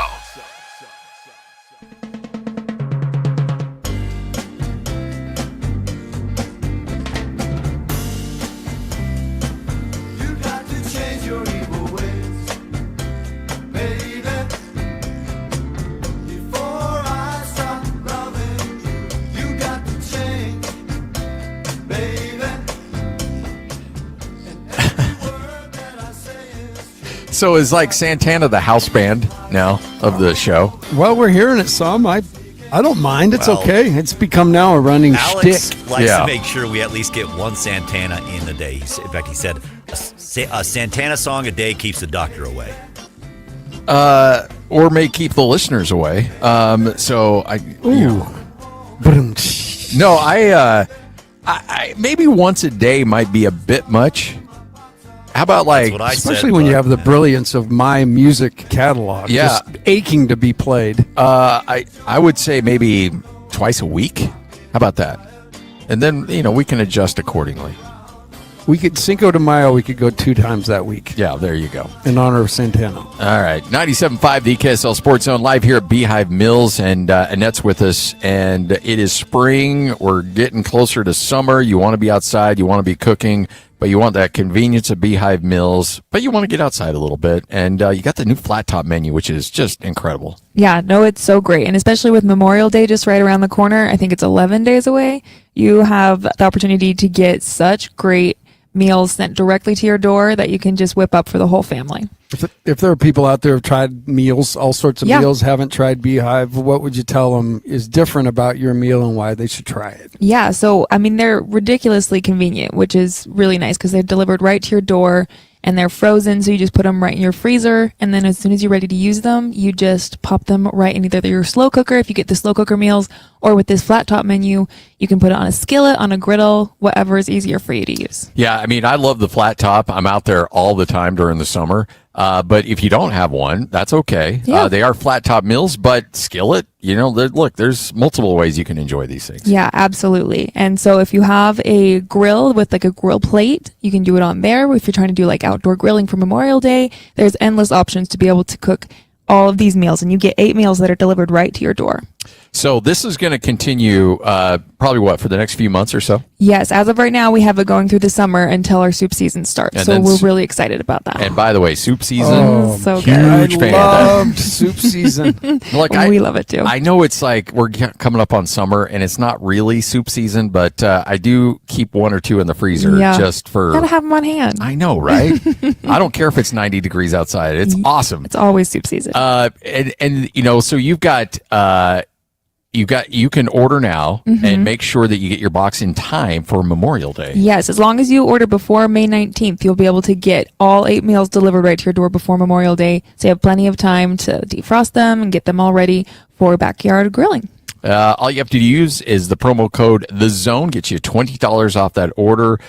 You can have subscription models for the slow cook meals because those are always, that's always a classic. They're always there, ready to go. And the great thing is, it's every month you get the new menu, and so there's always that kind of lead up, like, all right, what do we got next month? Exactly, it's kind of turning into an event. Yeah, no, absolutely. And I love even with that rotating menu, you always like you said, you always have something new, but things that you don't think that you're going to like or that you haven't tried before. It's always nice to be able to be like, hey, let's give this a shot, and I always end up loving it. So have you had a lot of people do you get emails and stuff from people like, hey, let's bring this back for another month or something like that? 100%. They're like, when are you going to have this back on the menu again? Keep the spaghetti and sausage because that's a winner. Ding, ding, ding. Oh, there's so many good ones. And I need to try this, the jalapeno smash burger. They are my favorite. Because if you're talking about them that highly, I'm that's got to be on my list. So I got to imagine the perks of being in marketing is that, they need people to test these menus. It's such a hard job. You're willing to sacrifice and saying like, okay, you know what? I'm in marketing. If I'm going to be able to talk about this and promote this, I got to know what's going on. Absolutely. No, it's great. And I love, we have a whole team that makes sure that the flavor is incredible.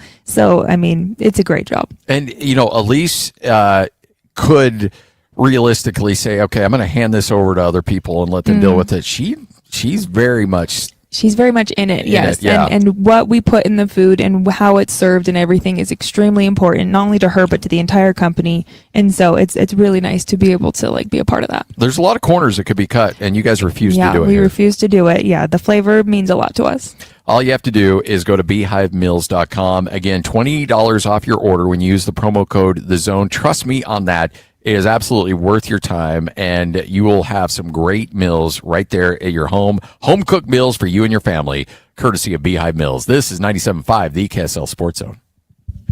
Get the latest Utah sports headlines delivered to your inbox with the KSL Sports Newsletter. From the Jazz, Utah Hockey Club, BYU, Utah, Real Salt Lake, and more. Be in the know of all things sports in the state of Utah. Visit KSLSports.com to sign up for the KSL Sports Newsletter. Stay up to date with everything Utah Jazz related with the new Jazz Notes newsletter. Get draft updates, analysis, and be the first to know about every off-season move. Visit KSLSports.com to sign up for the Jazz Notes newsletter. Is your financial advisor managing your risk or just a spreadsheet? Hi, I'm Jeff Jr., founder of Trajan Wealth. Many financial advisors rely on target date funds, which are one-size-fits-all portfolios that don't know your name, your family, or your goals. And that passive management can leave you dangerously exposed. At Trajan, we look at the whole picture, not just the stocks everyone else buys, but the private market opportunities most advisors ignore. And as fiduciaries, we build a strategy around you, coordinating your investments, tax strategy, and estate into one cohesive comprehensive plan. Your financial life deserves more than just a generic portfolio. Real planning isn't a stack of statements. It's the confidence of knowing where your income will come from for the next 30 years. Good enough isn't good enough for your family. It's time for a change. Schedule your complimentary consultation today. Call 855-TRAJAN-1. That's 855-TRAJAN-1. Advisory services through Trajan Wealth, LLC, an SEC registered investment advisor. Private equity investments require accreditation. Other services through Trajan Estate and Trajan Tax. Additional disclosures at TrajanWealth.com. Lunch was great, but this traffic is awful. Can we stop at a bathroom? Are you all right? I keep having stomach issues after eating, like diarrhea, gas and bloating, abdominal pain, and sometimes oily stools. Sound familiar? Those stomach issues may actually be a pancreas issue called exocrine pancreatic insufficiency, or EPI. Creon pancrelipase may help manage EPI. Creon is a prescription medicine used to treat people who can't digest food normally because their pancreas doesn't make enough enzymes. Creon may increase your chance of fibrosing colonopathy, a rare bowel disorder. Tell your doctor if you have a history of intestinal blockage or scarring or thickening of your bowel wall, if you are allergic to pork, or if you have gout, kidney problems, or worsening of painful swollen joints. Call your doctor if you have any unusual or severe gastrointestinal symptoms or allergic reactions. Take Creon as directed by your doctor and always with food. Do not chew capsules as this may cause mouth irritation. Other side effects may include blood sugar changes, gas, dizziness, sore throat, and cough. These are not all the side effects of Creon. Call 800-633-9110 or visit creoninfo.com to learn more. That's CREONinfo.com. I'm asking my doctor about EPI and if Creon could help. The KSL Sports Zone is your radio home for live local sports. Listen to the Salt Lake Bees and the El Paso Chihuahuas. They play tonight, tomorrow, and Saturday at 6:30. All the games are on 1280 The Zone. Saturday night, Real Salt Lake hosts the Colorado Rapids at 7:30 on 97.5 The Zone. And Sunday, the Utah Royals host Racing Louisville on 97.5 The Zone. If you want to introduce your company's brand to Utah sports fans, email Stephanie Palmer at spalmer@ksl.com and join the winning team at KSL Sports. Catch the excitement May 14th through 16th with the Epson Tour Copper Rock Championship. Golf's next-gen LPGA stars competing on a course as stunning as it is challenging. Come for the game. Stay for the journey. Tickets and info at copperrockchampionship.com. 97.5 KZNS FM Colville, 1280 KZNS AM Salt Lake City, and KSL FM HD2 Salt Lake City Midvale. This is 97.5, the KSL Sports Zone. Accessing. The best radio in Utah is right here. This is Scotty G and the coach, Tim Lacombe, on 97.5, the KSL Sports Zone.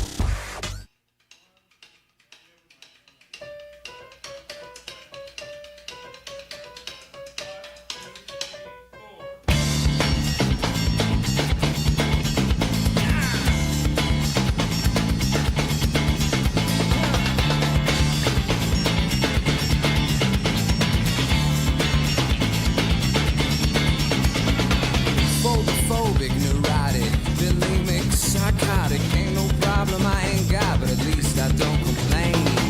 My girl says I won't commit, now I'm staring at her fist. 97.5, the KSL Sports Zone. Scott Gerard alongside the coach, Tim Lacombe. Big thanks to Greg Barnes, who joined us earlier in the show. Had a great conversation with him in regards to Caleb Wilson. I understand, like, we are spending a lot of time dissecting these guys, and we still have a long ways to go before the NBA draft. And you and I talked about this in the starting lineup. I think everybody, we're going to present a lot of differing opinions on these guys, but I think it's important to note that the draft is not tomorrow. The draft is not next week. We're looking at over a month, 40 days away from the NBA draft.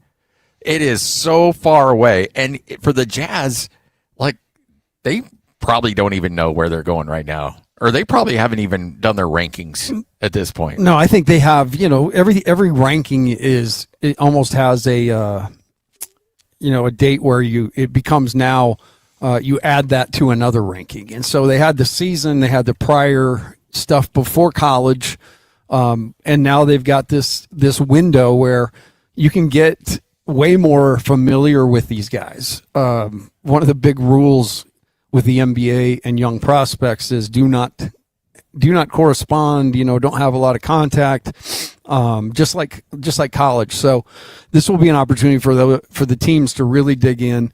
Certainly they all have the view they have based on their roster and who fits best. I mean, I've heard from a couple of people inside the NBA that they don't think there's a planet that Trae Young and AJ Devonsa could exist on together because they both need the ball. They both have to have the ball. They lose oxygen without the ball. So, that's something to consider for Washington, obviously. But the thing we'll hear, Scotty, is we're going to hear really good things about these guys over the next couple of weeks. We're going to hear things that come out, or things that, smoke screens start to fly. And the Jazz just need to stay the course, and they will. I mean, these guys have done this a million times, and that's why I do find it funny that in the beginning, when it all happened, even myself, we all got caught up in emotion of it. But the reality is none of this is done emotionally. No. And you don't draft people you like, and you don't draft people because they went to school at a school near you, or, to school at a school near you because, geography, it makes sense. No, you're going to draft the best player. And so that's what the Jazz are going to be doing. Look, one thing about Danny Ainge, and again, Danny isn't the sole decision maker. It's going to come down to him, Austin, Justin Zanuck, Ryan Smith will be in the room. There'll be a lot of people that will be able to share opinions, and collectively they will decide who is best for the Utah Jazz. But one thing that will not be, like, I remember talking to a member of the Jazz front office when they're in the Jimmer draft, and they had a chance. I think the Jazz were picking, I want to say 3 or 4, and then they had another one later on, and Jimmer ended up being like right in the middle of that. And so the Jazz, with their first pick, it was too early to take him, and then with their last pick, they knew he'd be off the board by then. But the Jazz did, and this was many, many different regimes ago, and the Millers owned it at the time. But they did a little bit of a financial analysis of what drafting Jimmer would mean to the team. And it was crazy, as you would expect. BYU star, national star, and a chance for him to come and play for the Utah Jazz. The financial analysis was just crazy what that would mean. And so there were a lot of conversations about that. But ultimately, they're like, okay, all right, so we're making money on jersey sales and maybe some extra ticket sales, but does it help us win? And when they meant win, is it worth taking him at the early pick? Is it worth trading down or trading up from that lower pick that they had? And ultimately they said, no, it's not. So again, you have to take emotion out of it, and you have to just take, okay, who's best for our team? Who is best for our opportunity to win a championship? And if it's AJ Devonsa, great. If it's not, great. So be it. If it's Darren Peterson, let's go. But you have to come to that decision in a logical, unemotional fashion. And the other thing I heard that was kind of pervasive amongst, things I read, and then, a couple people I talked to last night, there is a distinct difference between all these guys in terms of the things they bring. Yeah. The length, there's a variety of different skills, but in terms of one being heads and shoulders above the other, it's minuscule. And, there is no one, in this draft that would probably be I know that would be worth trading up for. I think they got to just do their diligence and make sure they've got their ducks in a row, because Washington could do anything. They're the number one guy, and so you try to figure out what you're going to do, but you've got to have them, like we talked about before, stacked up, and then that makes the decision easy when the night comes. So any thought of trading Ace Bailey and a pick to move up to number 1? First off, no. And second of all, just banish that from your mind. You're a moron for even considering that. So no. I did see somebody floated out the Jazz trading in 2029. They have their first pick, they have Cleveland's first pick, and they have Minnesota's first pick, and giving up the better of those 3 in 2029. That's more along the lines of what you're looking at to move up to number 1. You're not going to involve a player. No way, shape, or form is that going to happen. Maybe a future first, not next year, but a couple of years down the line. Maybe that's probably more in the asking price of what you would need to move up one spot to number 1. But come on, to involve a player in that, knock it off. No, it's like doing something like that is akin to signing, a car deal at a 37% interest. I mean, you're just going to pay the piper. Yeah, I mean, sure, it's fun to drive it, and then all of a sudden you get that monthly note, and you're like, "Oh, I've done a very bad thing, and I need to get out of it." So let's call Jake. At Tim Daly. Yep. Tim Daly Mazda. Sorry, Look at you. Which will be there tomorrow. You got this figured out. Yes, tomorrow we will be live down at Tim Daly Mazda Southtown, and those guys will be there to help you out with whatever you need. If you're in a bad car situation, boom, they're there to get you out. So really the theme of the day is take a deep breath. Take a deep breath. Know we've got number 2, which is incredible. We wouldn't go back and do the lottery again. I think we're happy where we are, because the only thing you could do up is, you could sew it up 1, but you could certainly drop back to 6, 7, and nobody wants that. We're a little late on that, I think. I know. Has it already come and gone? But no, I don't care, though. Those are the things that I like to... We got 3 Gen Xers here. It's over, right? I still have a pair of parachute pants I rock from time to time. Oh, parachute pants. You know what, my wife, and she grew up, and my wife's a little bit younger than I am, but not considerably. And what were the name of those pants that all the quarterbacks are wearing? The Zumbies or Zubas? Oh, yes. Yeah, the stripes on them. And I saw a picture of that. Me and my neighbor, we were going back and forth on our neighbor group chat about those. And my wife was like, I have no idea what those are. I'm like, how do you not know that was part of late 80s fashion there? Well, I have a pair of those sew-up bike shorts. Yes. That are like half football pants. I don't really. Those are things that were disgusting. Those things they needed to be done before. That's what all the coaches wore in PE when I was a kid. They had the whistle hanging, polyester shirt. Yep. Polyester shirt with a straight long collars. Yeah, and those bike shorts. Yeah. That and sadly did not leave a lot to the imagination. Especially the guys who were rocking those shorts are guys that probably definitely should not have been rocking those shorts. Yeah. Just get a bigger shirt, my guy. Yeah. Do us all a favor. Yeah. There's nothing wrong with going up a size. You got to go 2, 3X. Hey, it's all right. Nobody's judging you. People are going to judge you more for trying to squeeze into the old L or the XL more than if you go up a few sizes. That's easy for you to say now as a schmedium. Stop it. You're a schmedium. You're pushing the edge of small. No, that's not even remotely close. Schmeed. By the way, so this is a report coming out in the NBA, and I want to get your thoughts on this. I know you're not a doctor, but you've dealt with a lot of injuries. Soft tissue injuries are through the roof right now. In fact, they have gone up nearly 50 to 60% over the last 3 or 4 years. And when I say soft tissue, I'm talking calf and hamstring injuries. I don't know how much time you spent with a trainer back in the day, but is there any reason why you think that's the case?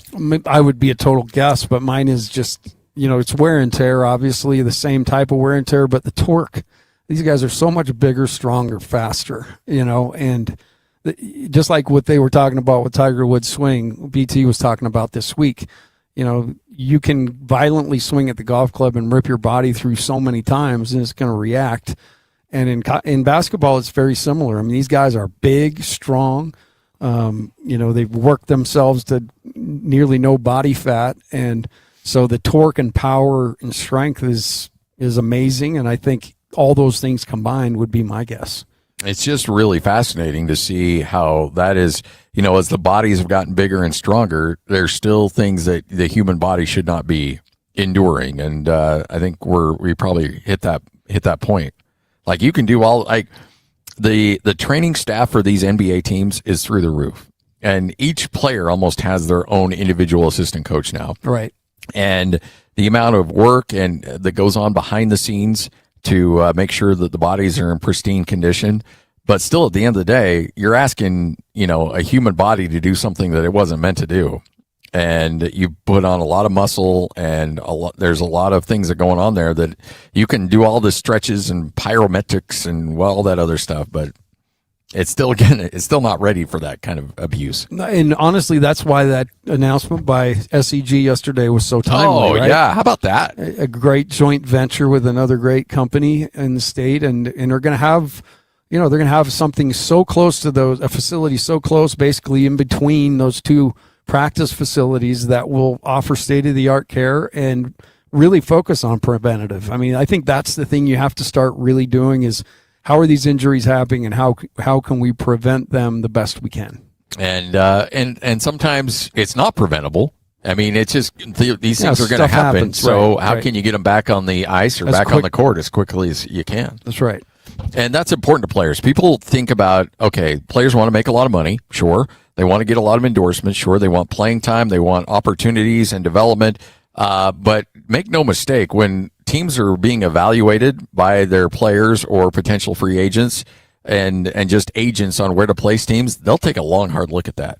Yeah, they look at your ability to take care of them, to prevent injury, and then to treat them when they have them. And just like everything that Ryan does and the Jazz do, he's out in front of it. You know, this thing's 60,000 square feet, and so it'll be state of the art, and it will be something right there. Hockey, basketball will both have, you know, total access to, and hopefully we see, you know, an uptick in guys being able to stay healthy as the Jazz go from, you know, the Tank River to getting out there on the real wild river of the NBA. The playoff push. Yep. I mean, this is a Whitecaps. You get out. We've just been riding around going, woo. And now it's over. Now there's a little entrance and they kick you over there. Have you ridden that ride, like one of those raft rides with your kids at an amusement park or Disney, where you get in the big, humongous inner tube? Yeah. And then you're at its mercy as to whether you're going forward or backward. Yeah, no fun. Yeah, I took my young kid on that early on, and I learned my lesson. Yeah, no. Because we were backwards and soaking wet, and he was like, that was really fun. It wasn't fun. No. I will not, whenever it involves the potential of getting wet, I will not touch it at an amusement park. No, I want no Ifs, part of ands, that. or buts. Nope. That's a hard and fast rule. Nope. By the way, Mark tweets in, hey, what's with all this anti-Santana sentiment on the program? He's one of the greats. His set at Woodstock was an all-time. Daily play on the program would be just fine.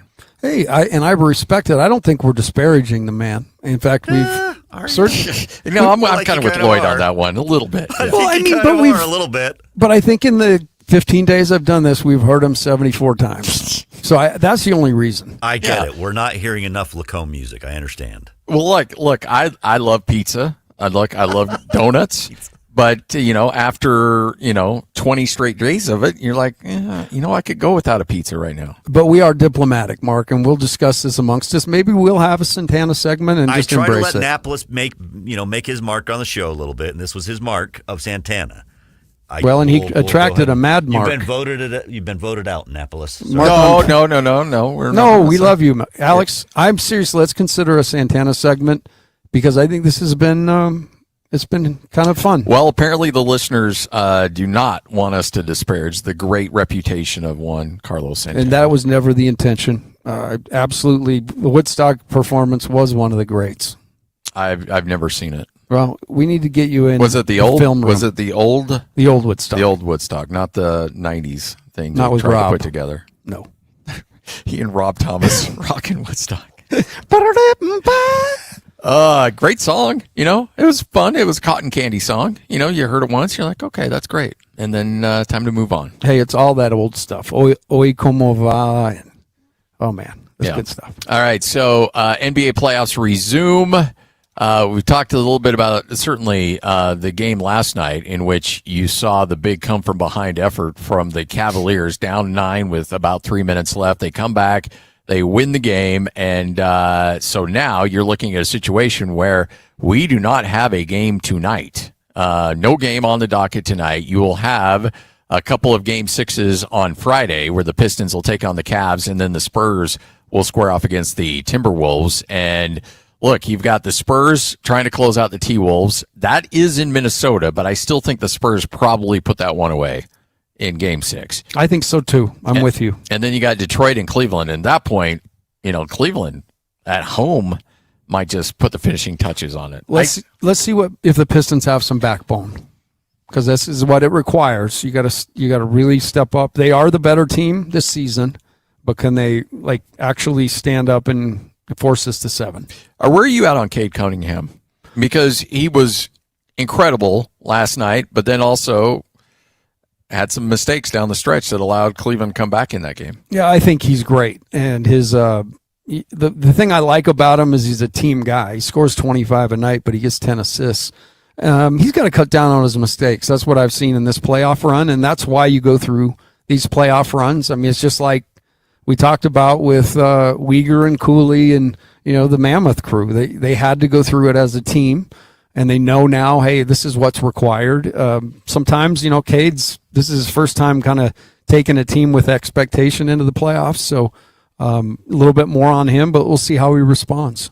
And he's going to be better for it. But Detroit, look, they were in tank zone for a long time. Now they rebounded. They had the best record in the NBA. But we've said all along, it kind of felt like the Jazz back in, 4 or 5 years ago, where they had the best record in the NBA and then got bounced in 6 games to the Clippers in the second round. And it kind of felt like Detroit was kind of like that team this year, where maybe there was a bit of fool's gold in the regular season. Total great use of word. And I think that the only difference is the Jazz couldn't get a stop that year, and the Pistons really struggled to score. Can't so score. It's a little bit different in that regard, but it's a good point. They ran away best record in the West, and then the Clippers were able to just schematically take them out of what they wanted to do and put them constantly in rotation, and you know the end of that. Well, Trey Man, and that's Trey Man.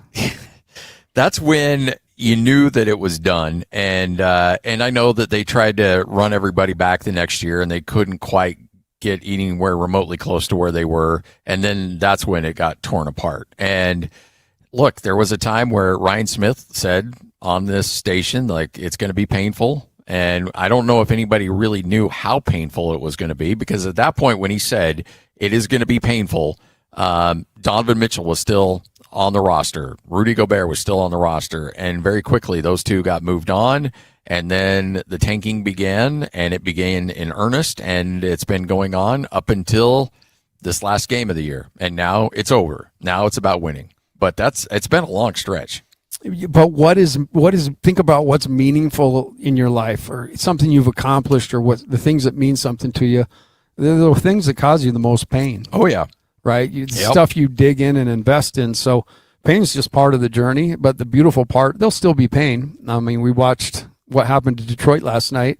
Their fans are thinking, hey, we're going to go up 3-2. So there's still pain out there for the Jazz. Hopefully not another Michael Jordan type thing from the free throw line that we withstood. But that's the price you pay when you get involved. And the good part, you said it, the Jazz are going to be out now in the Wild River with everybody else. They're going to be chasing Oklahoma City. They're going to be chasing the Spurs. And I think they're built pretty darn good to do it. And Oklahoma City, not that they're going away anytime soon, but they're going to have some hard decisions to make with their salary and, how deep in the apron do they want to get, because they can get themselves into some financial trouble really quickly. So that's been kind of the point of what the NBA's built is, you know what, we're going to make you make hard decisions, and hopefully that'll bring some parity to the league, which I believe it has. And they've been able to benefit from guys on smaller contracts. Yes. They're going to get paid, just like when Denver won. And, Bruce Brown was huge in that series, and he gets paid, he goes.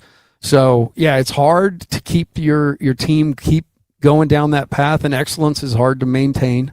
I think as long as Shea's around and their core, I would assume they'll probably lean on Shea and Jalen and Chet, and then you kind of interchange parts around those guys. But I like the way the Jazz systematically approach this to compete with those two teams from a size perspective, because that's going to be a big part of it. Did you coach against Chet, or were you guys gone before? I was gone. Okay. Thank goodness. Coached about every other one of those Gonzaga guys.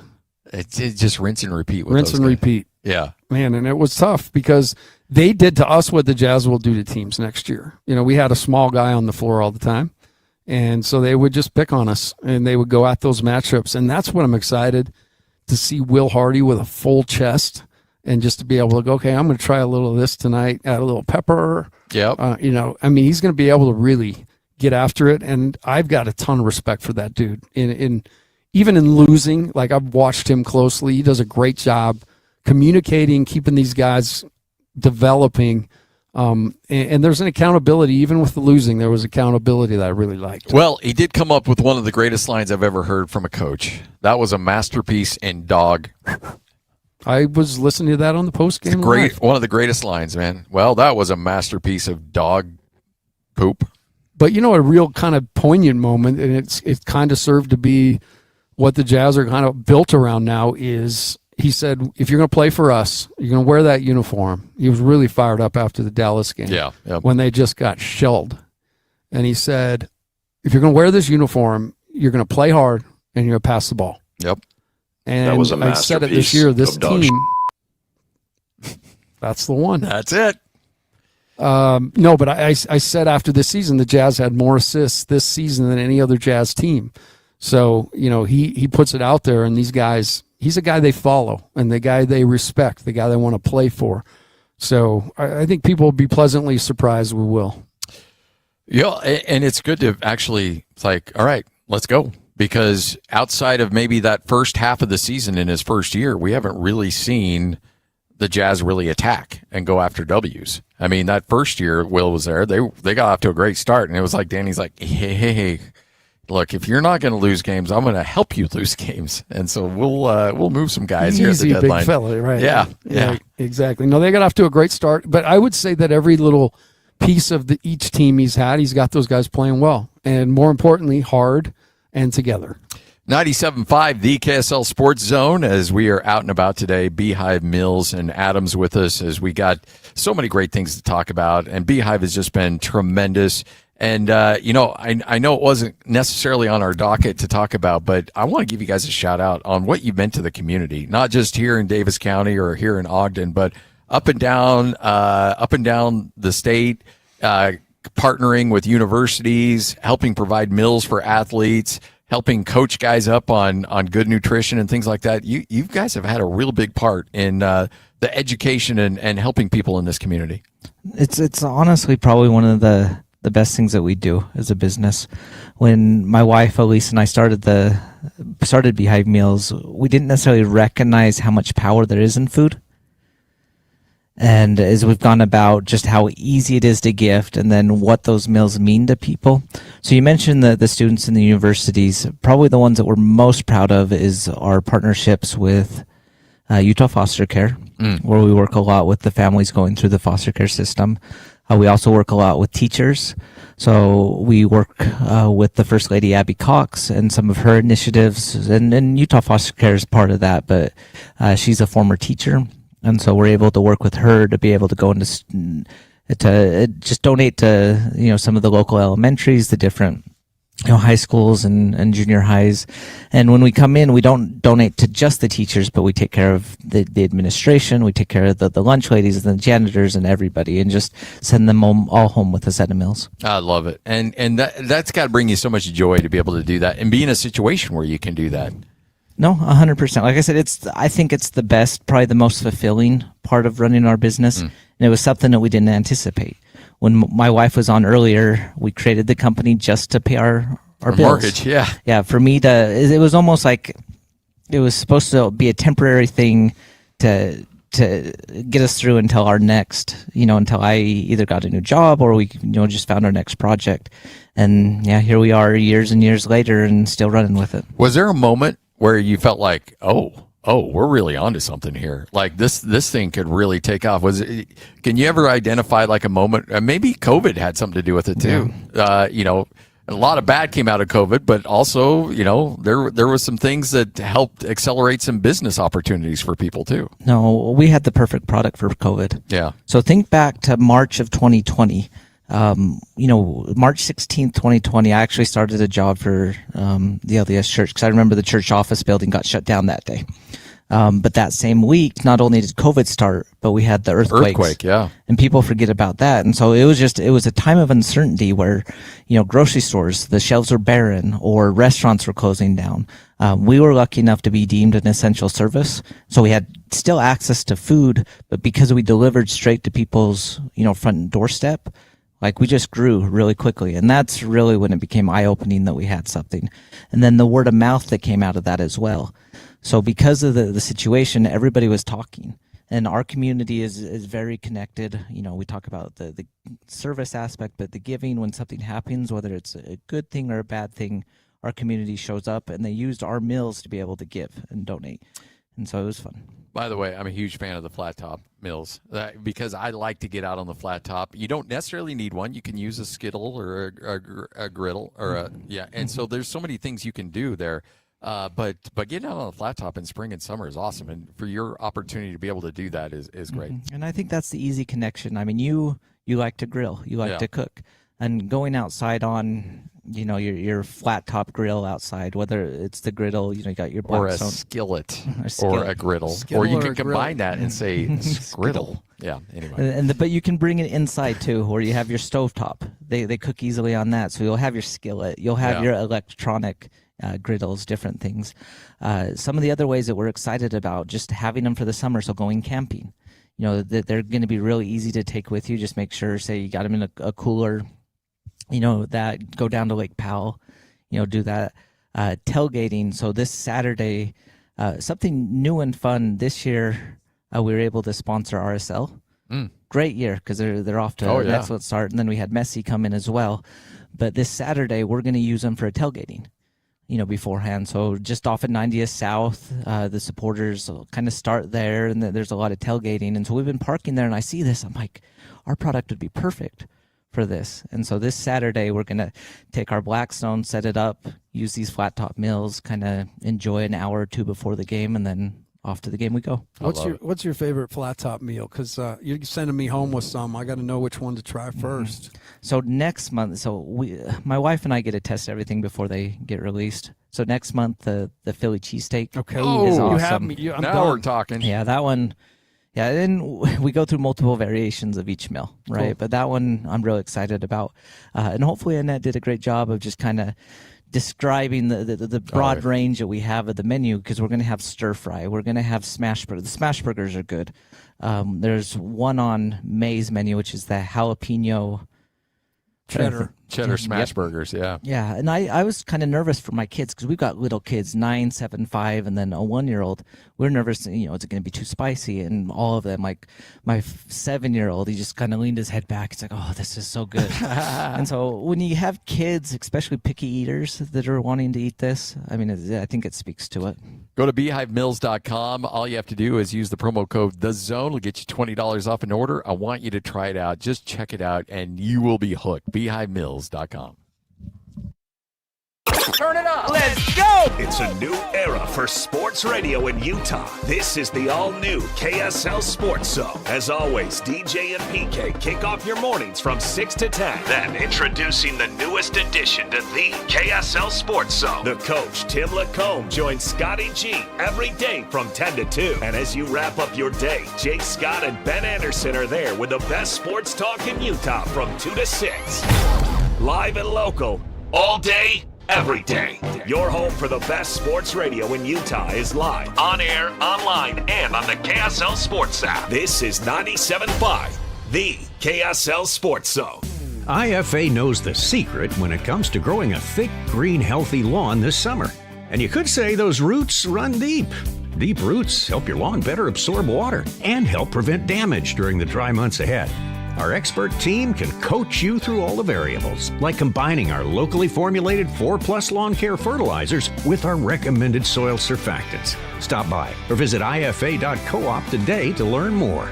IFA, helping you grow the things you love.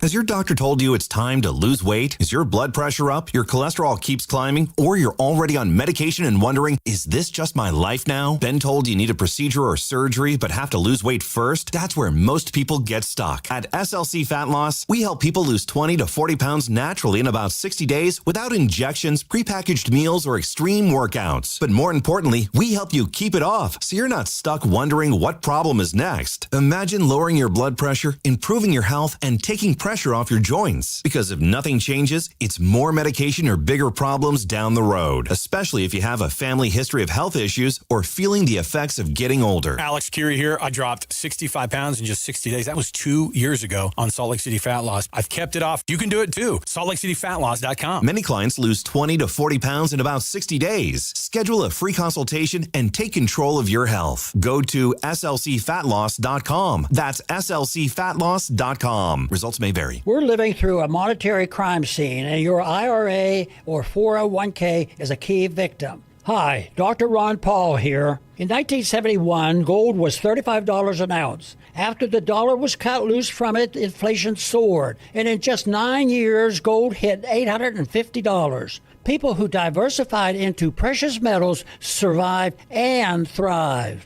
Today, we're in a worse position because we face inflation and massive debt. Fortunately, gold is still an option. My trusted friends at Birch Gold Group can help you own gold inside your retirement account without penalties or taxes. Start now by getting a free info kit on gold. Text the word SECURE to 989898. We're facing the same monetary chaos as the 70s with significantly more debt. Get your free info kit from Birch Gold. Just text SECURE to the number 989898. Hey, this is Chris with JCW's. Not filling a burger? We've got you covered. Try one of our hot ribeye, turkey, or BLT sandwiches, and you'll understand why we say JCW's, quality, and a lot of it.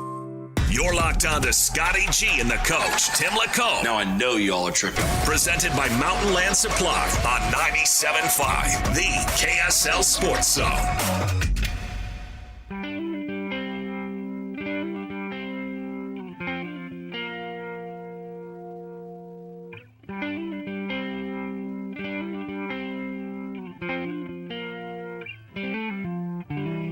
When I was a younger man, I hadn't a care. 97.5, the KSL Sports Zone. Scott Gerard alongside the coach. Let's get to it. It's time for David Locke. Ow and ow! It's time to get the inside scoop on the Utah Jazz. From the play-by-play voice of the Jazz, David Locke. Sweet revenge! Ow! On 97.5, the KSL Sports Zone. You know that intro, you hear it, and you know it's time for one of the greatest human beings on the planet, a great, great ambassador of the Utah Jazz, and the best play-by-play voice in the NBA. It is David Locke. Hi, David. You need money? What's going on? No, I know that Lloyd's done some damage to our relationship, so I'm trying to get back on. You were laying that on pretty thick. I know. Yeah, that was really thick. I'd go into skier before I'd go. There was like great ambassador of the Utah Jazz. I was kind of with you, and then you kept going, and then I was like, oh, I don't know about this. Oh, so I went too far. I was like, are we having Ron Boone on? It was believable for a little while, and then it became a little less believable. Yeah. Oh, see, like I can't even compliment you at a good level. Like there's too much stuff to nitpick there. So I apologize. My strength is self-awareness. So when it got a little thick, I was kind of aware of it. Oh, okay. All right. Hey, so I saw the video of you.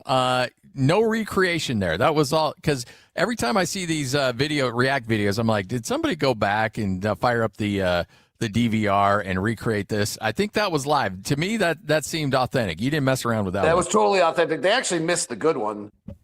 And the reason I guess that it was on was because they missed it. Like, they actually missed the good one because of my reaction. So when I think it was... At 6? Somebody popped, Chicago, right? I think popped. And then maybe Memphis popped. It was Memphis popped. Yep. So very quickly, if you were paying attention, you knew that it had to be, it was us or Sacramento was coming up next, right? Yep. And then so Sacramento came up, and then when we didn't, you knew we were in the top 4. That would have been the far better video. That like you got way really off the ground, or explain it. Give us some play-by-play. Yeah, more like running, sprinting up and down this little tiny hallway we have in the house with hands in the air, screaming probably loud profanities. So probably wouldn't have made air anyway. I think there was some alliteration with the word finally. Yes, mathed. Yeah, I think I was using alliteration, trying to, I got you. And I think it was a verb with an ing ending and the word finally involved. Flipping finally. Yeah, that was it. That was it. I it. guessed it. When in Utah, there you go. So there's so many options here for the Jets. I think it was oh my heck, oh my heck, oh my heck. That Yeah. also checks. Right. Gosh darn. So that, it I think actually if went you our were, way.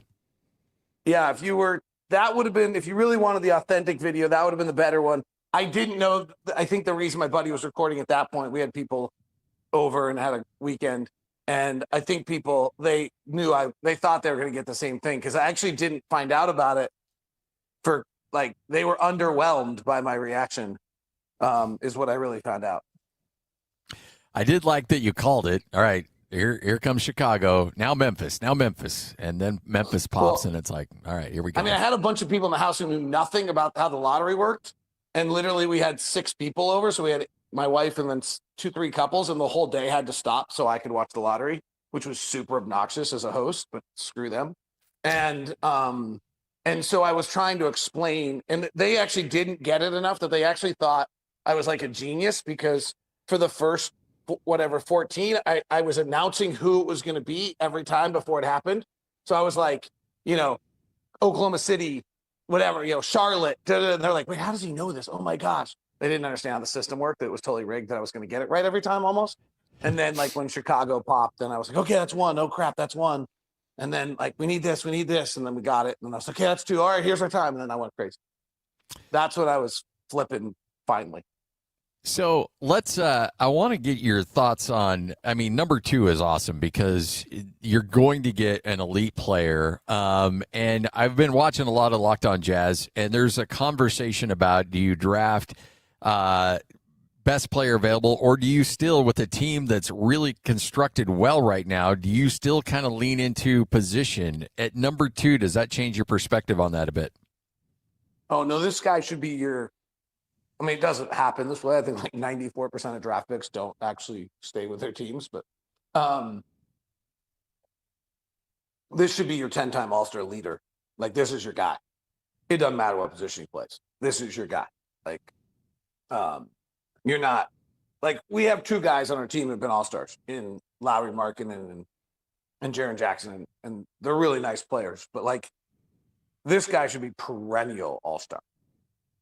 Like, if it hits and it does what you're supposed to do with it, like it was interesting. Like, we watched Cooper Flagg this year, like one of the first games, and I said he's a Hall of Famer, and Ron Boone was like, whoa, and I was like, no, he's the number 1 pick. They're Hall of Famers. Like, that's what they're supposed to be. Like, if you're a number 1 pick of a draft, you're supposed to be in the Hall of Fame. That's what you're supposed to do. And most of them are going to the Hall of Fame. Like, run down number 1 picks, they almost all go to the Hall of Fame. Like. So number 2 picks, even though they have a bad history, should be in that caliber, right? Like, you should be close to a Hall of Famer. Well, a Hall of Famer to me, like, Jaren Jackson's probably going to get close if you would get a few more All-Stars and be a Defensive Player of the Year again or something of that nature. But like, I don't think Lowry's a Hall of Famer. I know Mitch Richmond's a Hall of Famer, so like anyone's a Hall of Famer, but like Mitch knew we're talking about a somebody. guy who should be a 7 or 8-time All-Star. So I don't care what position he plays. Like if, like, part of me thinks it's Boozer, honestly. Like, I did something at the end of Locked On Jazz today that I think's super interesting. Every single big guy that plays handoff in the NBA can't shoot. That's why they play handoff, because you can't simulate pick and pop with guards in a pick and roll with bigs that can't. Well, Tim can know better than I am as a coach, so Tim, tell me if I'm wrong here. But the reason you have Osue Udaro and guys who can't shoot play the handoff game is because you can't simulate the pop of a pick and pop. And that's the best way you can do it with a handoff, is that you can kind of simulate that action to create space for your guard. Okay, there's one guy in the top like 20 handoff bigs who can shoot. It's Karl Anthony Towns. And you know who's the best in the NBA by a large margin at the handoff game? Karl Anthony Towns. If you can get a big that can pass and play the handoff game and conduct to the top and shoot, it might be destined to be a top 3 offense in the NBA if that's your fulcrum guy. Cameron Boozer might just be like a walking top 3 offense in the NBA. You're on the Boozer bandwagon right now? Well, I don't know that I'm saying that change. that's the pick, but like, I'm not saying that that's your pick, but I think it's a legitimate conversation. You better look into that concept. Like, For sure. When you start thinking, like, the fact that of Darren Peterson, AJ DeBonce, and Cameron Boozer, do you know the only guy who like shot 40% on above the break threes? Cameron Boozer. Like Darren Peterson's shooting numbers, if you start looking them, they're fine until you start looking at them by pockets. He's 29% straight away. He's 29% on the right side. AJ DeMonta's shooting numbers are disturbing. Yeah. I know that AJ DeMonta can do no wrong, and I got it. But truthfully, AJ DeMonta's shooting makes me uncomfortable. Now, it doesn't mean I wouldn't draft a 6'9" world-class athlete who can jump 40 feet on a max jump, has a great handle, super pacing, brilliant strength, plays hard. Yeah, I got it. But we still can have the item out there that makes you a little nervous, right? I'm a little nervous. You're a little nervous about Cameron Boozer and whether or not his feet are so heavy and he's stuck to the ground and whether or not he's going to be able to actually finish at the rim very well in the NBA because Sabonis can't. And they're pretty similar in that sense. And Sabonis is not a very good rim finisher and gets bothered by bigger bigs. But he also can't shoot an outside shot, and Cameron Boozer can. So maybe Boozer's just taking that big guy outside and still killing him. I don't know. But it's a thought. How's Boozer going to be defensively? Sacramento's got a real problem with Sabonis as their cornerstone guy defensively. Is that going to be a problem for Cameron Boozer? Those are real. I would say this. I'm over the moon ecstatic. Over the moon ecstatic. This is crazy. It just blows my mind that we're adding someone of this caliber. It's truly awesome, and it is incredible. But I have watched these three guys a lot in the last 2 weeks. I don't think any of them are a no-brainer. I think they're all great. But I will admit, I find this draft to seem much more normal to every other draft I've ever scouted than some totally historic draft, to be honest with you. That's sometimes the hard narrative to break through in the draft. We've covered them together, and guys get slotted in certain areas. And I was looking at, Zach Edey going into the draft last year, and he was really thought of to be late first round. And it was crazy how early he went because, the analytics and then his combine, the stuff he was able to do at the combine and show. So the one thing I think, David, is just like you said, there is not one guy in this group that we have to have. I think the key is obviously trying to find out through all this intel and then everything else you have, which guy you want to bet on, because I think all these guys will be successful in their own right. And I think and I also think this is interesting to me. I had a totally different, I really try, and this leads me to making a lot of mistakes, frankly. But I really try to take in all the data without reading what everyone else is saying. I really feel like I have a great luxury. This gets a little deep here, but here's the problem with what goes on in NBA reporting. Okay? If you're a young reporter who's trying to make a name for themselves and you disagree with any of the 10 opinion makers, you get panned and annihilated in the space, right? And this has been going on for a decade, which makes the NBA Twitter conversation writing world almost entirely groupthink. I feel super lucky that I have a job as an NBA play-by-play announcer and a network that I work for or built where I am not in fear of having a different opinion, being wrong, and getting fired or getting panned. So I try to go watch these guys, take in the information that I can, analyze what's going on before I read any narrative or anything that's going on. I'll give you an example. My take of the combine was that Acuff could move into the top 4. Because every weakness on him, I thought went away with his measurements. He measured the same as Dame Lillard. The whole book on him was he's too small and doesn't play defense. Okay. He's Dame Lillard's side. Dame Lillard's never played defense. Dame Lillard doesn't seem to have been a problem for people. If we could redraft Dame Lillard in that draft, he would be 2, 3, or 4. I wouldn't be surprised if Acuff jumps into the top 4 in this draft after looking at the combine numbers, because the dude can really play. David so I might be wrong on that. That's where I feel a little bit like I'm watching Peterson, I'm watching AJ, I'm watching Boozer, and I'm trying not to be impacted by what everybody else is saying all the time. How much are you keeping an eye on Caleb Wilson? Because that guy really intrigues me as well. I have not dug in as much on him as I have on the other 3. I guess I would have. I got to watch him. I might change my opinion. We can talk a week from now. I think I would have a hard time pulling the trigger at 2 on someone whose offensive game is inside 10 feet exclusively. Is that an unfair characterization? No, I don't think. No, I don't. Not at all. I don't think that's unfair at all. Have you guys been watching what's going on with Stuart Thompson in this playoff series? Yes. Yeah. Like, he's the greatest defensive player in the NBA, I think.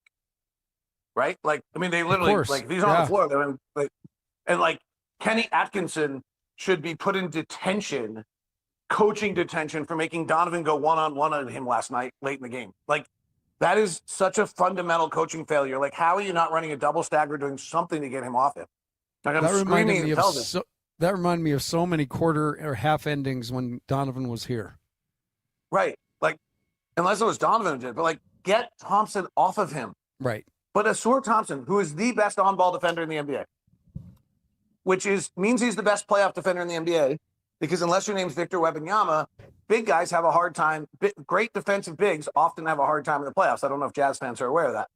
So, but he can't play. Like, his plus minus for the series is like minus 45. Like, he can't play because he can't shoot. So, like, I don't want to overplay. Like, I'm not trying to downgrade Caleb Wilson. I haven't watched him enough. But if Caleb Wilson is my 4 and my 5's not Karl Anthony Towns and we're in the playoffs, how does he play? Spacing is offense, and offense is spacing, David. Oh, my gosh, Tim Lacombe, how did you coach in this game? I'm watching Kevin Young is like an NBA. Oh, I'm done now. I'm done now. This is why you got a call last night. Oh, really? Okay. Kevin Young is an NBA coach. Yes. I don't have any doubt that the amount of times I'm watching AJ DeBonsa and there is a guy in the right block and the left block. Where in the beeping hell is he supposed to be going with the basketball? Yeah, we'll take this like, one I off will there. post, if you follow me on socials at DLock09, I will post a screenshot last night that I took because I could not handle it anymore. And I couldn't answer because I was taking a sleep study. Well, I wasn't sleeping because I was so irate that I had to watch this crap. I love this man with all my heart. Oh, my God. And by the way, just a thought for college basketball. If you have a superstar athlete on the left wing, put your big in the right dunker spot, not the left dunker spot. Stop driving elite athletes into guys, please. Bill Self, you're in the Hall of Fame. You should know better. David Locke, it's everybody. So freaking brutal. Oh, I love it. I love it. See, when he starts yelling, it's I duck. Seriously unwatchable crap. There it is. I'm ducking pencils. There it is. This is terrible basketball right now. And I wasn't even doing a college game. Oh my David, you got God, to come in. Incredible. You got to come in for a bit with us, and let's break these guys down. Yeah, let's do it. When This'll we be get fun. a better handle. Yep. Okay. All right. If you follow Thanks, me on, David. All right, I'm going to post it. I'm posting it right now, by the way. Okay, I'll look. Just so All you right. know. Giddy up, folks. You follow him on Twitter at DLock09. It's called my like. I'll just at YouTube heroes. No. You know, you don't need to include us on that. That's fine. You know. Oh no. Normally, But I like here's- getting tagged by you. I don't want to be. I don't know if I want to catch the strays that's going to come from this. Well, you're getting the strays. Hey, he's going back to Barometer University. Oh, remember those days? Oh yeah. But here's Oh yeah. Remember that, David? Here's the thing. Here's the thing that I like. Like, I know Kevin Young's background, right? Like, if I didn't know better, I'd be like, "What's going on?" But like, Kevin Young would understand spacing. He would love to space. It would be his first choice. Would be to space. He clearly couldn't space. This was, I think, Texas Tech. So this might have been after Richie Saunders was hurt. So like, he just doesn't have the guys. Like, I'm certain. I am 100% certain, 100% certain. There's zero chance that Kevin Young wrote out an offensive play that's designed with a guy in the right block and the left block, and he wanted it that way. Yeah, I guarantee that. Yeah. Okay, look at Twitter. Looks pretty crowded. I just saw it. Yep. I There just it saw is. And everybody can go after us now. Thank you, David. I mean, like, seriously, and AJ DeBonta is being criticized for taking too many mid-range jumpers. Like, what's he supposed to do? Yeah, I know. Thank you, David. See ya. All right. David Locke, 97.5, the KSL Sports Zone. One of a kind, my friend. I had somebody said, "What happened to Locke?" He started screaming. All right. Coming up, we will continue on here at Beehive Mills, 97.5, the KSL Sports Zone. For Jazz fans, it's been a rough few years.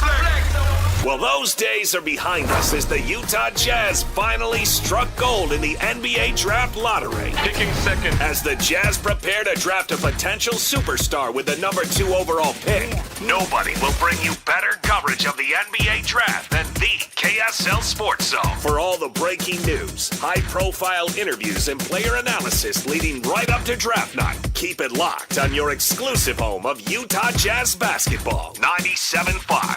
The KSL Sports Zone.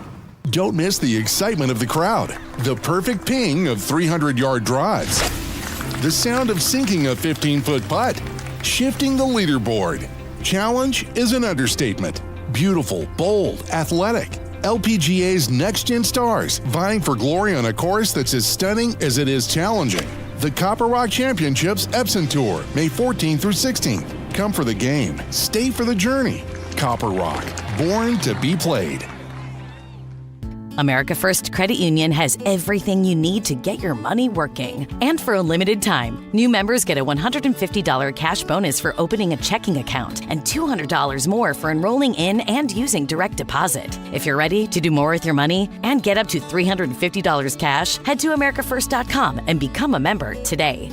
Subject to membership eligibility, terms, creditworthiness, changing conditions. Additional requirements may apply. Federally insured by NCUA. Equal opportunity lender. As Americans, we love to try and fix our own stuff. It's as American as Paddington Bear. We pride ourselves in going to the hardware store and knowing exactly where to find the tools we'll only use once. But every once in a while, we bite off more than we can chew. When once all the screws are stripped, wires crossed, and hairs grayed, isn't there a certain charm to admitting you need an expert? And don't worry, there are lots of things that need help, but don't like to admit it. Things like self-checkout machines. I feel like I'm doing most of the work there. Autocorrect, again, most of the work. Also, the French. So if you've general custarded yourself into a bad situation, give Shamrock Plumbing a call. We're here to help. Technology never stands still. And neither does Les Olson IT. For 70 years and counting, we've helped businesses adapt, grow, and stay secure through every change. With experienced people and smart technology solutions, we make work easier, more productive, and more secure. Yesterday, today, and tomorrow. Let Les be here for you. Utah is dry, but did you know it's one of the driest states in the country? Water runs Utah, and we can all do something to conserve it. SlowTheFlow.org has tons of tips for saving water. In fact, you could save up to 795,000 gallons of water this year with these simple changes, preserving Utah's beauty and economy. Visit slowtheflow.org to learn more and save a little money on your water bill. Utah's got the Big Five, but this week we're showing you the Mini Five, hidden state parks flying under the radar. Tonight, Anasazi State Park in Boulder. We have a 900-year-old ancestral Puebloan village. We're trying really hard to tell an accurate story, what these buildings would have looked like had they remained intact. Watch KSL 5 News at 10, and you can win a guest card to hit the road yourself. The Mini 5, Utah's Hidden Gems, tonight on KSL 5 News at 10. Help maintain fun at Lagoon. Join their maintenance and construction team. Now hiring full-time year-round ride maintenance technicians and HVAC technicians. Great benefits and career opportunities. Apply at lagoonpark.com/jobs. Must be 18 or older. The KSL Sports Zone and Beehive Meals are honoring people that impact youth sports in our communities. Nominate the youth sports volunteer you know for the Beehive Meals Hero of the Week at kslsports.com/contest. The Jazz, the Mammoth, and the Utes, Cougars, and Aggies. When it comes to sports in Utah, we've got you covered. This is Scotty G and the coach, Tim LeCombe, presented by Mountain Land Supply on 97.5, the KSL Sports Zone.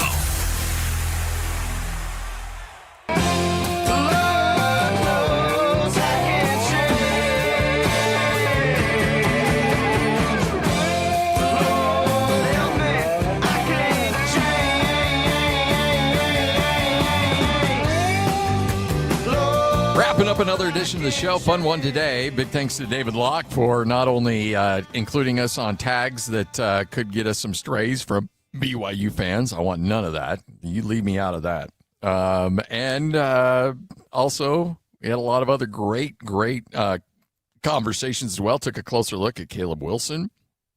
I want to get, tomorrow we're going to talk about Acuff. Is that a guy that could get in the mix on this thing? Well, it sounds like David brought up a great point. I think the comment on him early was his size. He was a little small, but when he measured out almost identical to Dame Lillard, who everybody has compared him to. So if Dame can do it, he can do it. He's definitely got interest out there, and he plays a position everybody needs. We are live here at Beehive Mills, and we're going to keep the party rolling as Jake and Ben will be live here as well. But Adam's with us, and it's been really fun getting to know you, Adam, throughout the years, and Elise and everybody down here at Beehive, because you've built something special, and it's all about those slow-cooked meals, but expanding it now to the flat top, the soup menu, which has always been crazy popular. It's just, you adapt as this business continues to grow. It's been fun to watch. No, and it's been fun to grow. And it's also been fun just to be a part of the community, where I do think if we were to reflect back on our company, we're very much Utah grown. Yes. I think the slow cooker product that we started with is very Utah-esque. Where slow cooker meals have been around, or freezer meals have been around in some form for decades, but they hadn't necessarily been productized the way that we had at that point, as far as, doing all the prep, vacuum sealing them, and then shipping them to you. Before, they're more like mommy bloggers would share, or you'd have to do the work yourself. And so it's been fun to see it grow. And like I said, it's been very Utah-esque, where we're, meant for families. We're going to, create meals for anywhere from 3 to 4 servings, all the way up to the larger families of 7 and 8. So it just kind of depends on where you're at in your lifestyle, and I think we've got something that's great for you. Yeah, whether you're an empty nester like Coach, or if you got your traditional Utah family of 8, you're ready to go, man. Yeah, Adam, you're a big sports fan. You follow it all, yeah? Yeah, and we're proud sponsors of BYU, Utah State, RSL. We've worked with LHM with the Bees and Megaplex. So, yeah, we love, sports in this community. It's amazing how sports can unify everybody around central something. But just a second time, I just have appreciated being a customer. Everything's on time. Everything is packed right. The ingredients are incredible. The flavor's awesome. You're doing that for my family. You're doing that for thousands of families around the United States. So thank you for that. Excited for your growth. And I'm excited to see you continue to grow and expand. No, and thanks for those kind words. And that's a shout out to our team. Really a testament to their hard work. And we have over 140 employees, with most of them being on the prep or distribution side of things. We don't have a prep going here, but it would have been fun to walk you through. You've seen the kitchen now. Yeah. There's just state of art, but just to see how well they prep and how well they work together. They've got quite the system going on. Our management team, most of our managers have been with us for years, since the beginning. Most of them, we are proud to be female owned and operated, with my wife being the founder. And then 80% of our employee base are females. And then most of those managers are females as well. You could probably, and I bet you probably crunched some numbers, you could probably save yourself a lot of money by cutting some corners, less quality, cutting back here, cutting back on that. You and Elise refuse to do that. Yeah. And we're still competitive. Like, we try and be competitive with grocery store pricing. That's the thing. The great price too. Yeah. But yeah, it's where we're going to really save people is on the time aspect. In today's day in life, everybody's busy. Yeah. Like, we're looking for convenient options.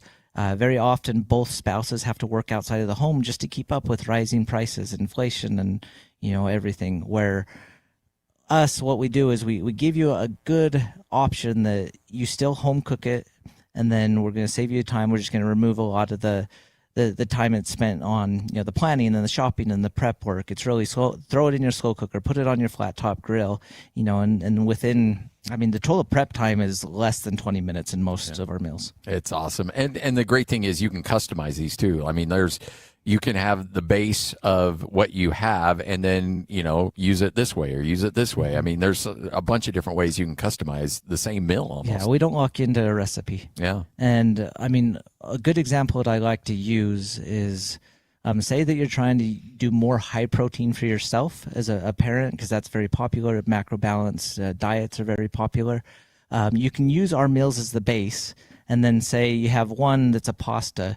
You're going to serve it over something that has less carbs, like, a zucchini, noodle or something. And then for your kids, you don't have to create something different. Just serve it over normal pasta for them. We'll take you 90% of the way there with the prep process, and then you make it your own. And I think that's very unique in this just meal prep world. It's all right here at Beehive Mills. Remember, use the promo code TheZone. It's going to save you $20. Big ribbon cutting ceremony coming up today at 5:30. Brand new, beautiful facility here in Ogden, Beehive Mills. It's been so much fun watching the growth of just a couple about ready to hit COVID and realizing we got to pay a mortgage here. And now a 60,000 square foot facility with over 100 employees. It's just awesome. Just the great Utah American story right here on 97.5, the KSL Sports Zone. Jake and Ben coming up next. This stuff is available everywhere. Wherever you are, the KSL Sports Zone will be right there with you. It's the KSL Sports app. I love it. Where you can get the latest podcasts, up to the second breaking news, and analysis of the teams you can't live without right from your phone. And wherever in the world you may be, you can have DJ and PK, Scotty and the coach, and Jake and Ben tag along with live streaming of your favorite